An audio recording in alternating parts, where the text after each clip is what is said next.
Hi hello ನಮಸ್ಕಾರ ಎಲ್ರಿಗೂ. ಇವತ್ತು ನೀವು ನೋಡ್ತಾ ಇದ್ದೀರಾ ಥ್ಯಾಂಕ್ಸ್ ವಿತ್ ಅಂಕಲ್ಗಿ ಯೂಟ್ಯೂಬ್ ಚಾನಲ್ನ ಸೆಕೆಂಡ್ ಪಾಡ್ಕಾಸ್ಟ್. ನಮ್ಮ ಜೊತೆ ಇದ್ದಾರೆ ಪ್ರಶಾಂತ್ ಯೋಗವಂತ ಅಂತ.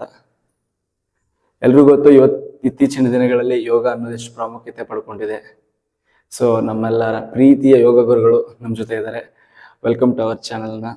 Thank you with small badge thanks with ಅಂಕಲ್ಗಿ. ವಿ ಆರ್ ಥ್ಯಾಂಕ್ಸ್ ವಿತ್ ಅಂಕಲ್ಗಿ ಫ್ಯಾಮಿಲಿಗೆ ನೀವು ಕೂಡ ಇವತ್ತು ಆ್ಯಡ್ ಆಗ್ತಾ ಇದ್ದೀರಾ. Thank you wish you all the best. ಒಳ್ಳೇದಾಗ್ಲಿ. ಇನ್ನು ಹಾಕೊಳ್ಬೇಕಾ? ಹಾ, ಮೇ ಬಿ ಬ್ಲ್ಯಾಕ್ ಅಲ್ಲಿ ಕಾಣಲ್ಲ.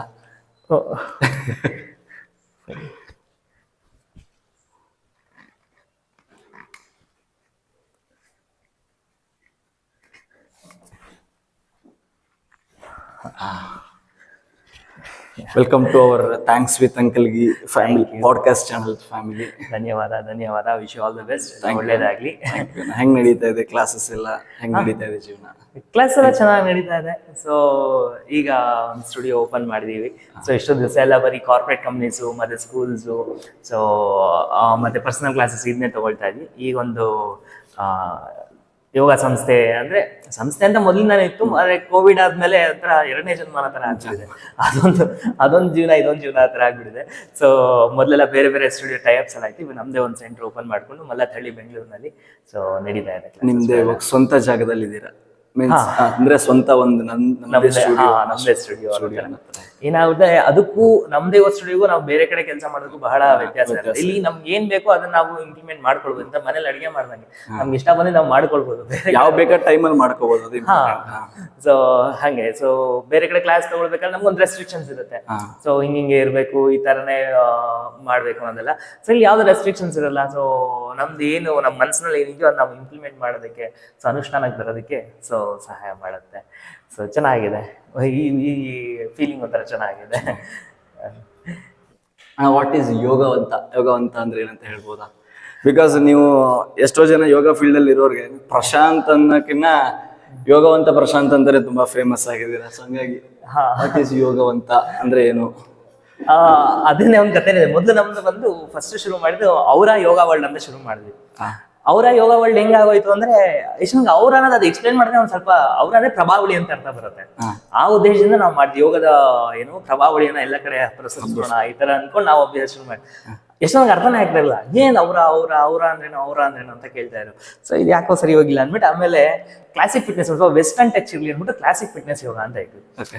ಕ್ಲಾಸಿಕ್ ಫಿಟ್ನೆಸ್ ಯೋಗ ನಮ್ಮ ಭಾವಾರ್ಥ ಏನಿತ್ತು ಅಂದ್ರೆ ಕ್ಲಾಸಿಕ್ ಅಂತ ಹೇಳಿದ್ರೆ ಸೊ ಎಲ್ಲನೂ ಒಳಗೊಂಡಂತೆ ಅಂತ, ಮತ್ತೆ ಫಿಟ್ನೆಸ್ ಅಂದ್ರೆ ಫಿಟ್ನೆಸ್ ಇರ್ಲಿ. ಯೋಗ ಅಂದ ತಕ್ಷಣ ಬರೀ ಏನು ಫ್ಲೆಕ್ಸಿಬಿಲಿಟಿ ಕಡೆನೆ ಫೋಕಸ್ ಮಾಡ್ತಾ ಇದ್ವಿ. ಇದರಲ್ಲಿ ಫ್ಲೆಕ್ಸಿಬಿಲಿಟಿನೂ ಇದೆ, ಫಿಟ್ನೆಸ್ ಇದೆ. ಸೊ ಎಲ್ಲನೂ ಇನ್ಕ್ಲೂಡ್ ಮಾಡ್ದಂಗೆ ಆಗತ್ತಲ್ಲ ಅಂದ್ಬಿಟ್ಟು ಕ್ಲಾಸಿಕ್ ಫಿಟ್ನೆಸ್ ಯೋಗ ಅಂತ ಅಂದ್ವಿ. ಆಮೇಲೆ ಅದು ಒಂದ್ ಸ್ವಲ್ಪ ದಿನ ಆಗ್ಬೇಕು ನಮ್ಗೆ ಅನ್ಸಕ್ ಶುರು ಆಯ್ತು, ಇದೊಂಥರ ತುಂಬಾ ವೆಸ್ಟರ್ನೈಸ್ ಆಗೋಯ್ತಲ್ಲ, ಒಂಥರ ವೆಸ್ಟರ್ನೈಸ್ ಆಗೋಯ್ತು, ಪೂರ್ತಿ ಪಾಶ್ಚಾತ್ಯ ಹೆಸರು ತರ ಆಗೋಯ್ತು. ಏನ್ ನಮ್ದು ಭಾರತೀಯ ಎಸೆನ್ಸೇ ಇಲ್ವಲ್ಲ ಇದ್ರಲ್ಲಿ ಅನ್ಸಕ್ ಶುರು ಆಯ್ತು. ಸರಿ ಆಯ್ತು, ಏನ್ ಹೇಳೋದು. ಆಮೇಲೆ ತಿರ್ಗಾ ಬದಲಾವಣೆ ಮಾಡೋಣ ಅಂತ ಅನಿಸ್ತು. ಆಮೇಲಿಂದ ಹಿಂಗೆ ಕುತ್ಕೊಂಡು ಹಂಗೆ ಯೋಚನೆ ಮಾಡ್ಬೇಕಂದ್ರೆ ಸೊ ಓ ಗುಣವಂತ ಅಂತ ಒಂದು ಹಾಡಿದೆಯಲ್ಲ, ಹಾಡು ಬರ್ತಾ ಇತ್ತು. ಓ ಗುಣವಂತ ಹಾಡು ಬರ್ತಾ ಇತ್ತು. ಆಮೇಲೆ ಅದನ್ನ ಗುಣ ತೆಗ್ದ್ಬಿಟ್ಟು ಯೋಗ ಹಾಕಿದ್ರೆ ಚೆನ್ನಾಗಿರ್ತದೆ. ವಂತ ಅಂದ್ರೆ ಉಳ್ಳವನು, ಬುದ್ಧಿವಂತ, ಶಕ್ತಿವಂತ, ಬಲವಂತ, ಯೋಗವಂತ ಚೆನ್ನಾಗಿದಲ್ಲ ಅಂತ ಅನಿಸ್ತು. ಆಮೇಲೆ ಹಾಗೆ ಯೋಗವಂತ ಅಂತ ಆಮೇಲೆ ಬಹಳಷ್ಟು ನಿಮ್ ತರದ್ರೆಲ್ಲ ತುಂಬಾ ಪ್ರೋತ್ಸಾಹ ಬಿಡ್ರಿ, ಚೆನ್ನಾಗಿದೆ, ಒಳ್ಳೆ ಅಪ್ರಿಶಿಯೇಟ್ ಮಾಡಿ, ಎಷ್ಟು ಚೆನ್ನಾಗಿದೆ, ಇದ್ರಲ್ಲೇ ಮುಂದುವರ್ಸೋಣ ಅನಿಸ್ತು. ಆಮೇಲೆ ಹಾಗೆ ಯೋಗವಂತ ಅಂತ ಮತ್ತೆ ನಮ್ಮ ಯೋಗ ಸರ್ಕಲ್ ತುಂಬಾ ಜನ ಪ್ರಶಾಂತ್ಗಳಿದೀವಿ. ಸೊ ಅದರಲ್ಲಿ ಎಲ್ಲರೂ ಅವ್ರವ್ರದೇ ಸಪ್ರೇಟ್ ಹೆಸರಿದೆ. ಸೊ ಅದಕ್ಕೆ ಅದನ್ನ ಬೈಫರ್ಗನ್ನು ಹೆಸರನ್ನ ಏನು ಪ್ರಶಾಂತ್ ತಕ್ಷಣ ಯಾವ ಪ್ರಶಾಂತ್ ಅನ್ನಂಗೆ ಆಗ್ತಾ ಇತ್ತು. ಸೊ ಅದಕ್ಕೆ ಇವಾಗ ಪ್ರಶಾಂತ್ ಯೋಗವಂತ ಅಂದ ತಕ್ಷಣ ಓ ಗುಣವಂತ ಇಂದ ಪ್ರಶಾಂತ್ ಯೋಗವಂತ ಆಗಿದೆ. ಸೊ ನಂದು ಒಬ್ಬನೇನಲ್ಲ, ನಮ್ದು ಪೂರ್ತಿ ಟೀಮೇ ಇದೀವಿ. ಸೊ ಎಲ್ಲರೂ ಯೋಗವಂತಕ್ಕೆ ಒಳ್ಳೆನೆ ವರ್ಕ್ ಮಾಡ್ತಾ ಇದ್ವಿ, ಎಲ್ಲ ಒಟ್ಟಿಗೆ ಶುರು ಮಾಡಿದ್ವಿ. ಸೊ ಹಂಗೆ ನಡೀತಾ ಇದೆ. ಮುಂಚೆ ಎಲ್ಲ ಒಂದು ಹಳ್ಳಿಲಿ ಇದ್ರಿ, ಬೆಂಗಳೂರಲ್ಲಿ ನೀವು ಬೆಳೆದಿದ್ದೆಲ್ಲ? ನಂದು ಹುಟ್ಟಿ ಬೆಳೆದಿದ್ದೆಲ್ಲ ಬೆಂಗಳೂರು. ಅದೇ ನಮ್ಮ ಅಜ್ಜಿ ತಾತ ಎಲ್ಲ ಅಂದ್ರೆ ಆಲಪ್ಪನ ಗುಡ್ಡೆ ಅಂತ ಕುಣಿಗಲ್ನಲ್ಲಿದೆ. ಸೊ ಅಲ್ಲಿ ಅಜ್ಜಿ ತಾತ ಎಲ್ಲ ಇದ್ದಿದಂತೆ. ಅಲ್ಲಿ ಗೊತ್ತಲ್ಲ ಆಸ್ತಿ ವಿಚಾರ ಇದೆಲ್ಲ ಆಗಿ ಅವಾಗ ತಾತನ ಕಾಲದಲ್ಲಿ ಎಲ್ಲ ಬೆಂಗಳೂರಿಗೆ ಬಂದ್ಬಿಟ್ಟಿದ್ದಾರೆ. ಸೊ ಹಳ್ಳಿಗೂ ಹೋಗಿಲ್ಲ, ಹೇಳಲಿಕ್ಕೆ ಮೂಲತಃ ಅಂತ ಯಾರನ್ನ ಕೇಳಿದ್ರೆ ಆಲಪ್ಪನ ಗುಡ್ಡೆ ಕುಣಿಗಲ್. ಆದ್ರೆ ನಂದು ಹಾರ್ಟ್ ಅಂಡ್ ಸೋಲ್ ಎಲ್ಲ ಬೆಂಗಳೂರೇ, ಹುಟ್ಟಿದ್ದು. ಎಷ್ಟು ಮಿಸ್ ಮಾಡ್ಕೊಂತೀರಾ ನಿಮ್ಮ ಹಳ್ಳಿನ? ಅಥವಾ ಇವಾಗ ಅನ್ಸುತ್ತೆ ಛೇ ನನ್ನ ಬಾಲ್ಯದ ದಿನಗಳನ್ನ ನಾನು ಕಳಿಲಿಲ್ವಲ್ಲ ಅದಂತೂ ಆ ಕೊರಗಂತೂ ಇದ್ದೇ ಇದೆ. ಇನ್ನು ಎಷ್ಟೋ ಜನ ಬಂದ್ ಹೇಳ್ತಾರಲ್ಲ ನಮ್ ತೋಟದಲ್ಲಿ ಹಂಗೆ ಆಟ ಆಡ್ಕೊಂಡ್ ಬಂದ್ವಿ, ಹಿಂಗ್ ಆಟ ಆಡ್ಕೊಂಡ್ ನಮ್ಮ ಹಳ್ಳಿ ಜೀವನ ಹಂಗಿತ್ತು ಹಿಂಗಿದೆ ಅಂತ. ನಾವು ಹಳ್ಳಿ ಜೀವನದ ಎಸೆನ್ಸೇ ಇಲ್ಲ. ಸೊ ಹಳ್ಳಿ ಜೀವನ ಕೇಳಿದೀವಿ ಅಷ್ಟೇ ಏನಂತ. ಆದ್ರೆ ಇಲ್ಲಿ ಹೆಂಗಿರುತ್ತೆ ಏನಂದ್ರೆ ಒಂಥರ ಫುಲ್ ಅರ್ಬನ್ ಗೈ ಅನ್ನೋತರ, ಅರ್ಬನ್ ಹುಡುಗ ಅದಂತರ ಬರೀ ಸಿಟಿನೇ ಆಗ್ಬಿಟ್ಟಿದೆ. ಸೊ ಇದ್ರೆ ಚೆನ್ನಾಗಿತ್ತು ಅನ್ಸುತ್ತೆ. ಇವಾಗೆಲ್ಲ ಊರ ಹಬ್ಬಕ್ಕೆ ಅಂತ ಊರಿಗೆಲ್ಲ ಹೋಗ್ತಾರೆ, ಬಟ್ ನಮ್ದು ಯಾವ್ದು ಊರೆಲ್ಲ ಆ ತರದೆಲ್ಲ ಯಾವ್ದು ಇಲ್ವಲ್ಲ ಅಂತ. ಬಟ್ ಅದು ಈ ಕೊರಗನ್ ಮಿಕ್ಸಿದ್ ಬಂದು ನಾನು ಹುಟ್ಟಿ ಬೆಳೆದೆಲ್ಲ ಕೆಂಗೇರಿ ಅಲ್ಲಿ ಇವಾಗೆಲ್ಲ ಫುಲ್ ಮಾಡರ್ನೈಸ್ ಆಗ್ಬಿಟ್ಟಿದೆ. ಬಟ್ ಅವಾಗೆಲ್ಲ ತುಂಬಾ ಹಳ್ಳಿ ತರನೇ ಇತ್ತು, ಹಳ್ಳಿ ವಾತಾವರಣ ಅಲ್ಲೂ ಎಲ್ಲ ಏನು ವ್ಯವಸಾಯ ಮಾಡೋದು ಎಲ್ಲ ಜಮೀನೆಲ್ಲ ತುಂಬಾ. ಇವಾಗೆಲ್ಲ ಫುಲ್ಲು ಕೆಂಪೇಗೌಡ ಲೇಔಟ್ ಅದು ಇದೆಲ್ಲ ಆಗ್ಬಿಟ್ಟಿದೆ. ಬಟ್ ಅವಾಗೆಲ್ಲ ತುಂಬಾ ಚೆನ್ನಾಗಿತ್ತು. ಮತ್ತೆ ನಂದು ಇದು ಏಡೆಡ್ ಸ್ಕೂಲ್. ಸೊ ಅಲ್ಲಿ ಎಲ್ಲ ನೋಡಿದೀವಿ. ಒಂಥರ ಏಡೆಡ್ ಸ್ಕೂಲ್ ಅಂದ್ರೆ ಯಾವ್ದೊಂಥರ ತುಂಬಾ ಅಫಿಷಿಯಲ್ ಆಗಿ ಇವಾಗಿನ ಕಾನ್ವೆಂಟ್ ತರ ಏನಿರಲ್ಲ ನಮ್ ಸ್ಕೂಲ್. ಒಂಥರ ಕೆಂಗೇರಿ ಎಜುಕೇಶನಲ್ ಟ್ರಸ್ಟ್ ಅಂತ, ಕೆಂಗೇರಿ ಹೈಸ್ಕೂಲ್ ಅಂತ ನಂದು ಸ್ಕೂಲಿಂಗ್ ಎಲ್ಲ ಮಾಡಿದ್ದು. ಸೊ ಆ ಸ್ಕೂಲ್ ನಲ್ಲಿ ಅಂದ್ರೆ ಅದಕ್ಕಿಂತ ಮುಂಚೆ NBV ಅಂತ ಮಾಡಿದೆ, ಅದು ಕಾನ್ವೆಂಟ್ ತರ ಆಯ್ತು. ಅದಾದ್ಮೇಲೆ ನನ್ಗೆ ಒಂಥರ ರಿಯಲ್ ಲೈಫ್ ತೋರಿಸಿದ್ ಬಂದು ಕೆಂಗೇರಿ ಹೈಸ್ಕೂಲ್. ಹೆಂಗಿತ್ತು ನಿಮ್ಮ ಬಾಲ್ಯದ ದಿನ ಬೆಂಗಳೂರಲ್ಲಿ? ಎಲ್ಲ ಚೆನ್ನಾಯ್ತು. ಮೊದ್ಲು ಬಾಲ್ಯ ದಿನಗಳ ಅದು ಹೆಂಗ್ ಹೋಯ್ತು ಅಂತಾನೆ ಗೊತ್ತಾಗಿಲ್ಲ. ಸೊ ಚೆನ್ನಾಗಿ ಒಂಥರ ಮಿಕ್ಸ್ಡ್. ಸೊ ತುಂಬಾ ಚೆನ್ನಾಗಿತ್ತು ಹಂಗಿತ್ತು ಅಂದ್ರೆ ಎಲ್ಲ ಮಿಕ್ಸ್ಡ್. ಮತ್ತೆ ಒಂದ್ ಸ್ವಲ್ಪ ಮುಂದಕ್ಕೆ ಬಂದ್ ಹಿಂದೆ ನೋಡಿದ್ರೆ ಎಲ್ಲ ಚೆನ್ನಾಗಿ ಸೊ ಮತ್ತೆ ಅದೆಲ್ಲಾನು ಒಂದೊಂದು ರೀಸನ್ಗೆ ಆಗಿದೆ ಅನ್ನೋ ತರ. ಸೊ ಏನಂದ್ರೆ ನಮ್ದೇನ್ ತುಂಬಾ ಅನುಕೂಲಸ್ಥ ಕುಟುಂಬ ಅಂತೇನಿಲ್ಲ, ಮಿಡಲ್ ಕ್ಲಾಸ್ ಜೀವನ. ಸೊ ಇರ್ತಲ್ಲ ಕುಂದು ಕೊರತೆಗಳು ಇದ್ದೇ ಇರುತ್ತೆ. ನಮ್ಗೆ ಒಂದು ಆಸೆ ಇರುತ್ತೆ, ಬಟ್ ಆಸೆ ಪೂರೈಸೋದಕ್ಕೆ ಅಂದ್ರೆ ಇಲ್ಲಿ ಅಪ್ಪ ಅಮ್ಮಂಗೂ ಅಷ್ಟು ತೊಂದರೆ ಇರುತ್ತೆ. ನನ್ ಮನೇಲಿ ಕೇಳೋದಕ್ಕೂ ಆಗಲ್ಲ. ಫೋರ್ಸ್ ಮಾಡಿ ನನ್ಗೆ ಅದನ್ನ ಕೊಡ್ಸಿ ಅಂತ ಅವ್ರಿಗೆ ಒತ್ತಡನೂ ಹಾಕಕ್ಕಾಗಲ್ಲ. ಹಂಗೆ ಎಲ್ಲ ಒಂದ್ ಸ್ವಲ್ಪ ಅನುಸರಿಸ್ಕೊಂಡು ಹಿಂಗೆ ನಡ್ಕೊಂಡು ಬಂತು. ಮೇಲೂ ಏಳು ಬೀಳುಗಳ ನಡುವೆ ನಿಮ್ಮ ಬಾಲ್ಯ ಕಳೆದೋಯ್ತು ಅಂತ ಹೇಳ್ತೀರಿ, ಅಥವಾ ಚೆನ್ನಾಗೇ ಇತ್ತು? ಅದೇ ಇವಾಗ ಹಿಂದೆ ತಿರುಗಿ ನೋಡ್ರೆ ಚೆನ್ನಾಗಿ ಒಂದು ಹೋಲ್ ಇದ್ರಲ್ಲಿ ನೋಡ್ತಾನೆ ಚೆನ್ನಾಗಿತ್ತು. ಸೊ ಬಟ್ ಅದೇ ಕೆಲವ್ರು ಬಂದು ಹೇಳ್ತಿಲ್ಲ, ನನ್ ಚಿಕ್ಕ ವಯಸ್ಸಲ್ಲಿ ನಾನು ಅಲ್ಲಿ ಹೋಗಿದ್ದೆ, ನನ್ ಚಿಕ್ಕ ವಯಸ್ಸಿಗೆ ಇಲ್ಲಿ ಹೋಗಿದ್ದೆ, ನಾವು ಯಾವ್ದೋ ಟ್ರಿಪ್ಗಳೆಲ್ಲ ನೆನಪಿಸ್ಕೊಳ್ಳೋದು. ಬಟ್ ಆದ್ರೆ ಇರೋ ಚೌಕಟ್ಟಿನಲ್ಲಿ ಚೆನ್ನಾಗಿ ಎಂಜಾಯ್ ಮಾಡಿ. ಸೊ ಅದು ನಮ್ಮ ಸರ್ಕಲ್. ಮತ್ತೆ ಇನ್ನೊಂದು ಇವಾಗ ಇದೆಲ್ಲ ಈಗಿನ ಮಕ್ಳು ಅದೆಲ್ಲ ಹೇಳ್ತಾರೆ, ಬಟ್ ನಮ್ಗೆ ಅವಾಗ ಏನಂತೆ ನಮ್ ವಾತಾವರಣ ಹಂಗೆ ಇತ್ತು. ಈಗ ನೋಡಿ, ಒಬ್ಬ ಹುಡುಗ ಏನ್ ಮಾಡೋನು, ಒಬ್ಬ ಹೂ ಮಾರ್ ಬಂದು ಸ್ಕೂಲಿಗೆ ಬರೋನು, ಇನ್ನೊಬ್ಬ ಹಾಲು ಹಾಕ್ಬಿಟ್ಟು ಬರೋನು, ಇನ್ನೊಬ್ಬ ಏನೋ ವ್ಯವಸಾಯ ಮಾಡ್ಕೊಂಡ್ ಬರೋನು. ಈ ತರ ಇದ್ದವ್ರು ಎಲ್ಲರೂ ಅದೇ ಬ್ಯಾಕ್ ಗ್ರೌಂಡ್ ಅಲ್ಲಿ ಇದ್ದಿದ್ದು ಅಂತವ್ರು. ಒಬ್ಬ ಏನಾಗ್ಬಿಡುದು, ಯಾರೊಬ್ಬ ತುಂಬಾ ಶ್ರೀಮಂತ ಇದ್ದ, ನಾವು ಬಡವ್ರ ಅವಾಗ ತುಂಬಾ ಕೊಂದೋಗ್ಬಿಡ್ತೀವಿ. ಇಲ್ಲಿ ನಮ್ ಸರ್ಕಲ್ ಅಂತ ಹಂಗ್ ಹೋಲಿಕೆ ಮಾಡಿದ್ರೆ ನಮ್ದೇ ಎಷ್ಟೋ ಪರವಾಗಿಲ್ಲ ಅಂತ ನಾವು ಎದ್ದು ರೆಡಿಯಾಗಿ ಸ್ಕೂಲ್ಗೆ ಹೋಗ್ತಾ ಇದ್ವಿ. ಬಟ್ ಎಷ್ಟೊಂದು ಹುಡುಗರು ಪಾಪ ಈ ತರದ ಕೆಲಸ ಮುಗಿಸ್ಕೊಂಡು ಸ್ಕೂಲ್ ಅಟೆಂಡ್ ಮಾಡ್ತಾರೆ. ಅದಕ್ಕೆ ನನ್ಗೆ ನಿಜವಾದ ಜೀವನ ಮೊದಲೇ ಹೇಳೋದಲ್ಲ, ನಿಜವಾದ ಜೀವನ ತೋರಿಸಿದ್ದೆ ಕೆಂಗೇರಿ ಹೈಸ್ಕೂಲ್ ಅಂತ. ಅಲ್ಲಿ ಬರ್ತಾ ಇದ್ದ ಮಕ್ಕಳು ಮತ್ತೆ ನಮ್ ಸ್ನೇಹಿತರು ಎಷ್ಟು ಕಷ್ಟಪಟ್ಟು ಎಲ್ಲ ಓದ್ಕೊಂಡು ಎಲ್ಲ ಮಾಡ್ತಾ ಇದ್ರು. ಇವಾಗೆಲ್ಲ ನೋಡಿದ್ರೆ ಅದೇ ಖುಷಿ ಆಗತ್ತೆಲ್ಲ. ಇವಾಗೆಲ್ಲ ನಮ್ಮ ಫ್ರೆಂಡ್ಸ್ ಗಳೆಲ್ಲ ಕಾನ್ವೆಂಟ್ ಅಲ್ಲಿ ಇದ್ದವ್ರಿಗಿಂತ ಇಲ್ಲಿ ಕೆಂಗೇರಿ ನಮ್ಮ ಏನು ಗೌರ್ಮೆಂಟ್ ಇಲ್ಲಿರೋರು ಒಂದ್ ಸ್ವಲ್ಪ ಉನ್ನತ ಮಟ್ಟದಲ್ಲಿ ಏನೋ ಒಂದು ಬಿಸ್ನೆಸ್ ಮಾಡ್ಕೊಂಡು ಏನೋ ಒಂದು ಸ್ವಂತವಾಗಿ ಮಾಡುವಂತ ಧೈರ್ಯ ಬೆಳೆಸ್ಕೊಂಡಿದ್ದಾರೆ. ಓಕೆ, ಅದೇ ಗೌರ್ಮೆಂಟ್ ಸ್ಕೂಲಲ್ಲಿ ಓದೋ ಮಕ್ಕಳಿಗೆ ಧೈರ್ಯ ಜಾಸ್ತಿ ಅಂತಾರೆ. ಹಂಗೆ ನಿಮ್ ಬ್ಯಾಚರು ಅಥವಾ ನೀವು? ಅಥವಾ ನಾನು ಸಡನ್ ಆಗಿ ನಾನು ಮಾಡ್ತೀನಿ ಅನ್ನೋ ಕಾನ್ಫಿಡೆನ್ಸ್ ಅಂತವ್ರಿಗೆ ಬರೋದು ಬೇಗ? ಹೆಚ್ಚು ಕಡಿಮೆ ಅದನ್ನ ಹಂಗೆ ಅನ್ಕೊಳ್ಳಿ. ನಾನು ಹೇಳೋದಲ್ಲ, ಸೊ ಇದು ಹಂಗೂ ಹೇಳಕ್ಕಾಗಲ್ಲ, ಬಟ್ ಅದೇ ನನ್ನ ಸರ್ಕಲ್ ಅಲ್ಲಿ ಹಂಗಾಗಿ ಸ್ವಲ್ಪ ಧೈರ್ಯ ಜಾಸ್ತಿ. ಏನೋ ಒಂದು ಕೆಲಸನೇ ಬೇಕು ಅಂತ ಕೂತ್ಕೊಂಡಿದ್ದಾರಲ್ಲ. ಇವಾಗ ನೋಡಿ, ಯಾರೋ ಟ್ರಾವೆಲ್ಸ್ ಓಪನ್ ಮಾಡಿದ್ರು, ಇನ್ನೊಬ್ಬ ನನ್ನ ಫ್ರೆಂಡ್ ಇನ್ನೊಂದೇನೋ ಅಂಗಡಿ ಓಪನ್ ಮಾಡ್ಕೊಂಡು, ಇದಿಲ್ಲ ಅಂದ್ರೆ ಇನ್ನೊಂದು ರೆಡಿ ಆಗಿರ್ತಾರೆ. ಒಂಥರ ಒಳ್ಳೆ ಚೆನ್ನಾಗಿ ಡ್ರೆಸ್ ಹಾಕೊಂಡು ಆಫೀಸ್ಗೆ ಹೋಗಕ್ಕೂ ರೆಡಿ, ಇಲ್ಲ ಅಂದ್ರೆ ಎಲ್ಲ ಬಿಟ್ಟು ಆರಾಮಾಗಿ ವ್ಯವಸಾಯ ಮಾಡೋಕ್ಕೂ ರೆಡಿ ಅನ್ನೋ ತರ ಹಂಗಿದೆ. ನಿಮ್ಮ ಕಾಲೇಜ್ನೆಲ್ಲ ಎಲ್ಲಿ ಮುಗಿಸ್ತೀರಾ? ಅಥವಾ ಕಾಲೇಜ್ ಟೈಮಲ್ಲೇ ನಿಮ್ಗೆ ಯೋಗದ ಬಗ್ಗೆ ಆಸಕ್ತಿ ಇತ್ತು, ಅಥವಾ ಸ್ಕೂಲಲ್ಲೇ ನೀವು ಯೋಗದ ಬಗ್ಗೆ ಆಸಕ್ತಿ ಇತ್ತ, ಅಥವಾ ಹೆಂಗಿತ್ತು ಯೋಗ ನಿಮ್ಗೆ? ಹೆಂಗ್ ನಿಮ್ ಲೈಫಲ್ಲಿ ಯೋಗ ಎಂಟ್ರಿ ಆಯ್ತು? ಮೊದಲು ನಂದು ಎಲ್ಲ ಸ್ಪೋರ್ಟಿವ್ ಆಗಿದೆ, ಎಲ್ಲ ಎಕ್ಸಸೈಸ್ ಏನು ಸ್ಪೋರ್ಟ್ಸ್ ಎಲ್ಲ ಚೆನ್ನಾಗಿ ಇರ್ತಾ ಇದೆ. ಬಟ್ ಯೋಗ ಅಂತ ಏನು ನಮ್ಮ ಸ್ಕೂಲ್ನಲ್ಲಿ RSS ರಾಷ್ಟ್ರೀಯ ಸ್ವಯಂ ಸೇವಕ ಸಂಘದಲ್ಲಿ ಅಲ್ಲಿ ನಮ್ಮ ಶಾಖೆ ನಡೀತಾ ಇತ್ತು. ಅಲ್ಲಿ ನನಗೆ ಮೊದ್ಲು ಯೋಗ ಅಂತ ಹೇಳಿದ್ರೆ ಫಸ್ಟ್ ಟಚ್ ಬಂದಿದ್ದೆ ಅಲ್ಲಿ ನಮ್ಮ ಪ್ರಕಾಶ್ ಜಿ ಅಂತ ಅವರು ಇದ್ರಲ್ಲಿ ಇದ್ರು ಕೆಂಗೇರಿನಲ್ಲಿ. ಸೊ ಅವರು ನಮ್ಗೆ ಎಲ್ಲ ಒಟ್ಟಿಗೆಲ್ಲ ಸೇರಿಸ್ಕೊಂಡು ಸೂರ್ಯ ನಮಸ್ಕಾರ, ಅದು ಸಣ್ಣ ಪುಟ್ಟ ಆಸನಾಸಗಳು ಅದೆಲ್ಲ ಹೇಳ್ಕೊಡ್ತಾ ಇದ್ರು. ಅವಾಗಿಂದ ಒಂದು ಒಲವಿತ್ತು, ಆದ್ರೆ ಕಂಪ್ಲೀಟ್ ಫುಲ್ ಫ್ಲೆಡ್ಜ್ ಯೋಗ ಮಾಡೋದಕ್ಕೆ ಯಾವ್ದು ಅವಕಾಶಗಳು ಸಿಗ್ಬರ್ಲಿಲ್ಲ. ಅದಾದ ನಂತರ ದೊಡ್ಡವರಾಗ್ತಾ ಇಲ್ಲಿ ನಂದು ಬಂದು diploma in electronics and communication ಆಗಿದ್ದು. ಸೊ ನಾಡಗಿರಿ ಪಾಲಿಟೆಕ್ನಿಕ್ ಅಂತ ಇಲ್ಲಿ ರಾಜನಗರಲ್ಲಿದೆ, ಅಲ್ಲಾಯ್ತು. ಸೊ ಒಂದ್ 2 ವರ್ಷ ಆದ್ಮೇಲೆ ಏನಕ್ಕೋ ಅಲ್ಲಿ ಇಂಟ್ರೆಸ್ಟ್ ಅನಿಸ್ತಾ ಇಲ್ಲ. ಒಂದ್ 2ನೇ ಸೆಕೆಂಡ್ ಇಯರ್ ಡಿಪ್ಲೊಮಾ ಮಾಡ್ಬೇಕಂದ್ರೆ ಏನಕ್ಕೋ ಇಂಟ್ರೆಸ್ಟ್ ಅನಿಸ್ತಾ ಇಲ್ಲ. ಸಿಕ್ಕಾಪಟ್ಟೆ ಬಂಕ್ ಹಾಕೋದು ಎಲ್ಲ ಮಾಡ್ತಾ ಇದೆ. ಬಂಕ್ ಹಾಕಿ ಫಿಲಮ್ ಹೋಗೋಣ ಆದ್ರೆ ನಮ್ಮ ಫೈನಾನ್ಷಿಯಲ್ ಎಲ್ಲ ಅಷ್ಟು ದುಡ್ಡು ಕಾಸು ಚೆನ್ನಾಗಿರ್ತಾ ಇಲ್ಲ. ಎಲ್ಲ ಹುಡುಗರು ಫಿಲಮ್ಗೆ ಹೋದ್ರೆ ನಾವು ಇನ್ನೆಲ್ಲ ಹೋಗೋದು. ಆಮೇಲೆ ನಮ್ಮ ತಾಯಿಯವರು ನಮ್ಮ ಅಣ್ಣ ಮೊದಲು ನಮ್ಮ ಅಣ್ಣ ಯೋಗ ಮಾಡ್ತಾ ಇದ್ರು. ಅವರೇ ನಮ್ಗೆ ಮುಖ್ಯ, ನಲ್ಲೂ ಪ್ರೇರೇಪಣೆ ಮಾಡಿ ನೀನ್ ಯೋಗ ಮಾಡು ಅಂತೆಲ್ಲ ಹೇಳಿ, ಆಮೇಲೆ ಯೋಗ ನಮ್ಮ ಗುರುಗಳು ಬಂದು ಯೋಗಾಚಾರ್ಯ ಡಿ ಗಣೇಶ್ ಅಂತ. ಸೊ ನಮ್ಮ ತಾಯಿ ಕರ್ಕೊಂಡು ಹೋಗಿ ಅಲ್ಲಿ ಅಡ್ಮಿಷನ್ ಮಾಡಿಸಿದ್ರು. ಸೊ ಆಮೇಲೆ ಏನಾಯ್ತು, ಅದೇ ಹೇಳಿದ್ನಲ್ಲ, ಕಾಲೇಜ್ ಬಂಕ್ ಹಾಕಿ ಎಲ್ಲ ಫಿಲಮ್ ಹೋದ್ರೆ ನಾನು ಬಂದು ಯೋಗ ಕ್ಲಾಸ್ ಬಂದು ಯೋಗ ಪ್ರಾಕ್ಟೀಸ್ ಮಾಡ್ತಾ ಇದ್ದೆ. ಏನೋ ಅಂತ ಟೈಮ್ ಪಾಸ್ಗೆ ಅಂತ ಮಾಡ್ತಾ ಇದ್ದು. ಎಲ್ಲೆಲ್ಲ ಹೋಗೋದ್ರ ಬಲ್ಲ ಮನೇಲಿ ಇದ್ರೆ ಸುಮ್ಮನೆ ಅದು ಇದು ಹೇಳ್ತಾ ಇರ್ತಾರೆ, ಏನ್ ಸುಮ್ಮನೆ ಸೋಂಬೇರಿ ತರ ಇದೆಯಾ ಹಂಗೆ ಹಿಂಗೆ ಅಂತ ಕ್ಲಾಸ್ ಅಲ್ಲಿ ಸುಮ್ಮನೆ ಸಮಯ ಕಳೀತಾ ಇದ್ದು. ಆಮೇಲೆ ಅದೇ ನಮ್ಮ ಗುರುಗಳ ಮಾರ್ಗದರ್ಶನ, ಸೊ ಅವ್ರ ಪ್ರೋತ್ಸಾಹ ಎಲ್ಲ ಮಾಡಿ ನಾವು ಅದೇ ವೃತ್ತಿಯಾಗಿ ಅದೇ ಕ್ಲಾಸ್ ಬಂಕ್ ಮಾಡಿ ಯೋಗ ಕ್ಲಾಸಿಗೆ ಹೋಗಕ್ ಶುರು ಮಾಡಿದ್ರೆ ಇವತ್ತು ತಮ್ಮದೇ ಒಂದು ಸಂಸ್ಥೆ, ಯೋಗ ಸಂಸ್ಥೆನ ಓಪನ್ ಮಾಡಿದ್ದಾರೆ. ಕೆಲವೊಂದು ಆಗ್ಬೇಕು ಅಂತ ಆದ್ರೆ ಅದಷ್ಟು ಅದೇ ದಾರಿಗಳು ಆಗ್ತಾ ಹೋಗುತ್ತಂತೆ. ನಮ್ಮ ಡೆಸ್ಟಿನಿ, ಎವ್ರಿಥಿಂಗ್ ಇಸ್ ಡೆಸ್ಟೈನ್ ಅಂತಾರಲ್ಲ, ಎಲ್ಲವೂ ಸಹ ಪೂರ್ವ ನಿರ್ಧರಿತ. ಅದಕ್ಕಾಗಿ ಆಗ್ತಾ ಬರ್ತಾ ಇದೆ. ನಿಜವಾಗ್ಲೂ ನನ್ ಚಿಕ್ಕ ವಯಸ್ಸಿಂದ ಯೋಗ ಟೀಚರ್ ಅನ್ನೋದು ಒಂದು ಪ್ರೊಫೆಷನ್ ಇದೆ. ಪ್ರೊಫೆಷನ್ ಹೋಗಿ ಬಿಡಿ, ಯೋಗ ಅನ್ನೋದೊಂದು ಇದೆ ಅನ್ನೋದು ಗೊತ್ತಿರಲಿಲ್ಲ ಚಿಕ್ಕ ವಯಸ್ಸಿಂದ.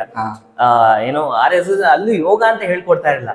ಆಮೇಲೆ ಇಲ್ಲಿ ಯೋಗ ತರಗತಿಗಳು ಸೇರ್ಕೊಂಡು ಸೂರ್ಯ ನಮಸ್ಕಾರ ಯೋಗಕ್ಕೆ ಬರುತ್ತಾ ಅಂತ ಆಮೇಲೆ ಗೊತ್ತಾಗಿದೆ. ಏನೋ ಎಕ್ಸರ್ಸೈಸ್ ಮಾಡಿಸಿದ್ರೆ ಮಾಡ್ಕೊಂಡು ಹೋಗೋದು ಅನ್ನೋ ತರ ಇತ್ತು. ಆಮೇಲೆ ಹಂಗೆ ಕನೆಕ್ಟ್ ಆಗ್ತಾ ಬಂತು. ಯಾವ್ದೋ ಶಾಲೆಯ ಗ್ರೌಂಡ್ ಅಲ್ಲಿ ಒಂದು ಶಾಖೆಯಲ್ಲಿ ಸೂರ್ಯ ನಮಸ್ಕಾರ ಶುರು ಮಾಡದಿರ್ತಕ್ಕಂತ ಒಂದು ಹುಡುಗ ಇವತ್ತು ಯೋಗವಂತ ಅಂತಕ್ಕಂತ ಒಂದು ಯೋಗ ಸಂಸ್ಥೆನೇ ಕಟ್ಟಿ ಬೆಳೆಸಿದ್ದೀರಾ. ಹೆಂಗಿತ್ತು ಈ ಸಂಸ್ಥೆ ಕಟ್ಟಬೇಕಾದ್ರೆ ಆ ಸ್ಟ್ರಗ್ಲಿಂಗ್ ಡೇಸ್, ಅಥವಾ ಈಸಿಯಾಗಿ ಆಗ್ಬಿಡ್ತಾ ಇದೆಲ್ಲ, ಒನ್ ನೈಟ್ ಅಲ್ಲಿ ಆಯ್ತಾ ಅನ್ನೋ ತರ? ಮತ್ತೆ ಇಲ್ಲಿ ತಿರ್ಗಾ ನಮ್ಮ ಗುರುಗಳನ್ನ ನೆನ್ಸ್ಕೊಳ್ಬೇಕು. ಸಾಧಾರಣ ಏನಾಗೋಗ್ಬಿಡುತ್ತೆ ಅಂದ್ರೆ, ದೊಡ್ಡ ಆಲದ ಮರದ ಕೆಳಗಡೆ ಚಿಕ್ಕ ಗಿಡ ಮರಗಳು ಬೆಳೆಯಕ್ ಬಿಡಲ್ಲ. ನೋಡಿ, ಆಲದ ಮರದ ಕೆಳಗಡೆ ನೆರಳಲ್ಲಿ ಯಾವ್ದು ಇನ್ನೊಂದು ದೊಡ್ಡ ಮರ ಬೆಳೆಯಕ್ ಬಿಡೋದಿಲ್ಲ. ಆದ್ರೆ ನಮ್ಮ ಗುರುಗಳ ಮಹತ್ವ ದೊಡ್ಡತನ ಏನು ಅಂತಂದ್ರೆ ಅವರೇ ಪ್ರೋತ್ಸಾಹ ಮಾಡಿದ್ರು. ಈಗ ನನ್ ಜೊತೆನೆ ಇರ್ಬೇಡಿ, ನೀವು ನನ್ ಜೊತೆನೆ ಇರ್ತಂದ್ರೆ ಬರೀ ನನ್ ಕೈ ಕೆಳಗೆ ಗುರುತಿಸ್ಕೊಂತಾ ಇದ್ರಿ. ಎಲ್ಲರೂ ಈ ಮನೋಭಾವ ಬರಲ್ಲ. ಎಲ್ಲರೂ ಏನ್ ಅನ್ಕೊಳ್ತಾರೆ, ಬಿಟ್ಟು ಹೋಗ್ಬಿಟ್ರೆ ಇಟ್ಸ್ ಕಾಂಪಿಟೇಟಿವ್ ವರ್ಡ್ ಇವಾಗ. ಸೊ ಬಿಟ್ಟು ಹೋಗ್ಬಿಟ್ರೆ ತಿರ್ಗಾ ನೆಕ್ಸ್ಟ್ ನನಗೆ ಕಾಂಪಿಟೇಟರ್ ಆಗ್ಬಿಟ್ರೆ ಈ ತರದ್ದು ಪರಿಸ್ಥಿತಿಗಳು ಇರುತ್ತೆ. ಬಟ್ ನಮ್ಮ ಗುರುಗಳು, ನಮ್ಮ ಯೋಗಾಚಾರ್ಯ ಡಿ ಗಣೇಶ್ ಅಂತ ಹೇಳಿದ್ರೆ, ಅವ್ರನ್ನ ಅದಕ್ಕೆ ಇಷ್ಟೊಂದೆಲ್ಲ ನೆನೆಸ್ಕೊಳ್ಳೋದು. ಇವತ್ತು ಸಹ ನಾವ್ ಏನೇನ್ ಮಾಡ್ತೀವಿ ಎಲ್ಲದೂ ಅವರು ಪ್ರತಿದಿನ ಏನೇ ಕ್ಲಾಸ್ ಏನೇ ಫಂಕ್ಷನ್ ಅವ್ರನ್ನ ನೆನ್ಸ್ಕೊಳ್ತೀವಿ. ಸೊ ಅವ್ರೇನಪ್ಪಾ ಅಂದ್ರೆ ಅವರೇ ಪ್ರೋತ್ಸಾಹ ಮಾಡಿದ್ರು. ಇಲ್ಲ, ನಿಮ್ಮಿಂದ ಸಪ್ರೇಟ್ ಸಂಸ್ಥೆಗಳು ನಡೆಸ್ಕೊಳ್ಳಿ, ನಿಮ್ಮಿಂದ ಸಪ್ರೇಟ್ ಆಗಿ ಮಾಡಿ. ಸೊ ಅವ್ರು ಪ್ರೋತ್ಸಾಹ ಮಾಡಿ ಅಂತ ಹೇಳಿದ್ರು. ಆಮೇಲೆ ನನ್ನ ಫ್ರೆಂಡ್ಸ್ಗಳು ಒಂದು 3-4 ಜನ ಸೇರಿಕೊಂಡು ನಾವು ಆಮೇಲೆ ಶುರು ಮಾಡಿದ್ವಿ. ಹಂಗೆ ನಾವು ನಿಮ್ ತರನೇ ಎಲ್ಲ ಯೂಟ್ಯೂಬ್ ಅಂತೆಲ್ಲ ಯೂಟ್ಯೂಬ್ ಚಾನಲ್ ಎಲ್ಲ ಮಾಡೋಣ ಅಂತೆಲ್ಲ ಮಾಡಿ, ಸೊ ಹಾಗೆ ಶುರು ಮಾಡಿದ್ವಿ. ಆಮೇಲೆ ಹಾಗೆ ಇವಾಗ ನಾನು ಮತ್ತೆ ಇನ್ನೊಬ್ರು ದೇವರಾಜ್ ಅಂತ ಎಲ್ಲ ಅರ್ಲಿ ಡೇಸ್ ಇಂದ ಇದ್ದವರು, ನಾವು ದೇವರಾಜು ಮತ್ತೆ ಇನ್ನೊಬ್ರು ಪ್ರಮೋದ್ ಅಂತ, ಸಂತೋಷ್. ಸೊ ಹಿಂಗೆ ಒಂದ್ 4-5 ಜನ ಎಲ್ಲ ಒಟ್ಟಿಗೆ, ವಿಜಯ್ ಅಂತೆಲ್ಲ ಒಂದ್ 4-5 ಜನ ಒಟ್ಟಿಗೆ ಸೇರ್ಕೊಂಡು ಶುರು ಮಾಡಿದ್ದು. ಸೊ ಅದು ಇಲ್ಲಿವರೆಗೂ ನಡ್ಕೊಂಡ್ ಬರ್ತಾ ಇದೆ. ನಂಗೆ ಮಾತಾಡ್ಬೇಕಾದ್ರೆ ಹಂಗೆ ಹೇಳಿದೆ, ನಾವು ಬೇರೆಯವ್ರ ಸ್ಟುಡಿಯೋಗಳಲ್ಲಿ ಹೋಗಿ ಕ್ಲಾಸಸ್ ಮಾಡ್ತಾ ಇದ್ವಿ ಅಂತ. ಎಷ್ಟೇ ಒಬ್ರು ನಮಗ್ ಸ್ಟುಡಿಯೋ ಕೊಡ್ತಾರೆ ಅಂದ್ರು, ಒನ್ ಫೈನ್ ಡೇ ಯಾರಾದ್ರೂ ನಿಮ್ಗೆ ಹೇಳಿದಾರ, ಇವತ್ತಾಗಲ್ಲ ಪ್ರಶಾಂತ್, ಇನ್ನೊಂದು ವಾರ ಬಿಟ್ಕೊಂಡ್ ಬಾ, ಅಥವಾ ಪ್ರಶಾಂತ್ ಇದೊಂದು ವಾರ ಬಿಸಿ ಇದೀವಿ ನಮ್ ಸ್ಟುಡಿಯೋ, ನೆಕ್ಸ್ಟ್ ವಾರಕ್ಕೆ ನೀನ್ ಬರ್ಬೋದು ಅಂದಾಗ ನಿಮ್ಗಾಗಿರ್ತಕ್ಕಂತ ನೋವುಗಳು? ಸ್ಟುಡಿಯೋ ಅನ್ನೋದಕ್ಕಿಂತ ಈ ಪರ್ಸನಲ್ ಕ್ಲಾಸ್ಗಳಲ್ಲಿ ಅವಾಗ ಇನಿಷಿಯಲ್ ಡೇಸ್ ಅಲ್ಲಿ ಇದಾಗ್ತಾ ಇತ್ತು. ಸೊ ಮತ್ತೆ ಅದೆಲ್ಲ ಏನಂತೀವಿ, ಅವಮಾನ ಅಂತಾನೆ ಹೇಳಕ್ಕಲ್ಲ, ಇದೆಲ್ಲ ಪಾಠ ಅಂತ ಕಲ್ತ್ಕೊಳ್ಬೇಕು ಅಷ್ಟೇ. ಎಷ್ಟೊಂದ್ಸರಿ ಈ ಪರ್ಸನಲ್ ಟ್ರೈನಿಂಗ್ಸ್ ಹೆಂಗ್ ಆಗ್ತಾ ಇತ್ತು ಅಂದ್ರೆ, ಸೊ ಬೆಳಗ್ಗೆ ನಾವು ಎಷ್ಟೊಂದ್ಸರಿ ಕಾಂಪಿಟೇಷನ್ ಎಲ್ಲ ಆಗ್ಬೇಕಂದ್ರೆ ಹೊರಗಡೆ ಇರ್ತಾ ಇತ್ತು, ಹುಬ್ಳಿ, ಧಾರವಾಡ. ಅಲ್ಲಿ ಮುಗಿಸ್ಕೊಂಡು ನೈಟ್ ಅಲ್ಲಿ ಬಸ್ ಹತ್ತಿ ಬೆಳಗಿನ ಜಾವ 4 ಗಂಟೆಗೆಲ್ಲ ತಲುಪಿ, ತಿರ್ಗಾ ಮೆಜೆಸ್ಟಿಕ್ ಅಲ್ಲಿ ಇಳಿದು ಎಲ್ಲ ಬಂದು ಕ್ಲಾಸ್ ಇದೆ ಅನ್ನೋದಕ್ಕೋಸ್ಕರ ಆರಾಮಾಗಿ ನೆಕ್ಸ್ಟ್ ದಿನ ಬರ್ಬೋದಾಗಿತ್ತು. ಅದು ಬೆಳಗ್ಗೆ ಕ್ಲಾಸ್ ತಗೊಳ್ಬೇಕು, ಅವ್ರು ಕಮಿಟ್ ಆಗಿದೀವಿ ಅಂತ ಅಲ್ಲಿಂದೆಲ್ಲ ಬರ್ತಾ ಇತ್ತು. ಅಲ್ಲಿ ಬಂದು ಮನೆ ಬಾಗಿಲು ಹೋಗಿ ಬೆಲ್ ತಟ್ಟಿ ಸೊ ಕ್ಲಾಸ್ ಮಾಡ ಅಂತ ಹೇಳಿದ್ರೆ, ಇಲ್ಲ ಇವತ್ತು ಏನೋ ನೆನ್ನೆ ಒಂದ್ ಸ್ವಲ್ಪ ಪಾರ್ಟಿ ಮಾಡ್ಕೊಂಡ್ ಬಂದ್ಬಿಟ್ಟಿದೆ, ಸೊ ಹ್ಯಾಂಗ್ ಓವರ್ ಇದೆ ಪ್ರಶಾಂತ್, ಇವತ್ತು ಬೇಡ ಅಂತ ಹೇಳಿದೆ. ಸೊ ಆತರ ಅವಾಗೆಲ್ಲ ಸ್ವಲ್ಪ ನೋವು ಆಗ್ತಾ ಇತ್ತು. ಇದೇ ಮೆಸೇಜ್ ಒಂದ್ ಸ್ವಲ್ಪ ರಾತ್ರಿನೇ ಕಳ್ಸಿಬಿಟ್ಟಿದ್ರೆ ಆರಾಮಾಗಿ ನೀವು ಬೆಳಗ್ಗೆ ಬರ್ಬೋದಾಯ್ತಲ್ಲ. ಬಟ್ ಅವ್ರ ಒಂದ್ ಮಾತು ಹೇಳ್ತಾ ಇದ್ರು, ನನ್ನ ಏನು ಪ್ರಶಾಂತ್, ನಿಮ್ ಕೆಲ್ಸ ಏನು, ಇಲ್ಲಿ ಬರೋದು ನಿಮ್ ಕೆಲ್ಸ, ನಾನ್ ಮಾಡ್ತೀನೋ ಬಿಡ್ತಾರೆ ನನಗ್ ಬಿಟ್ಟಿದ್ದು. ಅವ್ರ ದೃಷ್ಟಿಕೋನ ಅದು ಕರೆಕ್ಟ್. ಅವ್ರು ಮಾಡ್ತಾರೆ ಬಿಡ್ತಾರೆ, ನನ್ ಕಮಿಟ್ಮೆಂಟ್ ಏನು, ಅಲ್ಲಿ ಹೋಗ್ಬೇಕು 6 ಗಂಟೆ ನನ್ ಕೆಲ್ಸ, ಅಲ್ಲಿ 6 ಗಂಟೆ ಹೋಗಿ ಅಲ್ಲಿ ಇರ್ಬೇಕು, ಹಾಜರಿರ್ಬೇಕು. ಅವ್ರು ಮಾಡ್ತಾರೋ ಬಿಡ್ತಾರೋ, ನಮ್ಮ ಅಜ್ಜಿ ಹೇಳ್ತಾರೆ, ದಾಸೇನ್ ಕೆಲ್ಸ ಬಾನ್ಕೆ ಊರೋದಂತೆ, ಭಿಕ್ಷೆ ಆಗ್ತಾನೆ ಬಿಡ್ತಾನೆ ಅವ್ರಿಗೆ ಬಿಟ್ಟಿತ್ತು. ನನಗೆ ಅದು ಹೋಗಲ್ಲಿ ಇರ್ಬೇಕಷ್ಟೇ. ಅವ್ರು ಮಾಡ್ತಾರೆ ಬಿಡ್ತಾರೆ, ಅವ್ರು ಬಿಟ್ಟಿದ್ದು. ದಾಸ ಹಿಂಗ್ ಕೆಲ್ಸನೋ ಹೋಗ್ಬೇಕು, ಮಾನ್ಕೆ ಊದ್ಬೇಕು, ಅವ್ನ್ ಕೊಡ್ತಾನೋ ಬಿಡ್ತಾನೋ ಅವ್ರಿಗೆ ಬಿಟ್ಟಿದ್ದು ಅನ್ನತ್ತ. ಸೊ ಅದೆಲ್ಲ ಆ ಪ್ರಿನ್ಸಿಪಲ್ ಇವತ್ತು ಅದನ್ನೇ ಫಾಲೋ ಮಾಡ್ಕೊಂಡು ಬರ್ತೀವಿ. ಏನೋ ಒಂದು ಇದಿದೆ, ಇವತ್ತು ಕ್ಲಾಸ್ ಇಷ್ಟು ಗಂಟೆಗೆ ಅಂದ್ರೆ ಅಷ್ಟು ಗಂಟೆಗೆ ಬಂದು ಅಲ್ಲಿ ಇರ್ತೀವಿ. ನಮ್ ಜೂನಿಯರ್ಸ್ಗೂ ಅದೇ ಹೇಳೋದು, ಏನೇ ಆಗ್ಲಿ ಬಂದ್ ಕ್ಲಾಸ್ ಅಲ್ಲಿ 6 ಗಂಟೆ ಕ್ಲಾಸ್ 6 ಗಂಟೆಗೆ ಬಂದು ಅಲ್ಲಿ ಇರ್ಬೇಕು.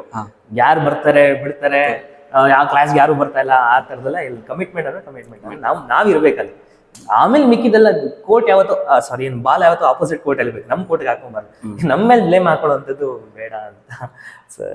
ಅಲ್ಲ, ಒಂದೇ ಮೈಂಡ್ ಸೆಟ್ ಇರೋ ಫ್ರೆಂಡ್ಸ್ ಸಿಗೋದು ತುಂಬಾ ಕಷ್ಟ. ನಿಮ್ಗೆ ಒಂದ್ ಸಂಸ್ಥೆ ಬೆಳೆಸಕ್ಕೆ ಒಂದೇ ಮೈಂಡ್ ಸೆಟ್ ಇರೋ ಫ್ರೆಂಡ್ಸ್ ಎಲ್ಲ ಹೆಂಗ್ ಸಿಕ್ಕಿದ್ರು?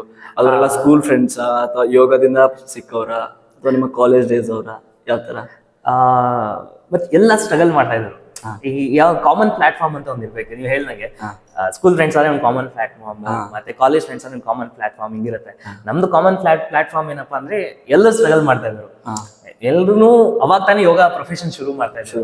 ಸೊ ಅಂದ್ರೆ ಕಂಪ್ಯಾರಿಟಿವ್ಲಿ ನಮ್ ಟೀಮ್ ಅಲ್ಲಿ ತಗೊಂಡ್ರೆ ಒಂದ್ ಸ್ವಲ್ಪ ಏನೋ ಒಂದ್ ಸ್ವಲ್ಪ ಸೀನಿಯರ್ ಅಂತ ಹೇಳ್ಕೊಳ್ಬಹುದು. ಆ ತರ ನಾನಿದೆ. ಇನ್ ಮಿಗ್ದವ್ರಲ್ಲ ಅವಾಗ ತಾನೇ ಇನ್ನೂ ಖಾಲಿ ಇಡ್ತಾ ಇದ್ರಂತವ್ರು. ಸೊ ಹಂಗೆ ನಾವೆಲ್ಲ ಒಂದು ಪ್ಲಾನ್ ಮಾಡ್ಕೊಂಡು, ಸೊ ಮತ್ತೆ ಯಾವ್ದು ತುಂಬಾ ಈಸಿ ಏನಿರ್ಲಿಲ್ಲ, ಎಲ್ಲ ಒಂದ್ ಸ್ವಲ್ಪ ಟ್ರಯಲ್ ಅಂಡ್ ಎರರ್ ಅಂತೆಲ್ಲ ಒಂದು ಹೊಸದ್ ಮಾಡಿ ಹಂಗೆಲ್ಲ ಮಾಡ್ಕೊಂಡು ಇವಾಗ ನೋಡಿ ಇನಿಷಿಯಲ್ ಎಲ್ಲ ಟೈಅಪ್ಸ್ ಆಗೋಣ ಜಿಮ್ಸ್ ಅಲ್ಲಿ ಎಲ್ಲ ಟೈಅಪ್ಸ್ ಆಗ್ತಾ ಇದ್ವಿ. ತಿರ್ಗಿ ಅಲ್ಲಿ ಏನಾಗ್ಬಿಡುತ್ತೆ, ಪೂರ್ತಿ ಹೋಲ್ಡ್ ಅವ್ರ ಕಡೆ ನಿಂತ್ಬಿಟ್ಟಿರುತ್ತೆ. ಸೊ ಅವ್ರಿಗೆ ಬೇಕು ಅಂದಾಗಿರ್ಬೇಕು, ಬೇಡ ಅಂದಾಗ ನಾವು ಖಾಲಿ ಮಾಡ್ಬೇಕು, ಈ ತರ ಪರಿಸ್ಥಿತಿ ಆಗ್ತಾ ಇತ್ತು. ಸೊ ಅದನ್ನೆಲ್ಲ ಫೇಸ್ ಮಾಡ್ಕೊಂಡು, ಸೊ ಎಲ್ರು ಆ ಸ್ಟ್ರಗಲ್ಸ್ ನೋಡಿದ್ವಲ್ಲ, ಸೊ ಇಲ್ಲ ಇವಾಗೆಲ್ಲ ಒಟ್ಟಿಗೆ ಒಂದ್ ಸೈಡು ಒಂದ್ ಕಡೆ ಮಾಡ ಅನ್ಕೊಂಡು. ಸೊ ಇವಾಗ ನೋಡಿ ಇವತ್ತು ನಾವಿಬ್ರು ಮಾತಾಡ್ತಾ ಇದೀವಿ. ಈ ಮಾತನಾಡೋದಕ್ಕೆ ತಿರ್ಗಾ ನಾನು ಬೇರೆ ಕಡೆ ಅಪಾಯಿಂಟ್ಮೆಂಟ್ ತಗೊಂಡು ನಿಮ್ ಜಾಗ ಕೊಡ್ತೀರಾ, ಒಂದ್ ಸ್ವಲ್ಪ ನಾನು ನಮ್ಮ ಸ್ನೇಹಿತರೊಬ್ರು ಬರ್ತಾರೆ, ನಾವು ಒಂದು ಯೂಟ್ಯೂಬ್ ಪಾಡ್ಕಾಸ್ಟ್ ಮಾಡ್ಬೇಕು, ಇದ ಪರ್ಮಿಷನ್ ಕೇಳೋ ಅವಶ್ಯಕತೆ ಇಲ್ಲ. ಸೊ ಬೇರೆ ಕಡೆ ಮಾಡಿದ್ರೆ ಇದೆಲ್ಲಾನು ಪ್ರತಿಯೊಂದು ಪರ್ಮಿಷನ್ ಕೇಳ್ಬೇಕಾಗಿರುತ್ತೆ. ಒಂದ್ ಫೋನ್ ನಂಬರ್ ಶೇರ್ ಆದ್ರೂ ಯಾಕೆ ಅವ್ರ ಕೊಟ್ರಿ ಫೋನ್ ನಂಬರ್ ಅಂತ ಕೇಳುವಂತದ್ದು ಇದೆ. ಸೊ ಹಿಂಗೆಲ್ಲ ಆಗ್ತಾ ಇರುತ್ತೆ. ಫಸ್ಟ್ ಡೇ ಯೋಗವಂತ ಶುರು ಮಾಡಿದಾಗ ಇವಾಗ ಯೋಗವಂತ ನಡೀತಾ ಇರೋದಕ್ಕೆ ಹೆಂಗ್ ಫೀಲ್ ಇದೆ ನಿಮ್ಗೆ ಹೆಂಗ್ ಅನ್ಸುತ್ತೆ? ಮೊದ್ಲು ಒಂಥರ ಏನ್ ಹೇಳ್ತೀವಿ, ಈಕ್ವಲ್ ಮೈಂಡ್ ಸೆಟ್, ಸಮತ್ವಂ ಯೋಗ ಉಚಿತ ಅದನ್ನೇ ಕಾದಿಸ್ಕೊಂಡು ಬಂದಿದೀವಿ. ಸೊ ಮೊದಲು ಅದು ಒಂಥರ ಎಂಜಾಯ್ಮೆಂಟ್ ಚೆನ್ನಾಗಿದೆ, ಆ ಲೈಫ್ ಒಂಥರ ಚೆನ್ನಾಗಿದೆ. ಇನಿಷಿಯಲ್ ಡೇಸ್ ಸ್ಟ್ರಗಲ್ ಇಲ್ಲ ಏನ್ ಗೊತ್ತಾ, ಏನ್ ಹೇಳ್ತೀವಿ, ಮೀನ್ ಇರುತ್ತಲ್ಲ, ನೀರೊಳಗಡೆ ನೀರಿನ ಆಚೆ ತೆಗೆದ್ಮೇಲೆ ಮೀನಿನ ಮಹತ್ವ ಗೊತ್ತಾಗುತ್ತೆ. ಮೀನು ಒಳಗಡೆಯಿಂದ ಅದಕ್ಕೆ ಮಹತ್ವನೇ ಗೊತ್ತಾಗಲ್ಲ. ಇನ್ ದ ಸೇಮ್ ವೇ ನಮ್ದು ಅಷ್ಟು, ನಮ್ಗೆ ಸ್ವಲ್ಪ ಕಷ್ಟಗಳು ಬಂದಾಗ ಅವಾಗಲೇ ಜೀವನದ ನಿಜವಾದ ಆಸ್ವಾದ ಸಿಗೋದು. ಸೊ ಅದನ್ನೆಲ್ಲ ಅನುಭವಿಸಕ್ಕಾಗುವಂಥದ್ದು. ನಾವು ಇನಿಷಿಯಲ್ ಡೇಸ್ ಅದನ್ನ ಸ್ವಲ್ಪ ಸ್ಟ್ರಗಲ್ ಇದ್ದಿದ್ದಕ್ಕೆ ಇವಾಗ ಒಂದ್ ಸ್ವಲ್ಪ ಚೆನ್ನಾಗಿ ಅನ್ಸುತ್ತೆ. ಇಲ್ಲ ಸ್ಟ್ರಗಲೇ ನೋಡಿಲ್ಲ ಅಂತಂದ್ರೆ ನಮ್ಗೆ ಅದು ಮಹತ್ವನೇ ಗೊತ್ತಾಗ್ತಾ ಇರಲಿಲ್ಲ. ನಿಮ್ ಪ್ರಕಾರ ವಾಟ್ ಈಸ್ ಲೈಫ್? ಜೀವನ ಅಂದ್ರೆ ಏನು? ಹೆಂಗ್ ಕಳಿಬೇಕು ಒಂದು ಜೀವನ? ಬಿಕಾಸ್ ನಾನು ಈ ಕ್ವಶನ್ ಬೇರೆ ಯಾರಿಗೋ ಜಿಮ್ ಮಾಸ್ಟರ್ಗೋ ಬೇರೆ ಯಾರಿಗೋ ಕೇಳಿದ್ರೆ ಅವ್ರು ಹೇಳ್ತಾರೆ ಎಲ್ಲ ಚೆನ್ನಾಗಿ ದುಡಿಬೇಕು, ತಿನ್ಬೇಕು, ಇದೇ ಜೀವನ ಅಂತ. ಬಟ್ ಒಬ್ಬ ಯೋಗ ಟೀಚರ್ ಇಸ್ ನಾಟ್ ಬರೀ ಆಸನಗಳನ್ನ ಹೇಳ್ಕೊಡೋದಲ್ದೇನೆ ಅವ್ರು ಅದರಿಂದ ಅಭ್ಯಾಸನೂ ಮಾಡ್ಬೇಕು. ಸೊ ನಿಮ್ಗೆ ಗೊತ್ತಿರುತ್ತೆ, ನೀವು ಸ್ಟಡಿ ಮಾಡಿರ್ತೀರಾ, ವಾಟ್ ಈಸ್ ಲೈಫ್? ಜೀವನ ಅಂದ್ರೆ ಏನು? Each soul is individual. So ಜೀವನ ಅನ್ನೋದು ಅವ್ರವ್ರದೇ ಡೆಫಿನೇಷನ್ಸ್ಗಳು. ಜನರಲಿ ನಾನೇನೋ ಒಂದು ಹೇಳಿದೆ ಅಂದ ತಕ್ಷಣ ಅದು ಜೀವನ ಅಂತ ಇನ್ನೊಬ್ರಿಗೂ ಅಪ್ಲೈ ಆಗತ್ತೆ ಅಂತ ಹೇಳಕ್ಕಾಗಲ್ಲ. ಮತ್ತೆ ಏನಾಗತ್ತೆ ಇಲ್ಲಿ ನೋಡಿ, ಸೊ ಚಿಕ್ಕ ವಯಸ್ಸಲ್ಲಿ ನಮ್ದು ಆಗೋದು ಇದೊಂದು ನ್ಯೂಟ್ರಲ್ ಸ್ಟೇಟ್ ಅನ್ನೋದು ಮರ್ತೇ ಬಿಡ್ತೀವಿ. ಪ್ರತಿಯೊಂದಕ್ಕೂ ಏನಾಗತ್ತೆ, ನಮ್ ಚಿಕ್ಕ ವಯಸ್ಸಲ್ಲಿ ಹಂಗೆ ಬೆಳೆಸ್ಬಿಟ್ಟಿರ್ತಾರೆ. ದೊಡ್ಡವ್ರ ಮಾತು ಕೇಳಬೇಕು, ಮತ್ತೆ ಟೀಚರ್ಸ್ ಮಾತು ಕೇಳಬೇಕು. ಹಿಂಗೆ ನಾವು ಜೀವನ ಅಂದ್ರೆ ನಾವು ಎಕ್ಸ್ಪೀರಿಯನ್ಸ್ ಮಾಡೋದು ಜೀವನ. ನಾವ್ ಹೆಂಗ್ ತಗೊಂಡೋಗ್ತೀವಿ ಅದೇ ಜೀವನ. ಹಿಂಗ್ ಹೇಳ್ಬೋದು, ಯೋಗಿಕ್ ಟರ್ಮಿನಾಲಜಿಸ್ ಹೇಳ್ತು ಅಂದ್ರೆ ಜೀವನ ಅಂದ್ರೆ ಏನೋ ಜೀವಾತ್ಮದಿಂದ ಪರಮಾತ್ಮ ಸೇರ್ಸೋದೇ ನಮ್ ಗುರಿ, ಇದೆಲ್ಲ ನೀವು ಹೇಳ್ಬೋದು. ಅದು ಏನಂತರ ತುಂಬಾ ಥಿಯರಿಟಿಕಲ್ ಆಗೋಗ್ಬಿಡುತ್ತೆ. ಸೊ ಮತ್ತೆ ನಾವು ಎಕ್ಸ್ಪೀರಿಯನ್ಸ್ ಮಾಡ್ಕೊಂಡು ಹೋಗೋದೇ ಜೀವನ ಅಂತ ನನ್ನ ಒಂದಿದು. ಸೊ ನಾವೇನು ಇದ್ರ ಕಡೆ ಗಮನ ಹರಿಸ್ಕೊಂಡು ಇಟ್ಸ್ ಜಸ್ಟ್ ಎಂಜಾಯ್ ಮಾಡ್ಕೊಂಡು ಹೋಗೋದಷ್ಟೇ. ಸೊ ನಂದು ಆಕ್ಚುಲಿ ಯೋಗಿ ಪ್ರಿನ್ಸಿಪಲ್ ನಾನು ಹೇಳಿದಲ್ಲ, ಸಮತ್ವ ಸಾರಿ ಯುಜ್ಯತೆ ಐತಿ ಅನೇನ ಯೋಗ ಅಂತ ಹೇಳ್ತೀವಲ್ಲ. ಸೊ ನಮ್ ಜೀವಾತ್ಮನ ಪರಮಾತ್ಮನ ಸೇರ್ಸೋದು ನಮ್ಮ ಗುರಿ. ಅದಕ್ಕೆ ಭಕ್ತಿ ಯೋಗ, ಕರ್ಮಯೋಗ, ರಾಜಯೋಗ, ಜ್ಞಾನ ಯೋಗ, ಇದೆಲ್ಲ ಏನು ಮಾರ್ಗಗಳು. ಈ ಮಾರ್ಗದ ಮುಖಾಂತರ ನೀವು ಪರಮಾತ್ಮ ತಲುಪಬೇಕು, ಅದೇ ಜೀವನದ ಗುರಿ. ಜೀವನ ಅಂದ್ರೆ ಅದೇನೆ ಅಂತೆಲ್ಲ ಹೇಳ್ಬೋದು. ಬಟ್ ನಂಗೆ ಪರ್ಸ್ನಲಿ ಬರೀ ನಾನು ಒಬ್ಬನೇ ಅಂತ ಕೇಳ್ತು ಅಂದ್ರೆ, ಸೊ ಎಕ್ಸ್ಪೀರಿಯನ್ಸ್ ಮಾಡ್ಕೊಂಡು, ಫೀಲ್ ಮಾಡ್ಕೊಂಡು, ಎಂಜಾಯ್ ಮಾಡ್ಕೊಂಡು ಹೋಗ್ತಾ ಇರೋ ಮಾರ್ಗಗಳು ಅನುಸರಿಸ್ಕೊಂಡು ಹೋಗಿ ಅದ್ರಲ್ಲಿ ಎಂಜಾಯ್ ಮಾಡ್ಕೊಂಡು ಹೋದ್ರೆ ಒಳ್ಳೇದು. ಕೆಲಸ ಏನ್ ಮಾಡ್ತೀವಲ್ಲ ಭಕ್ತಿ ಯೋಗ ಜ್ಞಾನ ಅನ್ಕೊಂಡು ಅಲ್ಲೇ ಸಫರ್ ಮಾಡ್ತಾ ಇರ್ತಾರೆ. ಸೊ ಜೀವನ ಅನ್ನೋದೇ ಮರ್ತ್ಬಿಡ್ತಾರೆ, ಅನುಭವಿಸೋದೇ ಮರ್ತ್ಬಿಡ್ತಾರೆ. ನಮ್ಮ ಸುತ್ತಮುತ್ತಲು ನೋಡ್ತಾ ಇದೀವಿ, ಏನು ದೇವ್ರ ಪೂಜೆ ಮಾಡೋದ್ರಿಂದ ಅದನ್ನೇ ಕಷ್ಟ ಪಡೋದನ್ನ ತರ ಅನ್ಕೊಂಡು ಮಾಡ್ತಾ ಇರ್ತಾರೆ. ಅಯ್ಯೋ ಬೆಳಗ್ಗೆ ಎದೊಳ್ಬೇಕು, ಅದಕ್ಕೆ ಟೆನ್ಷನ್ ಮಾಡ್ಕೊಂಡು ನಿದ್ದೆನೆ ಮಾಡ್ದಲ್ಲ, ಬೆಳಗ್ಗೆ 5 ಗಂಟೆಗೆ ಎದ್ದೇಳ್ಬೇಕು, ದೇವ್ರ ಪೂಜೆ ಮಾಡ್ಬೇಕು. ಅಷ್ಟೇ, ಎಂಜಾಯ್ ಮಾಡ್ಕೊಂಡು ಮಾಡ್ತಾ ಇದ್ದೀರಾ, ದೇವ್ರ ಪೂಜೆನ ಎಂಜಾಯ್ ಮಾಡ್ಕೊಂಡು ಮಾಡ್ತಾ ಇದ್ದೀರಾ. ಸೊ ದಟ್ಸ್ ಆ ಎದೊಳೋದು ಎಂಜಾಯ್ ಮಾಡ್ಕೊಂಡು ಮಾಡ್ಬೇಕು. ಇಲ್ಲ ಅಂದ್ರೆ ಅರ್ಥನೇ ಇಲ್ಲ. ದೇವ್ರು ಇಷ್ಟೊಂಡೆಲ್ಲ ಕಷ್ಟ ಪಡ್ಕೊಂಡು ಹಿಂಸೆ ಪಡ್ಕೊಂಡು ಆಮೇಲೆ ಬೆಳಗ್ಗೆ ಎದ್ಬಿಟ್ಟು ಹಿಂಗೆ ತೂರ್ಸ್ಕೊಂಡು ನೀನ್ ಚಾಂಟಿಂಗ್ ಮಾಡ್ಕೊಂಡು ತೂರ್ಸ್ಕೊಂಡು ಇಟ್ಸ್ ಮೀನಿಂಗ್ ಇಲ್ಲ ಅಂತ ಅನ್ಸುತ್ತೆ. ಜಸ್ಟ್ ಎಕ್ಸ್ಪೀರಿಯನ್ಸ್ ಮಾಡಿ ಎಂಜಾಯ್ ಮಾಡ್ಕೊಂಡು ಹೋಗ್ತಾರೆ. ಎಂಜಾಯ್ ಅಂದ್ರೆ ರೈಟ್ ವೇ. ಲೈಟ್ ಅದೇ ಬಸವನವ್ರು ಹೇಳ್ತಾರೆ, ಉಳ್ಳವರು ಶಿವಾಲಯವ ಮಾಡುವರಯ್ಯ, ನಾನೇನು ಮಾಡಲಿ ಬಡವನಯ್ಯ, ಎನ್ನ ಕಾಲೇ ಕಂಬ ದೇಹವೇ ದೇಗುಲ ಶಿರವೇ ಹೊನ್ನ ಕಳಸವಯ್ಯ, ಸಾವಿರ ಕಳಿ ಉಂಟು ಜಂಗಮ ಕಳಿವಿಲ್ಲ ಕೂಡಲ ಸಂಗಮ ದೇವ ದೇವ ಅಂತ. ನಮ್ಮಿಂದ ದೇಹನೇ ಒಂದು ದೇಗುಲ, ತಲೆನೇ ಶಿರ, ಹಂಗಾಗಿ ನಮ್ಮ ಮನಸ್ಸೇ ಆತರ ನಮ್ಮೊಳಗಡೆನೆ ದೇವ್ರಿದ್ದಾನೆ, ಅಹಂ ಬ್ರಹ್ಮಾಸ್ಮಿ ಅಂತ ನೀವು ಹೇಳ್ತೀವಿ. ಅದನ್ನ ಎಷ್ಟು ಅದ್ರ ಬಗ್ಗೆ ಎಷ್ಟು ಹೇಳಕ್ಕೆ ಇಷ್ಟಪಡ್ತಾರೆ, ಅದೆಷ್ಟು ಕರೆಕ್ಟ್? ಅಥವಾ ಎಷ್ಟೋ ಜನ ಹೇಳ್ತಾರೆ, ಯಾವುದೋ ಒಂದು ಉಪೇಂದ್ರ ಮೂವಿಲಿತ್ತು, I am god, god is great ಅಂತ. ಯೋಗದಲ್ಲೂ ಆತರ ಇದೆ, ಅಹಂ ಬ್ರಹ್ಮಾಸ್ಮಿ ಅಂತ, ಅಂದ್ರೆ ಐ ಆಮ್ ದ ಗಾಡ್ ಅನ್ನೋ ತರನೇ. ಆ ಸ್ಟೇಟ್ಮೆಂಟ್ ಬಗ್ಗೆ ನಿಮ್ಮ ಅನಿಸಿಕೆ? ಅದೇ ಒಂದ್ಸರಿ ತಿರ್ಗಾ ಸರ್ವಾಂಗದ ಒಂದು ವಚನ, ಸಣ್ಣನೆ ಮಳಲೊಳಗೆ ನುಣ್ಣನೆಯ ಶಿಲೆಯೊಳಗೆ ಬಣ್ಣಿಸಿ ಬರೆದ ಪಟದೊಳಗೆ ಇರುವ ಆತ ತನ್ನೊಳಗೆ ಇರನೇ ಸರ್ವಜ್ಞ ಅಂತ. ಎಲ್ಲದರಲ್ಲೂ ದೇವ್ರಿದ್ದಾನೆ ಅಂತ ನಂಬ್ತೀವಿ. ಭೂತಾಯಿಗೆ ನಮಸ್ಕಾರ ಮಾಡ್ತೀವಿ, ಮತ್ತೆ ವಿಗ್ರಹಕ್ಕೆ ನಮಸ್ಕಾರ ಮಾಡ್ತೀವಿ, ಕಲ್ಲಿನ ವಿಗ್ರಹಕ್ಕೆ ನಮಸ್ಕಾರ ಮಾಡ್ತೀವಿ, ಮತ್ತೆ ಇನ್ನೇನು ಫೋಟೋಗಳು, ದೇವ್ರ ಫೋಟೋಗೆ ನಮಸ್ಕಾರ ಮಾಡ್ತೀವಿ. ನಮ್ಮಲ್ಲಿ ದೇವ್ರಿಲ್ಲ ಅಂತ ಏನಕ್ಕೆ ಅನ್ಕೊಳ್ಳೋದು? ನಮ್ಮಲ್ಲೂ ದೇವ್ರಿದ್ದಾನೆ, ಎಲ್ಲರಲ್ಲೂ ದೇವ್ರಿದ್ದಾನೆ. ಸೊ ಅದನ್ನ ನಾವು ಕಂಡುಕೊಳ್ಬೇಕಷ್ಟೇ. ಮತ್ತೆ ನಾವು ಈಗ ಎಷ್ಟೊಂದ್ಸರಿ ನಾವೇನ್ ಮಾಡ್ತೀವಿ, ಬೇರೆಯವ್ರನ್ನೆಲ್ಲ ಅರ್ಥ ಮಾಡ್ಕೊಳಕ್ ಹೋಗ್ತೀವಿ. ಅವ್ನು ಹೆಂಗೆ ಅಂತ ನನಗೆ ಗೊತ್ತು, ಇವ್ನು ಹೆಂಗೆ ಅಂತ ನನಗೆ ಗೊತ್ತು, ಅದು ಹೆಂಗೆ ವರ್ಕ್ ಆಗುತ್ತೆ ನನಗೆ ಗೊತ್ತಿಲ್ಲ. ಬೇರೆಯವ್ರನ್ನೆಲ್ಲ ಅರ್ಥ ಮಾಡ್ಕೊಳಕ್ ಪ್ರಯತ್ನ ಮಾಡ್ತೀವಿ, ನಾವು ಅರ್ಥ ಮಾಡ್ಕೊಳ್ಳೋದೇ ಬಿಟ್ಬಿಡ್ತೀವಿ. ಎಷ್ಟೊಂದ್ಸರಿ ನಮ್ಗೆ ಎಷ್ಟು ವೀಕ್ ಆಗಿರ್ತೀವಿ ಅಂದ್ರೆ, ನಮ್ಮೊಳಗೆ ದೇವ್ರಿದಾನೋ ಇಲ್ವೋ ಬಿಡಿ, ಅಟ್ಲೀಸ್ಟ್ ಅರ್ಥ ಮಾಡ್ಕೊಳ್ಳೋದನ್ನ ಪ್ರಯತ್ನ. ಅದಕ್ಕೆ ಯೋಗದ ಸ್ವ ಅಧ್ಯಾಯ ಅಂತ ಹೇಳ್ತೀವಿ. ನಾವು ಅಧ್ಯಾಯ ಮಾಡ್ಕೊಳ್ಳೋದು. ಇದನ್ನೇ ಬಿಟ್ಬಿಟ್ಟು ನಮ್ಗೆ ಯಾವ ಕೋಪ ಬರುತ್ತೆ ನಮ್ಗೆ ಗೊತ್ತಿರಲ್ಲ. ನಾವು ಏನೇಂತ ನಮ್ಗೆ ಖುಷಿ ಇದೆ ನಮ್ಗೆ ಗೊತ್ತಿರಲ್ಲ.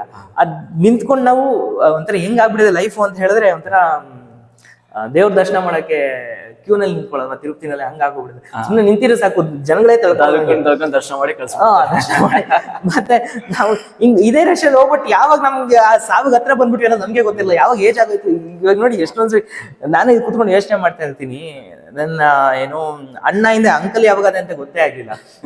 ಅಂಕಲ್ ಇಂದ ನೆಕ್ಸ್ಟ್ ತಾತ ಯಾವಾಗ ಅಂತ ಗೊತ್ತಾಗ್ತದೆ. ಸಾವಯವ ಹಂಗಾಗೋಗ್ಬಿಡುತ್ತೆ. ಇವಾಗ ಮೊದಲೆಲ್ಲ ಅಣ್ಣ ಅಣ್ಣ ಅಂತ ಮೊದಲು, ಇವಾಗೆಲ್ಲ ಅಂಕಲ್ ಅಂಕಲ್ ಅಂತಾರೆ. ನನ್ ಮುಂದೆ ಆಟ ಮಾಡಿ ಬೆಳೆಸಿರೋದು ಅವ್ರಿಗೆ ಇವಾಗ ಮಕ್ಳುಗಳಾಗ್ಬಿಡ್ತಾರೆ. ನೀವು ಜೀವನ ಅಂದ್ರೆ ಅನುಭವಿಸ್ಬೇಕು ಅಂತ ಹೇಳಿದ್ರಿ.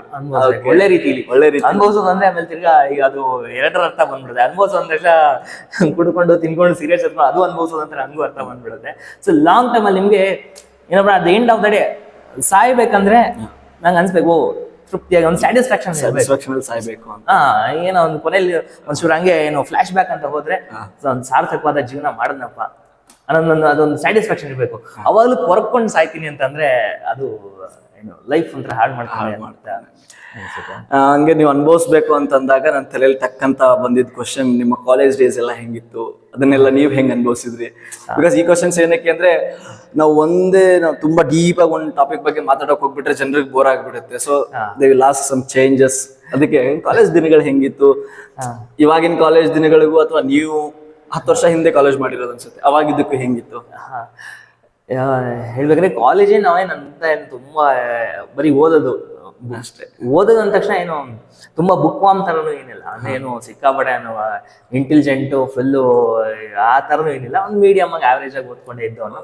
ಬಟ್ ಎಂಜಾಯ್ಮೆಂಟ್ ಅನ್ನೋದೆಲ್ಲ ಎಂಡ್ ಆಫ್ ದ ತಿರ್ಗಿ ಎಂಜಾಯ್ಮೆಂಟ್ ಅಂದ್ರೆ ಆಗಿನ ಟೈಮ್ ದುಡ್ಡಿದ್ರೇನೆ ಎಂಜಾಯ್ಮೆಂಟ್ ಅಂತ. ಈಗಿನ ಮೆಂಟಲ್ ಸ್ಟೇಟೇ ಬೇರೆ, ಅವಾಗಿದ್ದ ಮೆಂಟಲ್ ಸ್ಟೇಟ್. ಅವಾಗೆಲ್ಲ ಏನು ದುಡ್ಡಿದ್ರೆ ಫಿಲಮ್ಗೆ ಹೋಗ್ಬೇಕು, ಅಲ್ಲಿ ಅದೇ ಫಿಲಮ್ಗೆ ಹೋಗೋದೇ ನಮ್ಗೆ ಮೇನ್. ಫಿಲಮ್ ಹೋಗೋದ ಅದಕ್ಕೆಲ್ಲ ಕಾಸು, ಪ್ರತಿಯೊಂದಕ್ಕೆ ಏನೇ ಎಂಜಾಯ್ಮೆಂಟ್ ಬೇಕು ಅಂದ್ರೆ ಅವಾಗ ಕಾಸು ಬೇಕು ಅನ್ನೋದೊಂದು ಇಂಪಾರ್ಟೆಂಟ್ ಇರ್ತಾ ಇತ್ತು. ಅವಾಗ ಹಂಗೆ ಅದೇ ದುಡ್ಡಿರಲ್ಲ ಅನ್ಕೊಂಡು, ಅದೇ ನಾನು ಹೇಳಿಲ್ಲ ಅವಾಗಲೇ, ಯೋಗ ಕ್ಲಾಸಲ್ಲಿ ಯೋಗ ಪ್ರಾಕ್ಟೀಸ್ ಅದನ್ನೇ ಎಂಜಾಯ್ಮೆಂಟ್ ಅನ್ಕೊಂಡು ಯೋಗ ಕಾಂಪಿಟೇಷನ್ಸ್ಗೆ ಹೋಗೋದು. ಅದು ಕಾಲೇಜಿಂದ ಜಾಸ್ತಿ ಈ ಥರ ಕಾಂಪಿಟೇಷನ್ಸ್ಗೆ ಹೋಗೋದು. ಸೊ ಇದರಲ್ಲೇ ಕಾಲ ಕಳೀತಾ ಇದ್ವಿ. ಓಕೆ, ಕಾಂಪಿಟೇಷನ್ಸ್ ಅಂದಮೇಲೆ ಅಂತ ಬಂತು ಅಲ್ಲ, ನೀವು ಯಾವಾಗ ಶುರು ಮಾಡಿದ್ದು yoga competition? For the first time ನೀವು ಪಾರ್ಟಿಸಿಪೇಟ್ ಮಾಡಿರೋ ಕಾಂಪಿಟೇಷನ್ ಯಾವುದು? 2008ನೇ ಇಸ್ವಿನಲ್ಲಿ ದೊಡ್ಡಬಳ್ಳಾಪುರದಲ್ಲಿ ನಡೆಯಿತು. ಅದು ಫಸ್ಟ್ ಕಾಂಪಿಟೇಷನ್ ಯೋಗ. ಅದು ಸೊ ಅಲ್ಲಿ ಮಾಡಿದ್ದು. ಅಲ್ಲಿ ರಾಜ್ಯ ಮಟ್ಟದ್ದು ಸ್ಟೇಟ್ ಲೆವೆಲ್ ಕಾಂಪಿಟೇಷನ್. ಸೊ ಅಲ್ಲಾದ್ಮೇಲೆ ಹಂಗೆ ನಡೀತಾ ಬಂತು. ಆಮೇಲೆ ಬಹಳಷ್ಟು ಕಾಂಪಿಟೇಷನ್ಸ್ಗಳು ಅಟೆಂಡ್ ಮಾಡ್ತಾ ಇದ್ದೆ. ಆಮೇಲೆ ಸ್ಟೇಟ್ ಲೆವೆಲ್, ನ್ಯಾಷನಲ್ ಲೆವೆಲ್ ಮತ್ತೆ ಇಂಟರ್ನ್ಯಾಷನಲ್ ಕಾಂಪಿಟೇಷನ್ಸ್ಗಳೆಲ್ಲ ಅಟೆಂಡ್ ಮಾಡ್ಕೊಂಡು ಬರ್ತಾ ಇದ್ದೆ. ಸ್ನೇಹಿತರೆ, ಗಮನಿಸಬೇಕಾಗಿರೋ ವಿಷಯ ಇಲ್ಲಿ, ಇವರು ಯೋಗ ಟೀಚರ್ ಆಗಿರೋಕ್ಕಿಂತ ಮುಂಚೆ ಹಿಸ್ ಅ ಗುಡ್ ಅಥ್ಲೀಟ್ ಕೂಡ ಹೌದು. ಇವಾಗ ಯೋಗ ಅನ್ನೋ ಸ್ಪೋರ್ಟ್ಸ್ ಕೂಡ ಆಗಿದೆ. ಸೊ ಅವರು ಅವಾಗಿನ ಕಾಲಕ್ಕೆ ಇಂಟರ್ನ್ಯಾಷನಲ್ ಲೆವೆಲ್ ಅಲ್ಲಿ ನಮ್ಮ ಭಾರತಕ್ಕೆ ಪದಕವನ್ನ ತಗೊಂಡು ಬಂದಿರ್ತಾರೆ. ಹೆಂಗಿದೆ ನಾ ಕಾಂಪಿಟೇಷನ್ ಡೇಸ್ ಅಂದ್ರೆ ಇಲ್ಲಿ ನಮ್ಮ ಕರ್ನಾಟಕದಲ್ಲಿ ಮಾಡೋದು ಬೇರೆ. ಇಲ್ಲೇ ನಾವು ಇಲ್ಲಿ ಬೆಂಗಳೂರಿಂದ ಹುಬ್ಳಿಗೆ ಹೋಗೋ ಮಚ್ಚ ನಿಮ್ಗೆ ಅಷ್ಟಿರಲ್ಲ. ಬೆಂಗಳೂರಿಂದ ಸಿಂಗಾಪುರ್ಗೆ ಹೋಗೋದು, ಬೆಂಗಳೂರಿಂದ ಬೇರೆ ಬೇರೆ ಕಂಟ್ರಿಗೆ ಹೋಗೋದು, ಅಥವಾ ನಮ್ಮ ಟೀಮ್ ಇಂಡಿಯಾ ಜರ್ಸಿನ ವೇರ್ ಮಾಡೋದು, ಟೀಮ್ ಇಂಡಿಯಾನ ರೆಪ್ರೆಸೆಂಟ್ ಮಾಡೋದು ಎಷ್ಟು ಪ್ರೌಡ್ ಮೂಮೆಂಟ್ ಒಬ್ಬ ಸ್ಪೋರ್ಟ್ಸ್ ಪರ್ಸನ್ಗೆ. ಟು ಬಿ ಫ್ರಾಂಕ್ ಹೇಳ್ತೀನಿ, ನಂದು ಕಾಂಪಿಟೇಷನ್ ಸ್ಟೇಟ್ ಲೆವೆಲ್ ಬಂದು ಇಲ್ಲೇ ನಮ್ಮ ಕರ್ನಾಟಕದಲ್ಲಿ ಆಯ್ತು, ನ್ಯಾಷನಲ್ ಲೆವೆಲ್ ಬಂದು ಹರಿಯಾಣದಲ್ಲಿ ಆಯ್ತು, ಇಂಟರ್ನ್ಯಾಷನಲ್ ಲೆವೆಲ್ ಬಂದು ಅರ್ಜೆಂಟೀನಲ್ಲಿ ಆಯ್ತು. ಸ್ಟೇಟ್ ಲೆವೆಲ್ ನಂಗೆ ಒಂದು 600 ರೂಪಾಯಿ ಹೋಗಿ ಬಂದ್ಬಿಡ್ತಾ ಇದ್ದೆ. ಹರಿಯಾಣಾಗ ಹೋಗೋದಕ್ಕೆ ಒಂದು 3-4 ಸಾವಿರ ರೂಪಾಯಿ ಆಗೋಯ್ತು. ಅರ್ಜೆಂಟೀನಾಗ 1.5 ಲಕ್ಷ ಕೇಳಿದ್ರು ಒಬ್ಬ. ಬರೀ ಇದನ್ನ ಬರೀ ನಾವು ಪಾರ್ಟಿಸಿಪೇಟ್ ಮಾಡಕ್ಕೆ, ಹೋಗಿ ಬರೋದಕ್ಕೆ ಅಂದ್ರೆ ಎಲ್ಲ ಖರ್ಚು. ಅಲ್ಲಿ ಒಂದು 15 ದಿನದ ಕ್ಯಾಂಪು. ಸೊ ತಿರ್ಗಾ ಅಲ್ಲಿ ಹೋಗಿ ಕಾಂಪಿಟೇಟ್ ಮಾಡೋದು, ಅಲ್ಲಿ ಎಂಟ್ರಿ ಫೀಸು, ಅಲ್ಲಿ ಉಳ್ಕೊಳ್ಳೋದು, ತಿನ್ನೋದು, ಅದು ಇದು ಎಲ್ಲ ಸೇರಿ, ಮತ್ತೆ ಅಲ್ಲಿ ಟ್ರಿಪ್ ಎಲ್ಲ ಸೇರಿ ಹೆಚ್ಚು ಕಮ್ಮಿ ಒಂದು 1 ಲಕ್ಷ ಇಟ್ಕೊಳ್ಳಿ ನಂಗೆ ಹೇಳಿದ್ರು. ಸೊ 1 ಲಕ್ಷ ಅಂದ್ರೆ ತಿರ್ಗಾ ನಮ್ ಮೇಲ್ಗಡೆ ಖರ್ಚುಗಳು ಅದೆಲ್ಲ 1.5 ಲಕ್ಷ ಕೈಲಿ ಇಟ್ಕೊಂಡ್ರೆ ಒಳ್ಳೇದು ಅನ್ನೋ ತರ ಪಾಸ್ಪೋರ್ಟ್, ವೀಸಾ ಎಲ್ಲ ಮಾಡ್ಸೋದು. ಇಲ್ಲಿ ನಮ್ಮ ತಂದೆ ತಿರೋಗ್ಬಿಟ್ಟಿದ್ದಾರೆ, ನಮ್ಮಮ್ಮ ಒಬ್ರೇನೆ. ಸೊ ನಮ್ಮಣ್ಣ ಅವರು ಕೆಲಸ ಬಿಟ್ಟು ಅದೇ ನನ್ನ ವಿದ್ಯಾಭ್ಯಾಸಕ್ಕೋಸ್ಕರ ದಾರಿ ಇರೋದು. ಸೊ ಅವರು ಇಂಜಿನಿಯರಿಂಗ್ ಬಿಟ್ಟು ಆಮೇಲೆ ಕೆಲ್ಸಕ್ಕೆ ಹೋಗಿ ಈ ತರ ಕುಟುಂಬ ಪರಿಸ್ಥಿತಿ ಇಟ್ಕೊಂಡು 1 ಲಕ್ಷ ತರಬೇಕು ಅಂದ್ರೆ ಅದು ಅಷ್ಟು ಸುಲಭದ ಮಾತಲ್ಲ. ಆಮೇಲೆ ಅದಕ್ಕೆ ಒಂದು ಮಧ್ಯಮ ಏನು ವರ್ಗದ ಜನಕ್ಕೆ 1 ಲಕ್ಷ ಅಂದ್ರೆ ದೊಡ್ಡ ಅಮೌಂಟ್. ಬಿಸ್ನೆಸ್ ಶುರು ಆಗೋದು 2008-9-10 ಇಸ್ವಿನಲ್ಲಿ. ಅಂದ್ರೆ ಅವಾಗಂದ್ರೆ ತುಂಬಾ ದೊಡ್ಡ ಅಮೌಂಟ್, ಅದು 1 ಕೋಟಿಗೆ ಸಮ ಇತ್ತು 1 ಲಕ್ಷ. ಸೊ ಆ ಸರಿ ಹೋಗ್ಲಿಲ್ಲ ಕಾಂಪಿಟೇಷನ್ಗೆ, 1 ಲಕ್ಷ ಆಯ್ತು ಹೋಗ್ಲಿಲ್ಲ. ಆಮೇಲೆ ತಿರ್ಗಾ ಬೆಂಗಳೂರಲ್ಲಿ ನಡೀತು. ಬೆಂಗಳೂರಲ್ಲಿ ಇಂಟರ್ನ್ಯಾಷನಲ್ ಲೆವೆಲ್ ಕಾಂಪಿಟೇಷನ್ ನಡೆದಾಗ ಸೊ ಅವಾಗ ಫಸ್ಟ್ ಪ್ಲೇಸ್ ಆಯ್ತು. ಅವಾಗ ಇನ್ನೊಂಥರ ಕಾಂಪಿಟೇಷನ್ ಅಂದ್ರೆ ಇಲ್ಲಿ ನಮ್ಗೇನ್ ಖರ್ಚು, ಬೆಂಗಳೂರು ಹಿಂಗ್ ಹೋಗೋದು ಬರೋದು. ಸೊ ಬೆಂಗಳೂರಲ್ಲಿ ಇಂಟರ್ನ್ಯಾಷನಲ್ ಕಾಂಪಿಟೇಷನ್ ನಡೆದಾಗ ಅವಾಗ ಫಸ್ಟ್ ಪ್ಲೇಸ್ ಆಯ್ತು. ಸೊ ಹಂಗೆ ಸೊ ಹಿಂಗೆ ಇಂಟರ್ನ್ಯಾಷನಲ್ ಅದೇ ವರ್ಷ ನಡೀತಾ ಇರುತ್ತೆ, state, national, international competitions. So ಇಸ್ಕಿನಲ್ಲಿ ಇಂಟರ್ನ್ಯಾಷನಲ್ ಬೆಂಗಳೂರು ಆದಾಗ ಅವಾಗ ಫಸ್ಟ್ ಪ್ಲೇಸ್ ಆಯ್ತು. ಹಂಗೆ ಕಾಂಪಿಟೇಷನ್ ನೀವು ಮಾಡ್ತಾ ನೀವು ಯಾರು ಸ್ಟೂಡೆಂಟ್ಸ್ ನ ರೆಡಿ ಮಾಡ್ತಾ ಇದ್ರ ಜಸ್ಟ್ ಫಾರ್ ಕಾಂಪಿಟೇಷನ್ ಅಂತಾನೆ, ಅಥವಾ ರೆಗ್ಯುಲರ್ ಕ್ಲಾಸ್ ಅಲ್ಲಿ ನೀವು ಕಾಂಪಿಟೇಷನ್ಗೆ ಆಗ್ತಕ್ಕಂಥ ಆಸನಗಳನ್ನ ಹೇಳ್ಕೊಡ್ತೀರಾ? ಅದೇ ಒಂದು ಬ್ಯಾಚ್ ಮಾತ್ರ ಇಲ್ಲಿ ಇವಾಗ ಚಿಕ್ಕ ಮಕ್ಳಿಗೆ ಕಾಂಪಿಟೇಷನ್ಗೆ ಅಂತಾನೆ ರೆಡಿ ಮಾಡ್ತಾ ಇದ್ದೀವಿ. ಮತ್ತೆ ಇನ್ನೊಂದು ನನ್ ಪರ್ಸನಲಿ ಏನ್ ಗೊತ್ತಾ, ಕಾಂಪಿಟೇಷನ್ ನಾವೆಲ್ಲ ಕಾಂಪಿಟೇಷನ್ ಬ್ಯಾಕ್ ಗ್ರೌಂಡ್ ಇಂದ ಬಂದವ್ರೆ. ಸೊ ಯೋಗ ಅಂತ ಗೊತ್ತಾಗಿದೆ ನಮ್ಗೆ ಕಾಂಪಿಟೇಷನ್ ಇಂದ. ಸೊ ಮತ್ತೆ ನಮ್ಗೆ ಯೋಗಾಗೆ ಇನ್ಸ್ಪಿರೇಷನ್ ಅನ್ನೋದೇ ಕಾಂಪಿಟೇಷನ್ ಇಂದ. ಸೊ ನಮ್ಗೆ ಯೋಗ ಅಭ್ಯಾಸ ಮಾಡ್ತಾ ಇದೆ ಕಾಂಪಿಟೇಷನ್. ಈ ಕಾಂಪಿಟೇಷನ್ ಸ್ಟೇಟ್ ಲೆವೆಲ್ ಫಸ್ಟ್ ಮಾಡ್ಬೇಕು, ನ್ಯಾಷನಲ್ ಲೆವೆಲ್ ಫಸ್ಟ್ ಮಾಡ್ಬೇಕು, ಇಂಟರ್ನ್ಯಾಷನಲ್ ಲೆವೆಲ್ ಪ್ಲೇಸ್ ಮಾಡ್ಬೇಕು, ಹಿಂಗ್ ಅನ್ಕೊಂಡೆ ಕಾಂಪಿಟೇಷನ್ ಅಂದ್ರೆ ನಾವು ಯೋಗ ಶುರು ಮಾಡಿದ್ದು. ಅದೊಂದು ಸ್ಫೂರ್ತಿಯಾಗಿ ತಗೊಳಕ್ ಓಕೆ. ಬಟ್ ಯೋಗನ ಬರೀ ಆ ಕಾಂಪಿಟೇಷನ್ಗೆ ಚೌಕಟ್ಟಿಗೆ ಹಾಕೋದು ಪರ್ಸನಲಿ ನನಗೆ ವೈಯಕ್ತಿಕವಾಗಿ ನನ್ಗೆ ಇಷ್ಟನೇ ಇಲ್ಲ. ಅಂದ್ರೆ ಯೋಗ ಇಸ್ ಬ್ರಾಡ್ ಸ್ಪೆಕ್ಟ್ರಮ್. ನಿಮ್ಗೆ ಬಹಳಷ್ಟು ವಿಚಾರಗಳು ಯೋಗದಲ್ಲಿ ಬರುತ್ತೆ. ನಾವು ಬರೀ ಕಾಂಪಿಟೇಷನ್ ತಕ್ಷಣ ಬರೀ ಆಸನಕ್ಕೆ ಸೀಮಿತ ಆಗ್ಬಿಡ್ತೀವಿ. ಸೊ ಅದಕ್ಕೆ ನನ್ನ ಮಕ್ಳಿಗೂ ಸಹ, ಇವಾಗ ನಮ್ಮ ತರಗತಿಲಿ ಬರೋ ಮಕ್ಳಿಗೂ ಸಹ ಇದು ಕಾಂಪಿಟೇಷನ್ ರೆಡಿ ಆಗೋದಾಗಿ ಅದ್ರ ಜೊತೆಗೆ ಮಿಕ್ಕ ವಿಚಾರಗಳನ್ನು ಸಹ ತಿಳ್ಕೊಳ್ಳಿ. ಇಲ್ಲೂ ಅಷ್ಟೇ ಹೋಮ್ ವರ್ಕ್ ಕೊಡ್ತೀವಿ. ಸೊ ಸ್ವಲ್ಪ ಇದೆಲ್ಲ ಈಗ ನೋಡಿ, ಏನಕ್ಕೆ ಇದೆಲ್ಲ ಬೇಕು ಅಂತ ಹೇಳಿದ್ರೆ, ಈಗ ರೀಸೆಂಟ್ ಆಗಿ ಇಲ್ಲೇ ನಮ್ಮ ಮನೆ ಹತ್ರನೇ 7ನೇ ಕ್ಲಾಸ್ ಹುಡುಗಿ ಸೂಸೈಡ್ ಮಾಡ್ಕೊಂಡ್ಬಿಟ್ಟಿದೆ. 7ನೇ ಕ್ಲಾಸ್ ನಮ್ಗೆ 7ನೇ ಕ್ಲಾಸಲ್ಲಿ ನಮ್ಗೆ ಏನು ಗೊತ್ತಿಲ್ಲ, ಪ್ರಪಂಚದ ಜ್ಞಾನನೇ ಇರ್ಲಿಲ್ಲ ನಮಗಂತೂ 7ನೇ ಕ್ಲಾಸಲ್ಲಿ. 7ನೇ ಕ್ಲಾಸ್ ಅದು ನೇಣ್ ಹಾಕೊಂಡಿರೋದಂತೆ. ಇವಾಗ್ಲೂ ನನಗೆ ಅದು ಗಂಟು ಹಾಕೋದು ಹೆಂಗೆ ಅಂತ ಗೊತ್ತಿಲ್ಲ. ಸಾರಿ. ಹಂಗೆ ಎಲ್ಲಿಗೆ ಹೋಗ್ತಾ ಇದೆ ಇದು. ಮತ್ತೆ ಒಂದ್ ಸಣ್ಣ ಪುಟ್ಟ ಏನು ಲೈಫಲ್ಲಿ ಆಗುವಂತ ಏರುಪೇರನ್ನ ತಡ್ಕೊಳಕ್ ಆಗದಿರೋಷ್ಟು ಸಾಮರ್ಥ್ಯ ಇಲ್ಲ, ತಡ್ಕೊಳಕ್ ಆಗದೇ ಇರೋಂತ ಪರಿಸ್ಥಿತಿ ಬಂದ್ಬಿಟ್ಟಿದೆ. ಅಂದ್ರೆ ಎಲ್ಲಿಗೆ ಹೋಗ್ತಾ ಇದೆ ನಮ್ಮ ಮನಸ್ಥಿತಿ ಅಂತ. ಮತ್ತೆ ಮೊನ್ನೆ ನೋಡಿ ಮೆಟ್ರೋ ಸ್ಟೇಷನ್ ಅತಿ ಉಪೇನಲ್ಲಿ ಲಾ ಓದ್ತಾ ಇರೋ, ಸೆಕೆಂಡ್ ಇಯರ್ ಲಾ ಓದ್ತಾ ಇರೋ ಹುಡುಗ, ಎಂತ ದೊಡ್ಡ ಕಾಲೇಜ್ NLS ನಲ್ಲಿ ಓದ್ತಾ ಇರೋ ಹುಡುಗ, ಮುಂಬೈ ಅವನು, ಫುಲ್ಲು ಟ್ರೈನ್ಗೆ ಬಿದ್ದು ತೀರೋಗ್ಬಿಟ್ಟಿದ್ದಾರೆ. ಆತ್ಮಹತ್ಯೆ ಏನ್ ಡಿಪ್ರೆಷನ್. ಡಿಪ್ರೆಷನ್. ನನ್ ನೆಕ್ಸ್ಟ್ ಟಾಪಿಕ್ ಅದೇ ಇತ್ತು ಇವಾಗ. ಸೊ ಹಿಂಗ್ ಇರ್ಬೇಕಂದ್ರೆ ನಾವು ಲಾಸ್ಟ್ ಅಲ್ಲಿ ಚೆನ್ನಾಗಿ ಮಾಡಿಸ್ತೀವಿ, ಬಟ್ ಮೆಂಟಲ್ ಕೇಪಬಿಲಿಟಿ ಇಲ್ಲ ಅಂದಾಗ ಅದಕ್ಕೆ ಇಲ್ಲಿ ನಮ್ ಕ್ಲಾಸ್ ಅದಕ್ಕೆ ಹೋಮ್ ವರ್ಕ್ ಎಲ್ಲ ಕೊಡ್ತಾ ಇರ್ತೀವಿ. ಸೊ ಬಸವಣ್ಣವ್ರ ಬಗ್ಗೆ ಬರ್ಕೊಂಡ್ ಬನ್ನಿ, ಮಲಾಡಿ ಸ್ವಾಮಿಗಳ ಬಗ್ಗೆ ಬರ್ಕೊಂಡ್ ಬನ್ನಿ, ಮಲಾಡಿ ರಾಘವೇಂದ್ರ ಸ್ವಾಮಿಗಳ ಬಗ್ಗೆ ಬರ್ಕೊಂಡ್ ಬನ್ನಿ, ಸೊ ಈ ತರ ವಿವೇಕಾನಂದ ಬಂದಿದ್ ಬಗ್ಗೆ ಬರ್ಕೊಂಡ್ ಬನ್ನಿ. ಏನಕ್ಕೆ ಅಂದ್ರೆ ನಮ್ಗೆ ಏನಾಗ್ಬಿಡುತ್ತೆ, ಅವ್ರು ಎಲ್ಲರೂ ಆರಾಮಾಗಿದ್ದಾರೆ, ನನ್ನ ಒಬ್ಬಗೆ ಕಷ್ಟ ಅನ್ನೋದು ಬಂದ್ಬಿಟ್ಟಿದೆ. ಎಲ್ಲರೂ ಸ್ಟ್ರಗಲ್ ಮಾಡಿದ್ರೆ ಇವತ್ತು ದೊಡ್ಡವರಾಗಿರೋದು. ನೀವು ಯಾರದೇ ತಗೊಳ್ಳಿ, ನಮ್ದು ಅಂತಲ್ಲ, ಈಗ ಸ್ಟೀವ್ ಜಾಬ್ಸ್ ಮತ್ತೆ ಯಾರು ನಮ್ Virgin mobile owner Richard Branson, so ನೀವು ಯಾರದೇ ತಗೊಳ್ಳಿ, ಯಾರು ಫಾರಿನರ್ ಬಿಡಿ, ಇಂಡಿಯಾದಲ್ಲಿ ನಾವು ಯಾರನ್ನೇ ತಗೊಂಡ್ರು ಎಲ್ಲ ಸ್ಟ್ರಗಲ್ ಮಾಡಿ ಮೇಲ್ ಬಂದಿರೋರು. ಆ ಸ್ಟ್ರಗಲ್ ಪಾರ್ಟ್ ಬಿಟ್ಬಿಡ್ತೀವಿ, ಬರೀ ಸಕ್ಸಸ್ ನೋಡ್ತಾ ಇರ್ತೀವಿ ಅಷ್ಟೇ. ಅದನ್ನ ಅಟ್ಲೀಸ್ಟ್ ಅವ್ರಿಗೆಲ್ಲ ಅದು ಗೊತ್ತಾಗ್ಲಿ ಅಂದ್ಬಿಟ್ಟು ಅದನ್ನ ಎಲ್ಲಾನು ಓವರ್ ಆಲ್ ಪರ್ಸನಾಲಿಟಿ ಡೆವಲಪ್ಮೆಂಟ್ ಅಂತಲ್ಲ ಅದ್ರ ಕಡೆ ಫೋಕಸ್ ಮಾಡೋದ್ ಕಡೆ ಮಾಡ್ತಾ ಇದ್ದೀವಿ. ಆಸನಗಳ ಜೊತೆಗೆ ಅವ್ರಿಗೆ ಮೆಂಟಲಿ ಕೂಡ ಫಿಟ್ ಮಾಡ್ತಾ ಇದ್ದೀರಾ. ಆಸನಕ್ಕಿಂತ ಮಿಗಿಲಾಗಿ ಮೆಂಟಲಿ ಆಸನಗಳು, ಈಗ ನೋಡಿ, ಈಗ ನಾನು ಚಿಕ್ಕ ವಯಸ್ಸಲ್ಲಿ ಮಾಡ್ತಾ ಇದ್ದ ಆಸನಗಳು ಇವಾಗ ಒಂದು 35-40 ಆದ್ಮೇಲೆ ಎಷ್ಟೊಂದು ಆಸನಗಳು ಸ್ವಲ್ಪ ನಮ್ಮ ಮಸಲ್ಸ್ ಎಲ್ಲ ಟೈಟ್ ಆಗುತ್ತೆ, ಸ್ಟಿಫ್ನೆಸ್ ಆಗ್ತಾ ಬರುತ್ತೆ. ಅಷ್ಟು ಕಂಫರ್ಟಬಲ್ ಆಗಿ ಅವಾಗ ಮಾಡ್ತಾ ಇದ್ದ ಆಸನಗಳೆಲ್ಲ ಇವಾಗ ಮಾಡ್ಲಿಕ್ಕೆ ಕಷ್ಟ ಆಗುತ್ತೆ. ಬಟ್ ನೀವು ಚಿಕ್ಕ ವಯಸ್ಸಲ್ಲಿ ಕಲ್ಸ್ಕೊಳ್ಳುವಂತ ಸಂಸ್ಕಾರಗಳು, ಚಿಕ್ಕ ವಯಸ್ಸಲ್ಲಿ ನಾವು ಏನು ವರ್ಕ್ ಮಾಡುವಂತ ಮೆಂಟಲ್ ಕೆಪಬಿಲಿಟಿ, ಮೆಂಟಲ್ ಫಿಟ್ನೆಸ್, ಇದನ್ನೆಲ್ಲ ನಾವು ವರ್ಕ್ ಮಾಡೋದು, ಅದು ಆ ಚಿಕ್ಕ ವಯಸ್ಸಲ್ಲಿ ಕಲ್ತಿದ್ದು ಇವಾಗಲೂ ನನಗಿದೆ. ಅಂದ್ರೆ ಅವಾಗ ಚಿಕ್ಕ ವಯಸ್ಸಲ್ಲಿ ನಾನು ಏನೇನು ಕಲ್ತ್ಕೊಂಡಿದ್ನೋ, ಏನೇನು ಪ್ರಿನ್ಸಿಪಲ್ಸ್ ಗಳಂತ ಹೇಳ್ತಾರೆ ಅದನ್ನ ಕಲ್ತ್ಕೊಂಡು ಇವಾಗ ನನಗಿದೆ. ಬಟ್ ಅದೇ ಆಸನಗಳದ್ದು ಚೇಂಜ್ ಆಗ್ತಾ ಹೋಗ್ತದೆ. ಇವಾಗ ನಾನು ಏನೋ ದೊಡ್ಡ ಕಷ್ಟವಾಗಿರೋ ಆಸನ ಹೇಳ್ಕೊಡ್ಬೋದು, but over the period of time ಅದಕ್ಕಿಂತ ನಿಮ್ಗೆ ಮೆಂಟಲ್ ಹೆಲ್ತ್ ತುಂಬಾ ಇಂಪಾರ್ಟೆಂಟ್. ಸೊ ಇವಾಗ ನೀವು ಮಾತಾಡ್ತಾ ಹಂಗೆ ಆ ಟಾಪಿಕ್ ಬಂದೇ ಬಿಡ್ತು. ಡಿಪ್ರೆಷನ್, ಫಸ್ಟ್ ಆಫ್ ಆಲ್ ನನ್ಗೆ ಮೀನಿಂಗ್ ಗೊತ್ತಾಗ್ಬೇಕು. What is depression? ಡಿಪ್ರೆಷನ್ ಅಂದ್ರೆ ಏನು ಫಸ್ಟ್. ಆಮೇಲೆ ಇವಾಗ ತುಂಬಾ ನೀವ್ ಹೇಳ್ದಂಗೆ ತುಂಬಾ ಚಿಕ್ಕ ವಯಸ್ಸವರು, ನೀವು 7th ಹೋದ್ರಿ, 5th ಸ್ಟ್ಯಾಂಡರ್ಡ್ ಹುಡುಗಿ, ಚಿಕ್ಕ ಮಕ್ಕಳು ಕೂಡ. ಮೊನ್ನೆ ನಾನು ಎಲ್ಲೋ ಒಂದು ಸ್ಕೂಲ್ಗೆ ಹೋದಾಗ ಅಲ್ಲಿ sir I mean depression, I was in depression from last 2 months ಅಂತ. 5ನೇ ಕ್ಲಾಸಲ್ಲಿ ನನಗೆ, ನನ್ನ ಪರ್ಸನಲ್ ಆಗಿ ನನಗೆ 5ನೇ ಕ್ಲಾಸಲ್ಲಿ ಡಿಪ್ರೆಷನ್ ಅನ್ನೋದನ್ನ ಪ್ರೊನೌನ್ಸ್ ಮಾಡಕ್ಕೂ ಬರ್ತಾ ಇರಲಿಲ್ಲ. ಹೆಂಗ್ ಪ್ರೊನೌನ್ಸ್ ಮಾಡ್ಬೇಕು ಡಿಪ್ರೆಷನ್. ಬಟ್ ಇವಾಗ 5ನೇ ಕ್ಲಾಸ್ ಮಕ್ಕಳು, 7ನೇ ಕ್ಲಾಸ್ ಮಕ್ಕಳು ಡಿಪ್ರೆಷನ್ಗೆ ಹೋಗ್ತಾ ಇದ್ದಾರೆ. What is depression? ಇವಾಗಿನ ಯಂಗ್ಸ್ಟರ್ಸ್ಗೆ ನೀವೇನ್ ಹೇಳಕ್ ಬಯಸ್ತೀರಾ ಇದ್ರ ಬಗ್ಗೆ?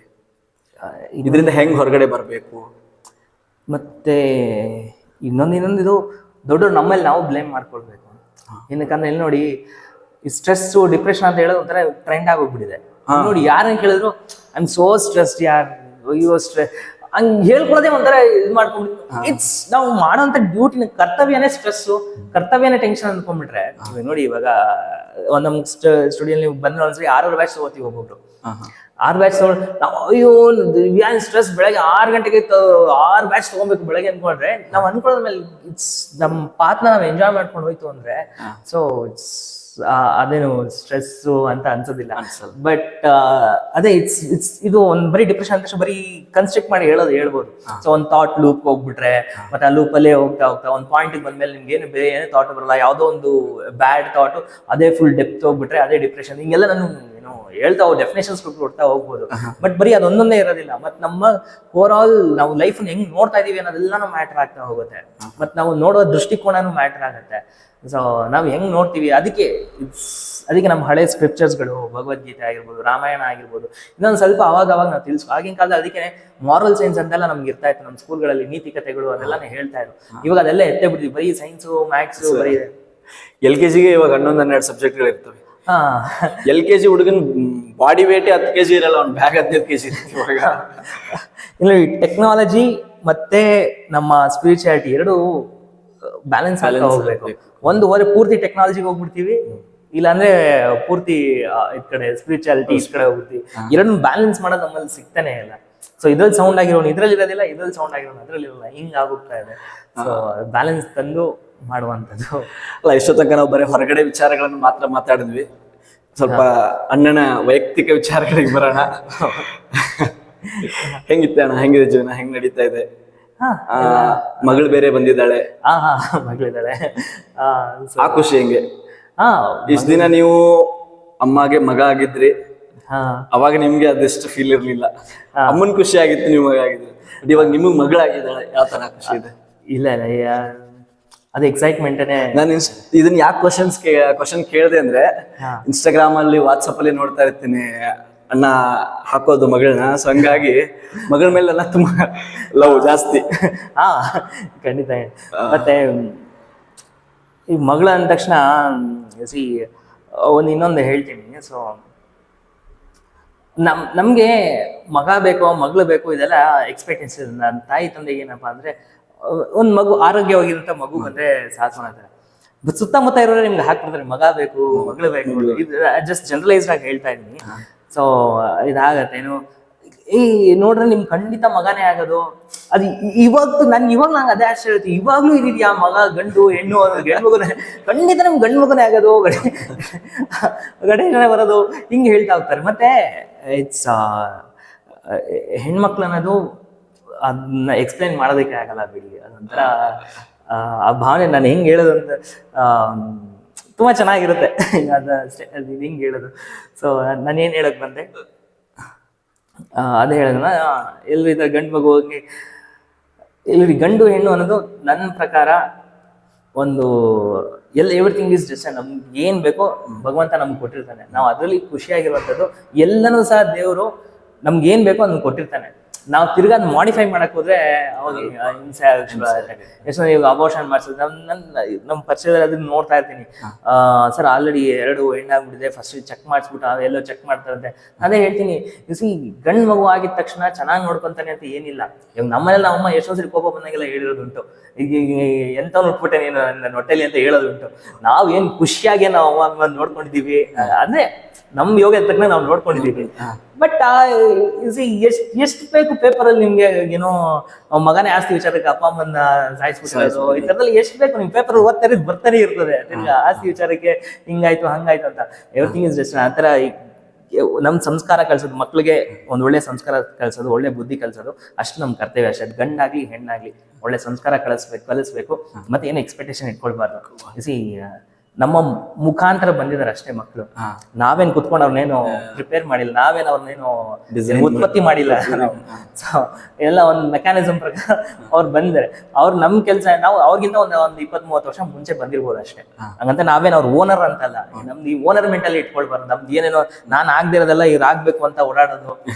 ಒಳ್ಳೆ ಸಂಸ್ಕಾರ ಒಳ್ಳೆ ಬುದ್ಧಿ ಕಲ್ಸ್ಬಿಟ್ಟು ಸೊ ಒಂದು 20-24 ವರ್ಷದವರೆಗೂ ಅವ್ರ ಜವಾಬ್ದಾರಿ ಕೊಟ್ಟು ಇನ್ ಮಿಕ್ಕಿದ್ ನಿಮ್ದಪ್ಪ ಅಂತ ಬಿಟ್ಕೊಂಡು ಹೋಗ್ಬೇಕು, ಮುಂದಕ್ಕೆ ಹೋಗೋದಕ್ಕೆ ಬಿಡೋದು ಒಳ್ಳೇದು.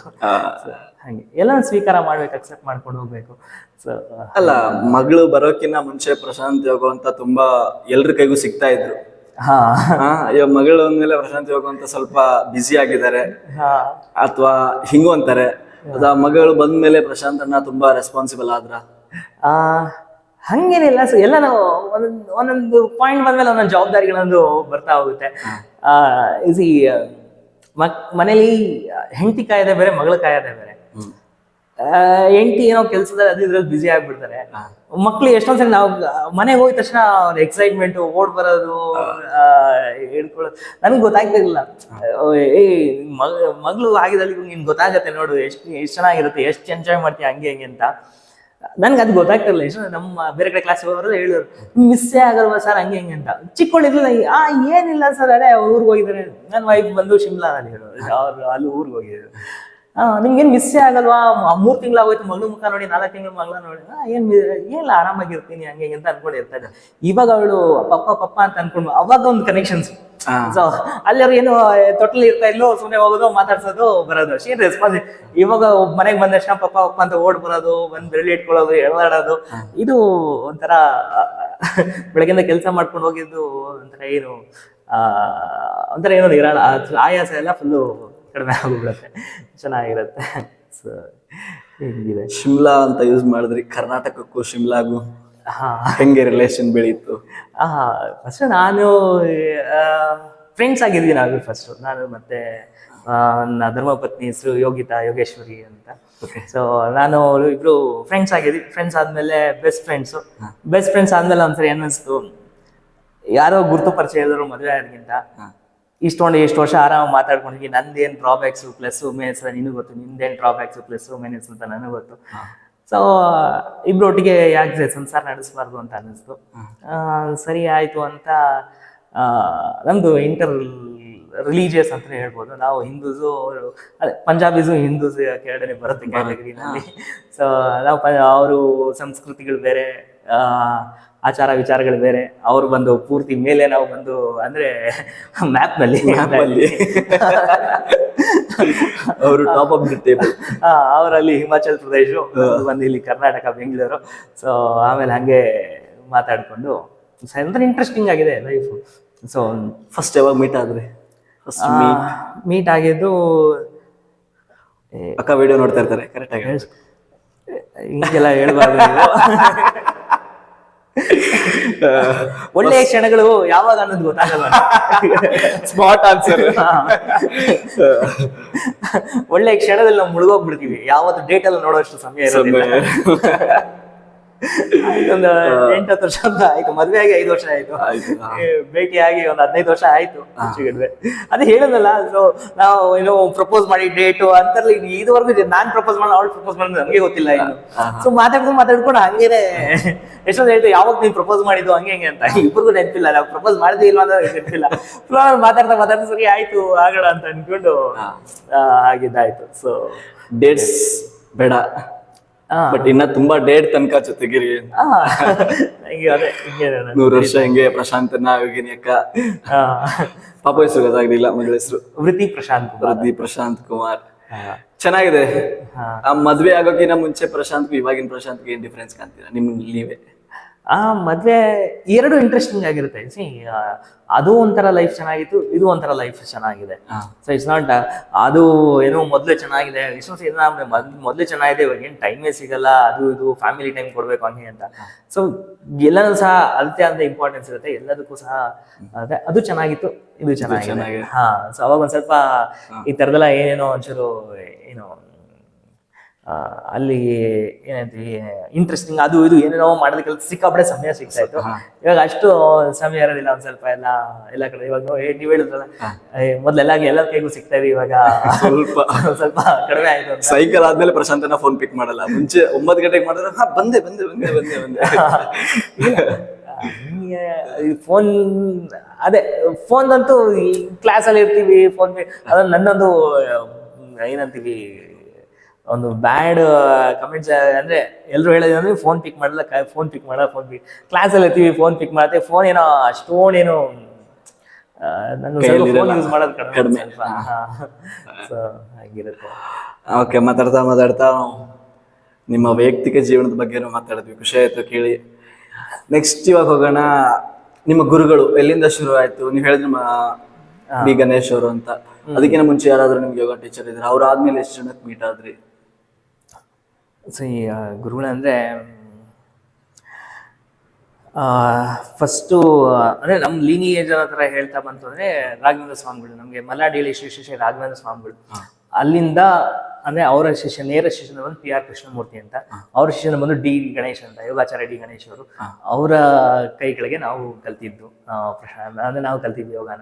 ಸೊ ಮೂಲತಃ ಮೇನ್ ಹೇಳ್ಬೇಕಂದ್ರೆ ಮಲಯಾಳಿಯಲ್ಲಿ ಶ್ರೀ ರಾಘವೇಂದ್ರ ಸ್ವಾಮೀಜಿಗಳು ಅವರ ಹಾಕೊಟ್ಟ ಪ್ರಿನ್ಸಿಪಲ್ಸ್ ಮೇಲೆ ಮಿಕ್ಕಿದೆಲ್ಲ ನಾವು ಇವತ್ತು ಏನು ಅಭ್ಯಾಸ ಮಾಡ್ತಾ ಇದೀವಿ, ಏನೇನು ಪ್ರಿನ್ಸಿಪಲ್ಸ್ ಇಲ್ಲಿ ಫಾಲೋ ಮಾಡ್ತೀವಿ, ಎಲ್ಲ ಮಲಯಾಳಿ ಶ್ರೀ ರಾಘವೇಂದ್ರ ಸ್ವಾಮಿಗಳ ಅವರ ಮಾರ್ಗದರ್ಶನದಲ್ಲಿ. ಈಗ ನೋಡಿ, ಜನರಲ್ ಆಗಿ ಯೋಗ ಅಂದ ತಕ್ಷಣ ಬೇರೆ ಬೇರೆ ಬಹಳಷ್ಟು ಪದ್ಧತಿಗಳಿದಾವೆ. ಸೊ ಸ್ವಾಮಿಗಳು ಹೇಳೋದೇನಪ್ಪ ಅಂದ್ರೆ, ಅವ್ರು ನೋಡಿ, ಅವರು ಕತ್ತಿ ವರ್ಷೆ, ದೊಣ್ಣೆ ವರ್ಷೆ, ಕುಸ್ತಿ ಇದ್ರೆಲ್ಲ ಏನೋ ಚಾಂಪಿಯನ್ ಅಂದ್ರೆ ತುಂಬಾ ಏನೋ ನೈಪುಣ್ಯತೆ ಹೊಂದಿದ್ದಂಥವ್ರು ಅವರು. ಅವ್ರು ಇವಾಗ ಯೋಗ ಅಂದ ತಕ್ಷಣ ಅಂದ್ರೆ ಬರೀ ಫ್ಲೆಕ್ಸಿಬಿಲಿಟಿ, ಇವಾಗೆಲ್ಲ ನಾನು ನೋಡ್ತಾ ಇದ್ದೀವಿ ಬರೀ ಯೋಗ ಅಂದ ತಕ್ಷಣ ಬರೀ ಬಾಡಿ ಫ್ಲೆಕ್ಸಿಬಲ್ ಆಗೋದು, ಆಸನಾಸು ಬರೀ ಇದೆ. ಇಲ್ಲಾಂದ್ರೆ ಯೋಗದ ಒಂದ್ ಸ್ಪೆಕ್ಟ್ರಮ್ ತಗೊಂಡ್ಬಿಡ್ತೀವಿ. ಯೋಗ ಅಂದ್ರೆ ಬರೀ ಬಾಡಿ ಬೆಲ್ಸ್ ಆಸನಾಸ್ಗಳು ಅಂತ, ಇಲ್ಲಾಂದ್ರೆ ಬರೀ ಮೆಡಿಟೇಷನ್, ಪ್ರಾಣಾಯಾಮ, ಸೊ ಹಿಂಗ್ ಹೋಗ್ಬಿಡ್ತೀವಿ. ಸೊ ಈ ತರ ಆಗೋಗ್ಬಿಟ್ಟಿದೆ. ಬಟ್ ಸ್ವಾಮಿಗಳು ಏನೋದು ಎಲ್ಲನೂ ಸಹ ಒಳಗೊಂಡಂತೆ ನೀವು ಅಭ್ಯಾಸ ಮಾಡ್ಬೇಕು. ಬರೀ ಯೋಗ ಅಂದ ತಕ್ಷಣ ಬರೀ ಫ್ಲೆಕ್ಸಿಬಿಲಿಟಿನೇ ಅಲ್ಲ, ಯೋಗ ಅಂದ ತಕ್ಷಣ ನಿಮ್ಮ ದೇಹದ ಸಾಮರ್ಥ್ಯನ ವೃದ್ಧಿ ಮಾಡ್ಕೊಳ್ಬೇಕು. ಒಂದಷ್ಟು ಜನ ಯಾರಾದ್ರೂ ವೈರಿಗಳೆಲ್ಲ ಬಂದ್ರೆ ಅವ್ರ ಜೊತೆ ಹೋರಾಟ ಮಾಡುವಂತ ಸಾಮರ್ಥ್ಯನೂ ನಿಮ್ಗೆ ಇರಬೇಕು ಅಂತ ಹೇಳಿದ್ರೆ, ಅವರು ಎಷ್ಟು ದೊಣ್ಣೆ ವರ್ಷ, ಕತ್ತಿ ವರ್ಷ ಎಲ್ಲ ಸಿಕ್ಕಾಪಟ್ಟೆ ಚೆನ್ನಾಗಿ ನೈಪುಣ್ಯತೆ ಹೊಂದಿದಾರಂತೆ. ನಾವು ಅವ್ರ ಮಟ್ಟಕ್ಕೆ ಹೋಗೋಕ್ಕಾಗಿಲ್ಲ ಅಂದ್ರೂ ಅಟ್ಲೀಸ್ಟ್ ನಮ್ಮ ದೇಹದ ಸಾಮರ್ಥ್ಯವನ್ನು ಒಂದು ಏನಪ್ಪ ಅಂದ್ರೆ ಒಂದು 50 kg ಎತ್ತು ಅಂದ ತಕ್ಷಣ ಫುಲ್ಲು ನಾವು ಈ ಕಡೆ ಫ್ಲೆಕ್ಸಿಬಿಲಿಟಿ ಇರಬೇಕು, ಜೊತೆಗೆ ಸಾಮರ್ಥ್ಯವನ್ನು ವೃದ್ಧಿ ಮಾಡುವಂತಹ ಅಭ್ಯಾಸಗಳನ್ನ ಮಾಡ್ಬೇಕು ಅಂತ ಇಲ್ಲಿ ನಮ್ಮ ಕ್ಲಾಸ್ನಲ್ಲಿ ಅದಕ್ಕೇನೆ ಎರಡೂ ಕಡೆನೂ ಫೋಕಸ್ ಮಾಡ್ತಾ ಇರ್ತೀವಿ. ಇದ್ ಕಡೆ ಫ್ಲೆಕ್ಸಿಬಿಲಿಟಿನೂ ಮಾಡ್ತಾ ಇದ್ದೆ. ಅದಕ್ಕೆ ಒಂದಿನ ಫ್ಲೆಕ್ಸಿಬಿಲಿಟಿ, ಒಂದಿನ ಸ್ಟ್ರೆಂತ್, ಒಂದಿನ ಫ್ಲೆಕ್ಸಿಬಿಲಿಟಿ, ಒಂದಿನ ಸ್ಟ್ರೆಂತ್, ಒಂದಿನ ಸ್ಟ್ಯಾಮಿನಾ, ಮತ್ತೆ ತಿರ್ಗಾ ಪ್ರಾಣಾಯಾಮ, ಮೆಡಿಟೇಷನ್ ಎಲ್ಲಾನು ಸಹ ಇನ್ಕ್ಲೂಡ್ ಮಾಡ್ತಾ ಹೋಗ್ತಾ ಇರ್ತೀವಿ. ಸೊ ಹಂಗೆ ಅದೇ ಅವ್ರ ಮಾರ್ಗದರ್ಶನನೇ ನಮ್ದು ಹಂಗೆ ಹಾಡ್ಕೊಂಡು ಬರ್ತಾ ಇದೆ. ಸೊ ಮತ್ತೆ ಇನ್ನೂ ಒಂದು ಹೇಳ್ಬೇಕಂದ್ರೆ ಏನು, ಸರ್ವಜ್ಞನೆಂಬುವನು ಗರ್ವದಿಂದ ಆದವನೇ, ಸರ್ವರೊಳಗೊಂದೊಂದು ನುಡಿಗಲಿತ್ತು ವಿದ್ಯೆಯ ಪರ್ವತವೇ ಆದ ಸರ್ವಜ್ಞ ಅಂತ. ಸರ್ವರಲ್ಲೂ ಒಂದೊಂದು ಕಲಿತಾ ಬರ್ತೀವಿ. ನಿಮ್ಮ ಹತ್ರನೂ ಒಂದು ಕಲ್ತ್ಕೊಂಡ್ ಬರ್ತೀವಿ. ಇವತ್ತು ನೋಡಿ ನಿಮ್ ಕಮಿಟ್ಮೆಂಟು. ಸೊ ಬೆಳಗ್ಗೆ 5 ಗಂಟೆಯಿಂದ 5 ಗಂಟೆಗೆ ಎದ್ದು ಬಂದು ಹಣ 5 ಗಂಟೆ ಇದೆ, ನಿಮ್ಮ ಹತ್ರನೂ ಒಂದು ತಗೊಂಡ್ವಿ. ಸೊ ಹಂಗೆ ಎಲ್ಲರಲ್ಲೂ ಒಂದೊಂದು ವಿದ್ಯೆ ಇರುತ್ತೆ. ಎಲ್ಲರ ಹತ್ರ ಒಂದು ವಿದ್ಯೆ ಹೇಳ್ಕೊಳ್ಬೇಕು. ಅದಕ್ಕೆ ಅದೊಂದು ಬ್ಯೂಟಿ ಹೇಳ್ತೀರ, ಸರ್ವರೊಳಗೆ ಒಂದೊಂದು ಅಂತ ಬರ್ತಿದೆ. ಜ್ಞಾನಿಗಳಿಂದ ಕಲಿತು ಅಂತ ಬರೀಬೋದಾಗಿತ್ತು. ಯಾರೋ ತುಂಬಾ ಡಿಗ್ರಿ ಮಾಡಿರೋನು ಅವನಿಂದ ಕಲ್ತ್ಕೊಂಡು ಅಂತ ಹೇಳ್ಬೋದಾಯ್ತು. ಸರ್ವರೊಳಗೆ ಎಲ್ಲ ಪ್ರತಿಯೊಂದರಲ್ಲೂ ಏನಾರ ಒಂದು ಕಲಿತಾನೆ ಇರ್ತೀವಿ. ಮತ್ತೆ ಅದ್ ನೋಡೋ ಕಣ್ಣಿರ್ಬೇಕಷ್ಟೇ. ಅದ್ರಲ್ಲಿ ಏನಪ್ಪ ಇವ್ರ ಹತ್ರ ಏನ್ ಸ್ವೀಕಾರ ಮಾಡೋಂತಿದ್ದಿದೆ ಇದೆ ಅಂತ. ಒಂದ್ ಕಡೆ ಹೇಳ್ತಾನೆ ಏನಂದ್ರೆ, ನಾವು ಜೇನು ತರ ಇರ್ಬೇಕಂತೆ. ಜೇನು ಹೋಗ್ಬೇಕಂದ್ರೆ ಬಹಳಷ್ಟು ತಿಪ್ಪೆಗುಂಡಿ ಅದು ಇದು ಎಲ್ಲ ಸಿಗುತ್ತಂತೆ.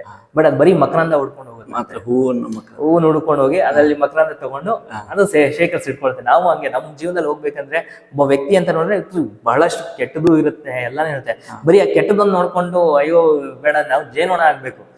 ನಾವ್ ಯಾಕೆ ಕಲ್ಮಶಗಳನ್ನೇ ನೋಡುವಂತ ಮನಸ್ಥಿತಿ ಯಾಕೆ ಇಟ್ಕೊಳ್ಳೋಣ ಅನ್ನೋಂತರ. ಸೊ ಗುರುಗಳು ಬಂತು ಹೇಳ್ತಂದ್ರೆ ನಮ್ಮ ಯೋಗಾಚಾರ್ಯ ಡಿ ಗಣೇಶ್ ಅವರು. ಅದ್ ಬಿಟ್ರೆ ಇನ್ನು ಬಹಳಷ್ಟು ಏನು ನಮ್ಮ ಸುಬ್ಬುಬಯ್ಯ, ನಿಮ್ಗೂ ಗೊತ್ತು. ಸೊ ಅವ್ರು ನಮ್ಗೆ ಆಧ್ಯಾತ್ಮದ ಒಂದ್ ಸ್ವಲ್ಪ ಟಚ್ ಏನಾದ್ರು ಇದೆ, ಒಂಚೂರು ಏನೋ ಒಂದ್ ಸ್ವಲ್ಪ ಅಲ್ಲಿ ಒಂದ್ ಸ್ವಲ್ಪ ಭಗವದ್ಗೀತೆ ಅದೇನೋ ಕೋಟ್ ಮಾಡ್ತೀವಿ ಅಂದ್ರೆ ಎಲ್ಲ ಅವ್ರದ್ದು ಮಾರ್ಗದರ್ಶನ, ಅವ್ರದ್ದು ಇನಿಷಿಯಲ್ ಡೇಸ್ ನಲ್ಲಿ ಅವ್ರನ್ನ ನೆನ್ಸ್ಕೊಳ್ಬೇಕು. ಹಾಗೆ ಬಹಳಷ್ಟು ಜನ ಹೇಳ್ತಾ ಹೋದ್ರೆ ಒಂದು ಇವತ್ತೆಲ್ಲ ಅದೇ ಒಂದ್ ಅಕ್ಷರಂ ಕಲಿಸಿದಾತ ಗುರು ಅಂತ ಹೇಳ್ತಾರಲ್ಲ, ಪ್ರತಿಯೊಂದು ಸ್ಟೇಜ್ ಅಲ್ಲಿ ಒಬ್ಬೊಬ್ರು ತುಂಬಾ ಇವತ್ತು ಕಲಿತಾನೆ ಇರ್ತೀವಿ. ಇವತ್ತು ಬಹಳಷ್ಟು ಮಾರ್ಗದರ್ಶನ ತಗೊಳ್ತಾನೆ ಇರ್ತೀವಿ. ಸೊ ಹಿಂಗಿರತ್ತೆ. ಅಲ್ಲ, ಪ್ರಶಾಂತ್ ಯೋಗ ಅಂತ ಅಂದ್ರೆ ಅಡ್ವಾನ್ಸ್ ಯೋಗ ಟೀಚರ್. ಜಾಸ್ತಿ ಯೋಗ ಸರೌಂಡಿಂಗ್ಸ್ ಅಲ್ಲಿ ಇರೋರಿಗೆ ಯೋಗ ಅಡ್ವಾನ್ಸ್ ತುಂಬಾ ಚೆನ್ನಾಗಿ ಆಸನ ಮಾಡ್ತಾರೆ. ನಿಮ್ಗೆ ಸ್ಟಾರ್ಟಿಂಗ್ ಚಿಕ್ಕ ವಯಸ್ಸಲ್ಲಿ ಆಸನಗಳನ್ನ ಶುರು ಮಾಡಿದಾಗ ಅಥವಾ ಕಷ್ಟವಾಗಿರ್ತಕ್ಕಂಥ ಆಸನಗಳನ್ನ ಮಾಡ್ಬೇಕಾದ್ರೆ ಅದ್ ಹೆಂಗಿತ್ತು ಆ ಡೇಸ್? ಮತ್ತೆ ಇನ್ನೊಂದು ನಮ್ಗೆ ಸರ್ಕಲ್ ಸಿಕ್ಕಿತ್ತು, ಹಂಗೆ ಇತ್ತು. ನಮ್ಮ ಫ್ರೆಂಡ್ಸ್ ಮತ್ತೆ ನಮ್ಮ ಯೋಗ ಶಾಲೆ, ನಮ್ಮ ಹೇಳಿದ್ರೆ ನಮ್ಮ ದೀರ್ಘ ಇನ್ಸ್ಟಿಟ್ಯೂಟ್ ಆಫ್ ಯೋಗ ಅಂತ, ನಮ್ಮ ಯೋಗ ಶಾಲೆನಲ್ಲಿ ಎಲ್ಲ ನಾವೆಲ್ಲ ಸುತ್ತಮುತ್ತ ಇರೋ ಸ್ನೇಹಿತರೆಲ್ಲ ಕಷ್ಟ ಆಸನ ಮಾಡ್ತಾ ಇದ್ದವ್ರೆ. ಎಲ್ಲರೂ ಎಕ್ಸ್ಪರ್ಟ್ಸ್ ನಮ್ಮಲ್ಲೇ ಕಾಂಪಿಟೇಷನ್. ಸೊ ಹಂಗ್ ಮಾಡ್ತಾ ಏನಾದ್ರೆ ಹೆಂಗ್ ಆತರ ಕಷ್ಟದ ಆಸನಗಳು ಮಾಡೋದ್ ಕಲ್ತ್ವಿ ಅನ್ನೋದು ಎಕ್ಸ್ಕ್ಯೂಸ್ ಮೀ. ಸೊ ಹಂಗೆ ಬಂದ್ಬಿಡ್ತು ನಮ್ಗೆ. ಸೊ ಅವ್ನು ಇದು ಚೆನ್ನಾಗಿ ಮಾಡ್ಬೇಕು, ಅವ್ನು ಇದನ್ನ ಕಲ್ತ್ಬಿಟ್ಟ, ನಾನು ಅದನ್ನ ಕಲಿಬೇಕು. ಸೊ ಹಿಂಗ ಕಾಂಪಿಟೇಷನ್ ಅಲ್ಲೇ ಹಂಗೆ ಎಲ್ಲ ಅದೇ ಏನ್ ಹೇಳ್ತೀವಿ, ಸಹವಾಸ ಮುಖ್ಯ, ಅಸೋಸಿಯೇಷನ್ ಮ್ಯಾಟರ್ಸ್ ಅಂತ ಹೇಳ್ತೀವಿ. ನಾವು ಎಲ್ಲಿ ಸಮಯ ಕಳೀತಾ ಇದೀವಿ, ಒಳ್ಳೆ ಕಡೆ ಎತ್ತು ಅಂದ್ರೆ ಆ ಕಾಂಪಿಟೇಷನ್ ಅಲ್ಲೇ ನಾವು ಏನು ಡೆವಲಪ್ ಆಗ್ತಾ. ಸೊ ಹಂಗಾಯ್ತು. ನೀವು ಕಲಿಬೇಕಾದ್ರೇನೆ ಸಮರಗಳ ಮಧ್ಯೆ ಕಲ್ತಿದ್ದೀರಾ. ನೀನ್ ಚೆನ್ನಾಗ್ ಮಾಡ್ತೀಯ, ನಾನ್ ಚೆನ್ನಾಗ್ ಮಾಡ್ತೀನಿ, ನಾನ್ ಚೆನ್ನಾಗ್ ಮಾಡ್ತೀನಿ, ನೀನ್ ಚೆನ್ನಾಗ್ ಮಾಡ್ತೀನಿ. ಇದು ಫೈಟ್ ಅಲ್ಲ, healthy competition. Healthy competition, any competition, ಹೆಲ್ದಿನೋ ಅನ್ಹೆಲ್ದಿನೋ ಕಾಂಪಿಟೇಷನ್ ಹಂಗ್ ತಗೊಂಡ್ರೆ ಓಕೆ, ಹೆಲ್ತಿ ಕಾಂಪಿಟೇಷನ್. ಸೊ ಎಲ್ಲ ಮತ್ತೆ ಯಾರಿಗೂ ಇವತ್ತು ಏನು ಸಮಾನ ಕೆಲವು ಹೆಂಗ್ ಗೊತ್ತಾ, ಇದೊಂದು ಥಿನ್ ಲೈನ್ಸ್ ಇರುತ್ತೆ ಎಲ್ಲ ಕಾಂಪಿಟೇಟರ್ಗುನು ಎನಿಮಿಟಿಗುನು. ಸೊ ಯಾವ ಕಾಂಪಿಟೇಟರ್ ಯಾವ ಎನಿಮಿ ಆಗ್ಬಿಡ್ತಾನೋ ಗೊತ್ತಾಗೋದಿಲ್ಲ.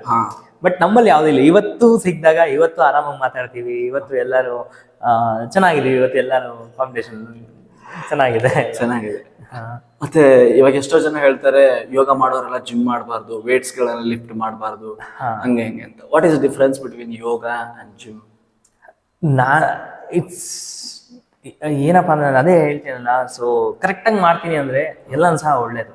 ತಪ್ಪು ಮಾಡಿದ್ರೆ ಎಲ್ಲಾನು ಏನ್ ಹೇಳ್ತೀವಿ, ತಪ್ಪು ಅಭ್ಯಾಸಗಳು ಮಾಡಬಾರ್ದು ಅಷ್ಟೇ. ಈಗ ಯೋಗದಲ್ಲೂ ಎಷ್ಟೊಂದು ಸರಿ ರಾಂಗ್ ಪ್ರಾಕ್ಟೀಸ್ಗಳು ಮಾಡ್ಕೊಂಡು ಇಂಜುರಿ ಮಾಡ್ಕೊಂಡು ತುಂಬಾ ಜನ ಇದ್ದಾರೆ. ಜಿಮ್ಮಲ್ಲೂ ಸಹ ಸರಿಯಾಗಿ ಮಾಡ್ದಲೆ ಅಲ್ಲೂ ಇಂಜುರೀಸ್ ಮಾಡ್ಕೊಂಡು ತುಂಬಾ ಜನ ಇದ್ದಾರೆ.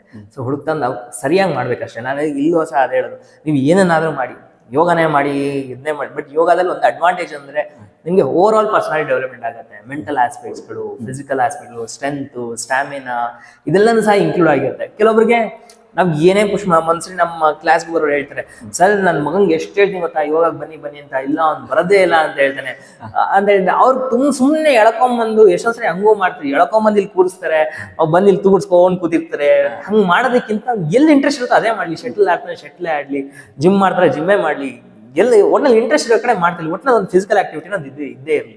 ಸೊ ಫಿಸಿಕಲ್ ಆಕ್ಟಿವಿಟಿ ಇಲ್ದಲೆ ಲೈಫ್ ನಡೆಸೋದು. ನನ್ನ ಪ್ರಕಾರ ಅಂತಾನೂ ಅಲ್ಲ, ಸೈನ್ಸ್ ಹೇಳೋದು ಅದೇನೆ. ಸೊ ಎಷ್ಟೊಂದು ಕಾಯಿಲೆಗಳಿಗೆ ಮೇನ್ ಬಂದು ಫಿಸಿಕಲ್ ಆಕ್ಟಿವಿಟಿನೇ ಮೇನ್ ಡ್ರಾಬ್ಯಾಕ್. ನೀವೆಷ್ಟು ಫಿಸಿಕಲ್ ಆಕ್ಟಿವ್ ಆಗಿರ್ತೀರೋ ಅಷ್ಟು ನಮ್ಮ ಹೆಲ್ತ್ ಚೆನ್ನಾಗಿರುತ್ತೆ. ಈವನ್ ಒಂದೊಂದು ಸಿಂಗಲ್ ವರ್ಕೌಟ್ ಸಹ ನಮ್ಗೆ ಹೆಲ್ಪ್ ಆಗುತ್ತೆ ಅಂತ ಹೇಳಿ. ಒಂದ್ ದಿನ ಇವತ್ತಿನ ಸಿಂಗಲ್ ವರ್ಕೌಟ್ ಮಾಡಿದ್ರು ನಮ್ದು ಏನು ಮೆಮೊರಿ ಪವರ್ ಇಂಪ್ರೂವ್ ಆಗ್ತಾ ಹೋಗುತ್ತೆ. ಇದು ಇಮಿಡಿಯೇಟ್ ಎಫೆಕ್ಟ್ಸ್ ಅಂತ ಹೇಳ್ತೀವಲ್ಲ. ಸೊ ಒಂದು ರಿಸರ್ಚ್, ಎಷ್ಟೊಂದು ರಿಸರ್ಚ್ಗಳೇ ಆಗಿದ್ದಾವೆ ಸಿಂಗಲ್ ವರ್ಕೌಟ್ ಅಷ್ಟೇ. ಇವತ್ತು 1 ಅವರ್ ಯೋಗ ಮಾಡಿದಿರ ಅಂದ್ರೆ, ಅಥವಾ 1 ಅವರ್ ಜಿಮ್ ಮಾಡಿದ್ರೆ, ಅಥವಾ 1 ಅವರ್ ಏನೋ ಒಂದು ಪ್ರಾಕ್ಟೀಸ್ ಮಾಡಿದ್ರೆ ಅದನ್ನು ಸಹ ನಮ್ಮ ಮೆಮೊರಿ ಮೇಲೆ, ನಮ್ಮ ಬ್ಲಡ್ ಪ್ರೆಷರ್ ಮೇಲೆ, ನಮ್ದು ಸ್ಟ್ರೆಸ್ ಫ್ಯಾಕ್ಟರ್ ಮೇಲೆ, ಎಲ್ಲದರ ಮೇಲೆ ಇಂಪ್ಯಾಕ್ಟ್ ಇದೆ. ನಮ್ಮ ಸ್ಲೀಪ್ ಮೇಲೆ ಎಲ್ಲ ನೆಗ್ಲೆಕ್ಟ್ ಮಾಡೋದು ಬೇಡ. ಯಾವ್ದಾದ್ರು ಮಾಡಿ, ಅದೇ ಮಾಡಿ ಇದೇ ಮಾಡಿ, ನಿಮ್ಮ ಇಂಟ್ರೆಸ್ಟ್ ಮೇಲೆ ಅಷ್ಟೇ. ಸೊ ಇಂಟ್ರೆಸ್ಟ್ ಮೇಲೆ ಮಾಡ್ಕೊಳ್ತಾ ಹೋದು. ನಾನು ಇದ್ರ ಮೇಲೆ ಅದು, ಅದಕ್ಕಿಂತ ಇದು ಅಂತ ಹಂಗೆ ಕಂಪೇರ್ ಮಾಡೋದು, ಇಟ್ಸ್ ಡಿಪೆಂಡ್ ಆನ್ ಅವ್ರವ್ರ ಇಂಡಿವಿಜುವಲ್. ಯೋಗಾನ ನಮ್ಮ ಭಾರತೀಯರಿಗಿನ್ನ ವಿದೇಶದವರೇ ಜಾಸ್ತಿ ಇವಾಗ ಸದ್ಯಕ್ಕೆ ಇಂಪ್ಲಿಮೆಂಟ್ ಮಾಡ್ಕೊಂತ ಇದಾರೆ. ನಮ್ದು ಹಿತ್ತಲ ಗಿಡ ಮದ್ದು ಯಾವಾಗ್ಲೂ ಅಂತ ಅನ್ಕೊಂತೀವಿ. ಬಟ್ ಎಷ್ಟೋ ಜನರಿಗೆ ಇಂಡಿಯನ್ಸ್ ಯೋಗಾನ ಹೊರನವ್ರು ಮಾಡ್ತಾರಲ್ಲ. ನಾವು June 21 ಇಂಟರ್ನ್ಯಾಷನಲ್ ಯೋಗ ಡೇ ಅವತ್ತು ಮಾಡಿ ಸುಮ್ಮನೆ ಆಗ್ತೀವಿ. ಒಂದು ದಿನ ಯೋಗಿಗೂ ಅಥವಾ ನಿರಂತರವಾಗಿ ಯೋಗ ಮಾಡ್ಕೊಂಡ್ ಬರೋರ್ಗು ಏನ್ ಡಿಫ್ರೆನ್ಸ್ ಇದೆ, ಅಥವಾ ಏನ್ ಡಿಫ್ರೆನ್ಸ್ ಕಾಣ್ಬೋದು? ಪ್ರತಿದಿನ ಯೋಗಾಭ್ಯಾಸ ಎಷ್ಟು ಇಂಪಾರ್ಟೆಂಟ್? ಯೋಗಾನೇ ಮಾಡ್ಬೇಕಾ, ಅಥವಾ ಅದ್ರ ಬರುವಾಗಿ ಬೇರೆ ಏನಾದ್ರು ಮಾಡಿದ್ರೆ ನಡೆಯುತ್ತಾ? ಅಥವಾ ಇವಾಗ ಎಷ್ಟೋ ಜನ ಹೇಳ್ತಾರೆ ನಂಗೆ ಶುಗರ್ ಇದೆ ಸರ್, ಎಲ್ಲ ರೋಗಗಳು ಬಂದ್ಮೇಲೆ ಯೋಗಕ್ಕೆ ಬರ್ತಾ ಇದ್ದಾರೆ. ಅದು ಹೆಂಗೆ? ಅದ್ರ ಬಗ್ಗೆ ನಿಮ್ಮ ಒಪಿನಿಯನ್ ಏನು? ಸೊ ಏನಾಗುತ್ತೆ ಗೊತ್ತಾ, ನಮ್ಗೇನು ಕಾಯಿಲೆ ಇದ್ದಾಗ ಪ್ರಿವೆಂಟಿವ್ ಮೆಷರ್ ಅಂತ ಹೇಳ್ತೀವಿ. ಕಾಯಿಲೆ ಬರೋಕ್ಕಿಂತ ಮುಂಚೆ ಮಾಡ್ತೀವಲ್ಲ, ಎಂಜಾಯ್ ಮಾಡ್ಕೊಂಡು ಮಾಡ್ತಾ ಇರ್ತೀವಿ. ಈಗ ಫಾರ್ ಎಕ್ಸಾಂಪಲ್ ಇವಾಗ ಡೈಲಿ 1 ಅವರ್ ವಾಕಿಂಗ್ ಮಾಡೋದು. ಸೊ ಆರೋಗ್ಯವಾದಿಗಳೇ ವಾಕಿಂಗ್ ಮಾಡೋದು ಚೆನ್ನಾಗಿರುತ್ತೆ. ಯುದ್ಧ ಕಾಲ ಶಸ್ತ್ರಾಭ್ಯಾಸ ಅಂದಂಗೆ, ಯುದ್ಧ ಬಂದ್ಮೇಲೆ ಶಸ್ತ್ರಾಭ್ಯಾಸ ಮಾಡಕ್ ಹೋದ್ರೆ ತುಂಬಾ ಸ್ಟ್ರೆಸ್ ಇರ್ತೀವಿ. ಅಯ್ಯೋ ನಾಳೆ ಬಂದ್ಬಿಡ್ತಾನೆ, ಅಯ್ಯೋ ಅವ್ನು ಬಂದ್ ನಮ್ಗೆ ಆಕ್ರಮಣ ಮಾಡ್ಬಿಡ್ತಾನೆ ಅಂತ ಆ ಸ್ಟ್ರೆಸ್ ಅಲ್ಲಿ ಮಾಡ್ತಾ ಇರ್ತೀವಿ. ಎಂಜಾಯ್ಮೆಂಟ್ ಅಲ್ಲ, ಮೊದ್ಲಿಂದಾನು ಬರೀ ಎಂಜಾಯ್ ಮಾಡ್ಕೊಂಡೆ ಅವ್ನು ಚೆನ್ನಾಗಿ ಕಲ್ತೀವಿ. ಯುದ್ಧ ಮಾಡೋಕ್ಕೂ ಚೆನ್ನಾಗಿದೆ. ಬಾಯರ್ಕೆ ಆದ್ಮೇಲೆ ಹಳ್ಳ ತೊಡಕ್ ಶುರು ಮಾಡಬಾರ್ದಂತೆ. ಸೊ ಮೊದ್ಲಿನ ಹಳ್ಳ ತೊಡ್ಕೊಂಡಿದ್ರೆ ಅವಾಗ ಬೇಕನ್ಸ ಹೋಗಿ ನೀರು ತಗೊಳಕ್ ಚೆನ್ನಾಗಿರುತ್ತೆ. ಇನ್ ದ ಸೇಮ್ ವೇ ಯೋಗಾಭ್ಯಾಸ ನಾವು ಪ್ರಿವೆಂಟಿವ್, ಇನ್ನು ಏನು ಕಾಯಿಲೆ ಬಂದಿಲ್ಲ, ಆರಾಮಾಗಿದ್ದೀನಿ, ಅವಾಗಲೇ ಶುರು ಮಾಡ್ಬಿಡೋದು ಒಳ್ಳೇದು. ಆಮೇಲೆ ಕಂಪಲ್ಷನ್ ಆಗೋಗ್ಬಿಡುತ್ತೆ. ಕಂಪಲ್ಷನ್ ಅಂತ ಹೆಂಗಾಗತ್ತೆ ಅಂದ್ರೆ ಡಾಕ್ಟರ್ ಹೇಳ್ಬಿಡ್ತಾರೆ, ಸೊ ನೀವು ಯೋಗ ಶುರು ಮಾಡ್ಲೇಬೇಕು, ಇಲ್ಲ ಅಂದ್ರೆ ಹಿಂಗಾಗಲ್ಲ. ಅವಾಗ ಎಲ್ಲಾ ಕೆಲಸ ಇದು ಒಂದು ಕೆಲಸ ಅಂತಾನೆ ಕನ್ಸಿಡರ್ ಮಾಡ್ತಾ ಇದೀವಿ. ಡಾಕ್ಟರ್ ಹೇಳ್ಬಿಟ್ಟಿದ್ದಾರೆ ಯೋಗ ಮಾಡ್ಲೇಬೇಕಂತೆ ಅಂದ್ಬಿಟ್ಟು ಇದನ್ನು ಒಂದ ಸ್ಟ್ರೆಸ್, ಆ ಕೆಲಸ ಜೊತೆ ಇದು ಒಂದು ಕೆಲಸ ಅಂತಾನೆ ಮಾಡ್ತಾ ಇದ್ದೀನಿ. ಅದೇ ಹೇಳೋದು. ಸೊ ಯೋಗ ಅಂದ ತಕ್ಷಣ ಅದ್ ಕೆಲಸ ತರ ಅನ್ಕೊಳ್ಬೇಡಿ. ಸೊ ನಿಮ್ಗೋಸ್ಕರ ಮಾಡ್ತಾ ಇದೀರಾ, ಎಂಜಾಯ್ ಮಾಡ್ಕೊಂಡು ಮಾಡಿ. ಸೊ ಇಲ್ಲಿ ಹೆಂಗೆ ಅಂದ್ರೆ ಮತ್ತೆ ಅದೇ ಎಂಜಾಯ್ ಮಾಡ್ಕೊಂಡು ಮಾಡಿ ಅನ್ನೋದು ಅನ್ನೋ ತರ ಹೇಳ್ತದೆ. ಕಂಪಲ್ಷನ್ ಆಗೋವರೆಗೂ ವೇಟ್ ಮಾಡೋದು ಬೇಡ. ಸೊ ಇವಾಗ ನಾನು ಆರಾಮಾಗಿದ್ದೀನಿ, ನನ್ಗೆ ಯಾಕೆ ಯೋಗ? ಎಷ್ಟೊಂದ್ಸಲ ಅದೇ ಹೇಳುದು, ನಾನು ಆರಾಮಾಗಿದ್ದೀನಿ ಸರ್, ಇನ್ ಯಾಕೆ ಯೋಗ? ನಂಗೆ ಯಾವ ಕಾಯಿಲೆನೂ ಇಲ್ಲ, ಏನೂ ಇಲ್ಲ, ಸಣ್ಣಗೆ ಇದ್ದೀನಿ, ಸ್ಲಿಮ್ ಆಗಿದ್ದೀನಿ. ಸಣ್ಣಗೆ ಸ್ಲಿಮ್ ಆಗಿದೆ ಇಲ್ಲ ಅಂತಲ್ಲ. ಸೊ ಮಾಡ್ತಾ ಇದ್ರೆ ನಿಮ್ಗೆ ಇನ್ನು ಮುಂದಕ್ಕೆ ಏನಾದ್ರು ಬರುವಂಥದ್ದನ್ನು ಸಹ ನಿವಾರಣೆ ಮಾಡ್ಕೊಳ್ಳೋಕೆ ಹೆಲ್ಪ್ ಮಾಡುತ್ತೆ. ಅಂಡ್ ಮೋರ್ ಓವರ್ ಹೇಳ್ದಂಗೆ ಇಟ್ಸ್ ಮೈಂಡ್. ಸೊ ನಿಮ್ಗೆ ಬರೀ ಯಾವ್ದ್ರಲ್ಲಿ ನಿಮ್ಗೆ ಮೆಂಟಲ್ ಆಸ್ಪೆಕ್ಟ್ಸ್ ಬಗ್ಗೆ ಅಷ್ಟೊಂದು ಮಾತಾಡಲ್ಲ. ಯೋಗ ಅಂದ್ರೆ ಇಟ್ಸ್ ಫಿಸಿಕಲಿ ಬಿಟ್ಬಿಡಿ ಒಂದ್ ಸೈಡ್ಗೆ, ಫಿಸಿಕಲಿ ನೀವು ಏನಾದ್ರು ಮಾಡಿ. ಸೊ ಮೆಂಟಲ್ ಆಸ್ಪೆಕ್ಟ್ಸ್ ಗಳನ್ನು ಸಹ ಗಮನ ಹರಿಸೋಕೆ ಯೋಗ ಇಟ್ಸ್ ದಿ ಬೆಸ್ಟ್. ಸೊ ಹೇಳ್ದಂಗೆ ಇತ್ತೀಚಿನ ದಿನಗಳಲ್ಲಿ ಸ್ಕೂಲ್ ಮತ್ತೆ ಕಾಲೇಜಸ್ಗಳಲ್ಲಿ ಯೋಗ ತಗೊಂಡ್ಬರ್ತಾ ಇದ್ದಾರೆ. ಸೊ ಸ್ಕೂಲ್ ಮತ್ತೆ ಕಾಲೇಜ್ಗಳಲ್ಲಿ ಯೋಗ ನೆಸೆಸರಿ ಇದೆಯಾ? ಅದರ ನೆಸೆಸಿಟಿ ಎಷ್ಟಿದೆ? ಇದ್ರೆ ಎಷ್ಟು ಅದರ ನೆಸೆಸಿಟಿ ಇದೆ? ಬಹಳ ನೆಸೆಸರಿ ಇದೆ. ಬಟ್ ಸ್ಕೂಲ್ ಕಾಲೇಜಲ್ಲಿ ಏನಾಗ್ಬಿಡ್ತಾ ಇದೆ ಅಂದ್ರೆ, ಇಲ್ಲಿ ನೋಡಿ ಎಷ್ಟೊಂದು ನನ್ನ ಅಫೆಂಡ್ ಆಗ್ಬೋದು, ಬಟ್ ನಿಜ ಹೇಳ್ತೀನಿ. ಸ್ಕೂಲಲ್ಲಿ ಏನಾಗುತ್ತೆ, ನಾನು ಒಂದು ಸ್ಕೂಲ್ಗಳಲ್ಲಿ ಹೋಗಿ ಕ್ಲಾಸಸ್ ತಗೊಳಕ್ ಹೋಗಿದ್ದೀನಿ. ಕೊಡೋದು 20 ನಿಮಿಷ ಟೈಮ್. ಒಂದ್ ಪೀರಿಯಡ್ ಅಂದ್ರೆ 20ರಿಂದ 40 ನಿಮಿಷ ಒಂದು ಪೀರಿಯಡ್ ಇರುತ್ತೆ. 40 ನಿಮಿಷ ಒಂದು ಪೀರಿಯಡ್. ಅಲ್ಲಿ ನಮ್ಗೆ ಏನ್ ಕೆಲಸ ಅಂದ್ರೆ, ಯೋಗ ಹಾಲ್ ಬಂದು ಒಂದ್ ಯಾವ್ದೋ ಫ್ಲೋರ್ ನಲ್ಲಿ ಇರುತ್ತೆ, ಇವ್ರ ಕ್ಲಾಸ್ ರೂಮ್ ಬಂದು ಅಲ್ಲೆಲ್ಲೋ ಇರುತ್ತೆ. ಹೋಗಿ ನಾವು ಕರ್ಕೊಂಡ್ಬರ್ಬೇಕು. ಅಲ್ಲಿಂದ ಸ್ಕೂಲಿಂದ ಕರ್ಕೊಂಡ್ಬಂದು ಅಲ್ಲಿ ಯೋಗ ಕ್ಲಾಸ್ ಬಿಡೋಷ್ಟಲ್ಲ 5-10 ನಿಮಿಷ ಆಗ್ಬಿಡುತ್ತೆ. ಚಿಕ್ಕ ಮಕ್ಕಳು ಕರ್ಕೊಂಡ್ಬರ್ತೀವಿ. ಈಗ ಶೂ ಎಲ್ಲ ಬಿಚ್ಚಿ ಎಲ್ಲ ರೆಡಿ ಮಾಡ್ಸೋಷ್ಟರಲ್ಲಿ ಅದೊಂದು 10 ನಿಮಿಷ ಹೋಯ್ತು. ಅವ್ರು ಮ್ಯಾಟ್ ಮೇಲೆ ಬರ್ತಾರೆ. ತಿರ್ಗಾ ಮ್ಯಾಟ್ ಮೇಲೆ ಕುತ್ಕೊಂಡು 10 ನಿಮಿಷ ಬೇಗ ಬಿಡ್ಬೇಕು ಅಂತ ಮೊದಲೇ ಹೇಳ್ತಾರೆ. ನೆಕ್ಸ್ಟ್ ಪೀರಿಯಡ್ ಟೈಮ್ ಆಗೋಗ್ಬಿಡುತ್ತೆ 10 ನಿಮಿಷ. ನಮ್ಗೆ ಸಿಗೋದು ಎಷ್ಟು? 20 ನಿಮಿಷ. 20 ನಿಮಿಷದಲ್ಲಿ ಅವ್ರು ಕರೆಕ್ಟಾಗಿ ಸೆಟಪ್ ಮಾಡಿ ಕೂರ್ಸೋಷ್ಟರಲ್ಲೇ ಒಂದ್ 5-10 ನಿಮಿಷ ಹೊರಟೋಗ್ಬಿಡುತ್ತೆ. 3 ಸರಿ ಓಂಕಾರ ಹೇಳಿ 1-2-3 ಆಸನ ಮಾಡಿ ಕಳ್ಸೋ ವರ್ಷದಲ್ಲೇ ಮುಗಿದೋಯ್ತು. ಸೊ ಅಷ್ಟು ಕಡಿಮೆ ಪೀರಿಯಡ್ ಸ್ಕೂಲ್ಸ್ಗಳೇ ಹೇಳೋದೇನೆ. ಬೇಕಂದ್ರೆ ಅಷ್ಟು ಕಡಿಮೆ ಪೀರಿಯಡ್ ಕೊಟ್ಬಿಟ್ರೆ ಏನು ಹೇಳ್ಕೊಡೋಕ್ಕಾಗಲ್ಲ. ಒಂದ್ ವಾರದಲ್ಲಿ ಒಂದು 40 ನಿಮಿಷ ಅಂತ ಕೊಟ್ಬಿಟ್ರೆ ಏನಕ್ಕೂ ಸಾಲೋದಿಲ್ಲ. ಇದ್ರೆ ಅಟ್ಲೀಸ್ಟ್ ಒಂದು ಡೈಲಿ ಇರಬೇಕು, ಇಲ್ಲ ಒಂದು ಸ್ವಲ್ಪ ದೊಡ್ಡ ಟೈಮಿಂಗ್ಸ್ ಕೊಡಬೇಕು. ಮತ್ತೆ ಇಟ್ಸ್ ಒನ್ಸ್ ಅಗೇನ್ ಬರೀ ಆಸನ ಕಡೆಗೆ ಫೋಕಸ್ ಮಾಡ್ತಾ ಇರ್ತೀವಿ. ಸ್ವಲ್ಪ ಅವ್ರಿಗೆ ಈ ತರ mental freshness, mental health improve ಮಾಡ್ಕೊಳ್ಳೋದು. ಸೊ ಅದ್ರ ಕಡೆ ಆ ಆಸ್ಪೆಕ್ಟ್ಸ್ ಗಳನ್ನು ನೋಡ್ಕೊಂಡು ಸೊ ಆ್ಯಡ್ ಮಾಡೋದು ಒಳ್ಳೇದು. ಇಲ್ಲಾಂದ್ರೆ ಬೇರೆ ಎಕ್ಸರ್ಸೈಸ್ ಜೊತೆ ಏನು ವಾಲಿಬಾಲ್, ಫುಟ್ಬಾಲ್ ಆಡ್ತಾರೆ, ಅದ್ರ ಜೊತೆ ಯೋಗ ಅನ್ನೋದು ಒಂದು ಎಕ್ಸರ್ಸೈಸ್ ಅಂತಾರ, ಅಂದ್ರೆ ಮಾಸ್ ಪಿಟಿ ತರ ಇದು ಒಂದು ಜಸ್ಟ್ ಇದು ಪೀರಿಯಡ್ ಆಗಿ ಹೋಗ್ತಾ ಇದೆ ಅಷ್ಟೇ. ಒಂದು ಸಬ್ಜೆಕ್ಟ್ ಪೀರಿಯಡ್ ಹೆಂಗ್ ಬರುತ್ತೆ ಹಂಗ್ ಹೋಗ್ತಾ ಇದೆ. Essence touch ಮಾಡ್ತಲ್ಲ. ಯೋಗ ಏನಕ್ಕೆ ಆ್ಯಡ್ ಮಾಡೋಂಥದ್ದು? ಸೊ ಇವಾಗ ನಾನು ಹೇಳಿದ್ನಲ್ಲ ಈ ತರ ಏನು ಸ್ಟ್ರೆಸ್ಸು, ಟೆನ್ಷನ್ನು, ಮಕ್ಳಿಗೆ ಆಂಗ್ಸೈಟಿ, ಸೊ ಎಕ್ಸಾಮ್ ಬಂದ ತಕ್ಷಣ ಭಯ ಪಟ್ಕೊಳ್ಳೋದು, ಸೊ ಅದನ್ನೆಲ್ಲ ನೀವು ಮಾಡಿ ಓವರ್ ಆಲ್ ಪರ್ಸನಲ್ ಡೆವಲಪ್ಮೆಂಟ್ ಏನಿಲ್ಲ, ಎಕ್ಸಾಮೇ ನಿಮ್ಮ ಲೈಫ್ ಅಲ್ಲ. So you should give examples. ಅಂದ್ರೆ ನೋಡಿ ಓದೋರೆಲ್ಲಾನು ಸಕ್ಸಸ್ ಆಗ್ಬಿಟ್ಟು ಏನೇನೋ ಆಗ್ಬಿಟ್ಟಿದ್ದಾರೆ ಅಂತೆಲ್ಲ. ಇವಾಗ ನೋಡಿ ನನ್ನ ಕ್ಲಾಸಲ್ಲಿ ಇದ್ದಂಥ ಟಾಪರ್ಗಳು ಇವಾಗ್ಲೂ ಕೆಲ್ಸಕ್ಕೆ ಇವಾಗ್ಲೂ ಓಡಾಡ್ತಾ ಇದ್ದಾರೆ ಎಷ್ಟೊಂದು ಜನ. ಸೊ ಹಿಂಗಾಗತ್ತೆ, ಓದಿದ ತಕ್ಷಣ ನಾವೇನೋ ತುಂಬಾ ದೊಡ್ಡ ಸಕ್ಸಸ್ ಆಗ್ಬಿಡ್ತೀವಿ ಹಂಗೇನಿಲ್ಲ. ಸೊ ಅದೇ ಇನ್ನೆಲ್ಲ ಒಂದ್ ಸ್ವಲ್ಪ ಚಿಕ್ಕ ವಯಸ್ಸಲ್ಲಿ ಮಕ್ಳಿಗೆ ಅದೆಲ್ಲ ಸ್ವಲ್ಪ ರಿಯಲೈಸ್ ಮಾಡ್ಸಿದ್ರೆ ಅವ್ನು ಓದಲ್ಲಿ ಡಲ್ಲಿದ್ದವನು ಒಂದ್ ಸ್ವಲ್ಪ ಅವನು ಸಮಾಧಾನ ಆಗುತ್ತೆ. ಓ ಪರವಾಗಿಲ್ಲಪ್ಪ, ನಾನು ಓದ್ಲಿಲ್ಲ ಅಂದ್ರೂ ಜೀವನ ನಡೆಯುತ್ತೆ ಅನ್ನೋದು ಆಪ್ಷನ್ ನಾವು ಬಿಡಲ್ಲ. ಓದ್ಲಿಲ್ಲ ಅಂದ್ರೆ ಜೀವನನೇ ಇಲ್ಲ, ಓದ್ಲಿಲ್ಲ ಅಂದ್ರೆ ಅಷ್ಟೇ ನಿನ್ ಲೈಫ್ ಹಾಳಾಗೋಯ್ತು ಹಿಂಗೆಲ್ಲ ಹೇಳ್ಬಿಡ್ತಾರೆ ಮಕ್ಳು. ಅದೇ ಸ್ಟ್ರೆಸ್ ತಗೊಂಡ್ಬಿಡ್ತು. ಒಂದ್ಸರಿ ಫೇಲ್ ಆಗಿದ ತಕ್ಷಣ ಅಯ್ಯೋ ನನ್ನ ಜೀವನ ಹೋಯ್ತು, ಇನ್ನೇನ್ ಬದುಕಿದ್ದು ಪ್ರಯೋಜನ ಇಲ್ಲ ಅಂತ ಈ ತರ ಭಾವನೆ ಬರ್ತದೆ. ಇದನ್ನೆಲ್ಲ ಏನು ಈ ತರ ತಪ್ಪು ತಿಳುವಳಿಕೆಗಳನ್ನ ಕಡಿಮೆ ಮಾಡೋದು ಯೋಗದ ಕೆಲಸ. ಯೋಗ ಶಿಕ್ಷಕರು ಯಾರು ಸ್ಕೂಲ್ಗೆ ಹೋಗ್ತಾರೆ ಅವ್ರಿಗೂ ಇದೇ ಸಜೆಷನ್ಸ್ ಕೊಡುವಂಥದ್ದು. ಆದಷ್ಟು ಮಕ್ಕಳಿಗೆ ಬರೀ ಆಸನಾಸ ಇದನ್ನೇ ಹೇಳ್ಕೊಡೋದ್ರ ಜೊತೆಗೆ ಮೂಲಕ್ಕೂ ಒಂದ್ ಸ್ವಲ್ಪ ಈ ತರದೆಲ್ಲ ಒಂದು ಸ್ವಲ್ಪ ಯಾರು ಸ್ಫೂರ್ತಿ ಸಿಗುವಂತಹ ಕಥೆಗಳನ್ನ ಹೇಳುವಂಥದ್ದು. ಸೊ ಈ ತರದೆಲ್ಲ ಹೇಳ್ತಾ ಬಂತು. ಒಂದ್ ಸ್ವಲ್ಪ ಮಹನೀಯರು ಯಾರು ಕಷ್ಟಪಟ್ಟಿದ್ರು, ಸೊ ಇದನ್ನೆಲ್ಲ ಹೇಳ್ತಾ ಬಂತು ಅಂದ್ರೆ ಸೊ ಮಕ್ಳಿಗೂ ತುಂಬಾ ಸಹಾಯ ಆಗತ್ತೆ. ಸೊ ಅಲ್ಲ, ನಿಮ್ ಸ್ಟುಡಿಯೋಗೆ ನಾನು ಎಂಟ್ರಿ ಆಗ್ತಾ ನೋಡಿದೆ, ಭಗವದ್ಗೀತೆಯ ಪುಸ್ತಕದ ಒಂದು ಪುಟ ಇದೆ ಅಲ್ಲಿ. ಭಗವದ್ಗೀತೆ, ಯೋಗ ಒಂದಕ್ಕೊಂದು. ಯೋಗ ಭಗವದ್ಗೀತೆಯಲ್ಲಿ ನಿಮ್ಗೆ ಯೋಗದ ಎಷ್ಟೊಂದು ಡೆಫಿನೇಷನ್ಸ್ ಭಗವದ್ಗೀತೆಯಲ್ಲಿ ಸಿಕ್ಬಿಡತ್ತೆ ನಿಮಗೆ. ಸಮತ್ವಂ ಯೋಗ ಉಚ್ಯತೆ ಆಗಿರ್ಬೋದು, ಮತ್ತೆ ಯೋಗ ಕರ್ಮಸ ಕೌಶಲಮು, ಸೊ ಎಲ್ಲರೂ ಸಹ ನಿಮ್ಗೆ ಭಗವದ್ಗೀತೆಯಲ್ಲೇ ನಿಮ್ಗೆ ಸಿಗುವಂಥದ್ದು. ಸೊ ಆ ಎಸೆನ್ಸ್ ಮೂಲಕ್ಕೆ ಹೋಗಿ ಮತ್ತೆ ಎಷ್ಟೊಂದ್ಸರಿ ಏನಾಗೋಗ್ಬಿಡುತ್ತೆ ಅಂದ್ರೆ ನಾವು ಅರ್ಥೈಸ್ಕೊಳ್ಳೋದ್ರಲ್ಲಿ ಎಡೋಗ್ಬಿಡ್ತೀವಿ. ಸೊ ಇವಾಗ ನಿಮ್ಗೆ ಭಗವದ್ಗೀತೆ ಓದೋದು ದೊಡ್ಡ ವಿಚಾರ ಅಲ್ಲ, ಅದನ್ನ ಅರ್ಥ ಮಾಡ್ಕೊಳ್ಳೋದು ಅಥವಾ ಡಿಕೋಡ್ ಮಾಡಿ ಹೇಳೋರು ಇರ್ಬೇಕಲ್ಲ, ಅವ್ರು ಸಿಗ್ಬೇಕು. ಇಲ್ಲ ನಾವು ತಪ್ಪು ಅರ್ಥ ತಿಳ್ಕೊಂಡ್ಬಿಡ್ತೀವಿ. ಇವಾಗ ಫಾರ್ ಎಕ್ಸಾಂಪಲ್ ಹೆಂಗಾಗತ್ತೆ ಅಂದ್ರೆ ಈ ಕರ್ಮಣ್ಯವಾಧಿಕಾರಸ್ಥೆ ಅಂತ ಒಂದು ಕರ್ಮಣ್ಯವಾಧಿಕಾರಸ್ಥೆ ಮಾ ಫಲೇಶು ಕದಾಚನ ಮಾ ಕರ್ಮ ಫಲ ಹೇತೃಭು ಮಾತೆ ಸಂಗೋಸ್ವ ಕರ್ಮಣಿ ಅಂತ ತುಂಬಾ ಫೇಮಸ್ ಶ್ಲೋಕ. ಸೊ ಏನಪ್ಪಾ ನಿನ್ ಕರ್ಮ ನೀನ್ ಮಾಡು, ಫಲ ದೇವ್ರಿಗೆ ಬಿಟ್ಬಿಡು ಅಂತ. ಹಂಗ ಅನ್ಕೊಂಡು ಹೆಂಗಂದ್ರೆ ಇವಾಗ ನೋಡಿ ನಾನು ಕೆಲಸ ಮಾಡ್ಬಿಟ್ಟು ಬಿಟ್ಬಿಡಕ್ಕಾಗತ್ತಾ? ಅಲ್ಲ, ಅದ ಅರ್ಥ ಹೆಂಗ್ ಬರುತ್ತೆ? ಅದು ಕರ್ಮಣ್ಯವಾಧಿಕಾರ. ಕೆಲಸ ಮಾಡು, ಅವ್ರು ಸಂಬಳ ಕೊಟ್ರೆ ಕೊಡ್ಲಿ, ಬಿಟ್ರೆ ಬಿಡ್ಲಿ, ನಿನ್ ಜವಾಬ್ದಾರಿ ಏನು ಕೆಲಸ ಮಾಡೋಣ. ಅದು ನಮ್ ಲಿಟ್ರಲಿ ಹೆಂಗ್ ತಗೊಂಡ್ಬಿಟ್ರೆ ಹಿಂಗ ಅರ್ಥ ಬಂದ್ಬಿಡುತ್ತೆ ಆಕ್ಚುಲ್ ಇನ್ನರ್ ಮೀನಿಂಗ್. ಆಮೇಲೆ ನಮ್ಮ ಲೆಕ್ಚರ್, ನಮ್ಮ ಎಸ್ ವ್ಯಾಸನಲ್ಲಿ ನಮ್ಮ ಲೆಕ್ಚರ್ ವಾಸುದೇವ್ ಸರ್ ಅಂತ, ಅವರು ನಮ್ಗೆ ಎಕ್ಸ್ಪ್ಲೇನ್ ಮಾಡಿದ್ರು, ಬರೀ ಅಷ್ಟೇ ಅಲ್ಲಪ್ಪ ಕರ್ಮಣ್ಯವಾದಿ ಕೆಲಸ ಬರೀ ನೀನು ಕೆಲಸ ಮಾಡ್ಬಿಟ್ಟು ದೇವ್ರಿಗೆ ಬಿಟ್ಬಿಡು ಅನ್ನೋಂಥದ್ದಲ್ಲ. ಸೊ ಕರ್ಮಫಲ ಅಂದ್ರೆ ಬಹಳಷ್ಟು ಬರುತ್ತೆ. ಕರ್ಮಫಲ ಅಂದ್ರೆ ಇವತ್ತು ನಾವು ಮಾತಾಡ್ತಾ ಇದೀವಿ, ಜಯ ಅಪಜಯ, ಈ ಮಾತಾಡೋದು ನಮ್ ಸಕ್ಸಸ್ ಆಗ್ಬೋದು, ಫೇಲ್ಯೂರ್ ಆಗ್ಬೋದು, ಇದನ್ನು ಒಂದು ಕರ್ಮಫಲಾನೇ. ಮತ್ತೆ ಮಾನ ಅಪಮಾನ, ಒಳ್ಳೆ ನಮ್ಗೆ ಮರ್ಯಾದೆ ಸಿಗ್ಬೋದು, ಇಲ್ಲ ಅವಮಾನನೂ ಆಗ್ಬೋದು, ಇದು ಒಂಥರ ಕರ್ಮಫಲಾನೇ. ಸೊ ಈ ತರ ಬಹಳಷ್ಟು ದುಡ್ಡು, ಅರ್ಥ, ಅದು ಸಹ ಒಂದು ಕರ್ಮಫಲಾನೇ. ಮತ್ತೆ ಪಾಪ ಪುಣ್ಯ, ಸೊ ಏನೋ ನಾವು ಏನೇ ಒಂದು ಆಕ್ಷನ್ ಮಾಡಿದ್ರೆ ಪಾಪನಾದ್ರು ಬರ್ಬೋದು, ಪುಣ್ಯನಾದ್ರು ಬರ್ಬೋದು. ಸೊ ಇದೆಲ್ಲವೂ ಸಹ ಕರ್ಮಫಲಗಳೇನೆ. ಇಲ್ಲ ಅದೃಷ್ಟ ಅಂದ್ರೆ ಇದು ನಮ್ಗೆ ಕಣ್ಣು ಕಾಣದೇ ಇರುವಂತದ್ದು. ಸೊ ಈ ತರ ಕರ್ಮಫಲ ಅನ್ನೋದು ನೀವು ಇದಕ್ಕೆಲ್ಲ ಹಾಕೊಳಕ್ ಹೋಗ್ಬಿಡಿ. ಕರ್ಮಣ್ಯವಾಧಿಕಾರಸ್ಥೆ, ಕರ್ಮ ಮಾಡಿ ಬಿಟ್ಬಿಡು ಅನ್ನೋದನ್ನ ಇದಕ್ಕೆಲ್ಲದಕ್ಕೂ ಹಾಕೊಳಕ್ ಹೋಗ್ಬಿಡಿ, ಬೈ ಇದೊಂದಕ್ಕೆ ಹಾಕೊಳ್ಳಿ ಅಷ್ಟೇ. ಯಾವಾಗ ಅರ್ಜುನ ಹೇಳ್ತಾನಲ್ಲ, ಏನು ನಾನು ಇಲ್ಲ ನಮ್ಮ ಏನು ಬಂಧು ಬಾಂಧವ್ರ ಇವ್ರ ಹತ್ರ ನಾನು ಹೋರಾಟ ಮಾಡಿ ನನ್ಗೆ ಇವ್ರನ್ನ ಸಾಯಿಸಿ ನಾನು ಸಾಮ್ರಾಜ್ಯ ಆಳ್ಬೇಕಾ ಅಂತ ಹೇಳಿದಾಗ, ಇಲ್ಲ ನಿನ್ ಕರ್ಮ ಏನೋ ನಿನ್ ಕೆಲಸ ಮಾಡಿ, ಇದನ್ನೆಲ್ಲ ಯೋಚನೆ ಮಾಡ್ಬೇಡ, ಪಾಪ ಪುಣ್ಯ ಎಲ್ಲ ಯೋಚನೆ ಮಾಡಕ್ ಹೋಗ್ಬೇಡ ಇವಾಗ ಸದ್ಯಕ್ಕೆ, ನಿನ್ನ ಕ್ಷತ್ರಿಯ ಧರ್ಮ ಏನೋ ಅದನ್ನ ಮಾಡು ಅಂತ ಹೇಳ್ತದ್ದು. ಅದೇ ರೀತಿ ಈ ತರ ರಾಂಗ್ ಇಂಟರ್ಪ್ರಿಟೇಷನ್ ತಗೊಂಡ್ಬಿಡ್ತೀವಿ. ಇದಕ್ಕೆ ಮಿಕ್ಕಿದಕ್ಕೆಲ್ಲ ದುಡ್ಡು ಗಿಟ್ಟಿಗೆಲ್ಲ ಅಪ್ಲೈ ಆಗಲ್ಲ. ನಿನ್ ಅಧಿಕಾರ ಅದು ನೀನ್ ತಗೊಳ್ಳೇಬೇಕು. ಕೆಲಸ ಮಾಡಿದ್ವಿ ಅಂದ್ರೆ ಕುರುಕ್ಷೇತ್ರ ಆದ್ಮೇಲೆ ನಿನ್ ಅಧಿಕಾರ, ನಿನ್ ರಾಜ್ಯಭಾರ ಆಳ್ಬೇಕು ಅಂತ ಹೇಳಿದ್ದು ಬಿಟ್ಬಿಟ್ಟು ಎಲ್ಲ ಕಾಡಿಗೆ ಹೋಗ್ಬಿಡಿ ಅಂತ ನೀವು ಹೇಳಿರ್ಲಿಲ್ಲ ಕೃಷ್ಣ ಪರಮಾತ್ಮ. ಹಿಂಗೆ ಕೆಲವೊಂದೆಲ್ಲ ನಮ್ಗೆ ರೈಟ್ಸ್ ಇದ್ದಾಗ ನಾವು ಮಾಡ್ಬೇಕು. ಇಷ್ಟೊಂದು ನಂದು ಇಲ್ಲೇ ಎಡುತ್ತಾ ಇದು ಅಂದ್ರೆ ಎಲ್ಲ ಯೋಗ ಅಂದ ತಕ್ಷಣ ಕಾಮ್ ಆಗಿರ್ಬೇಕು, ಕೋಪ ಮಾಡ್ಕೊಂಬಾರ್ದು, ಪೀಸ್ಫುಲ್ ಆಗಿರ್ಬೇಕು.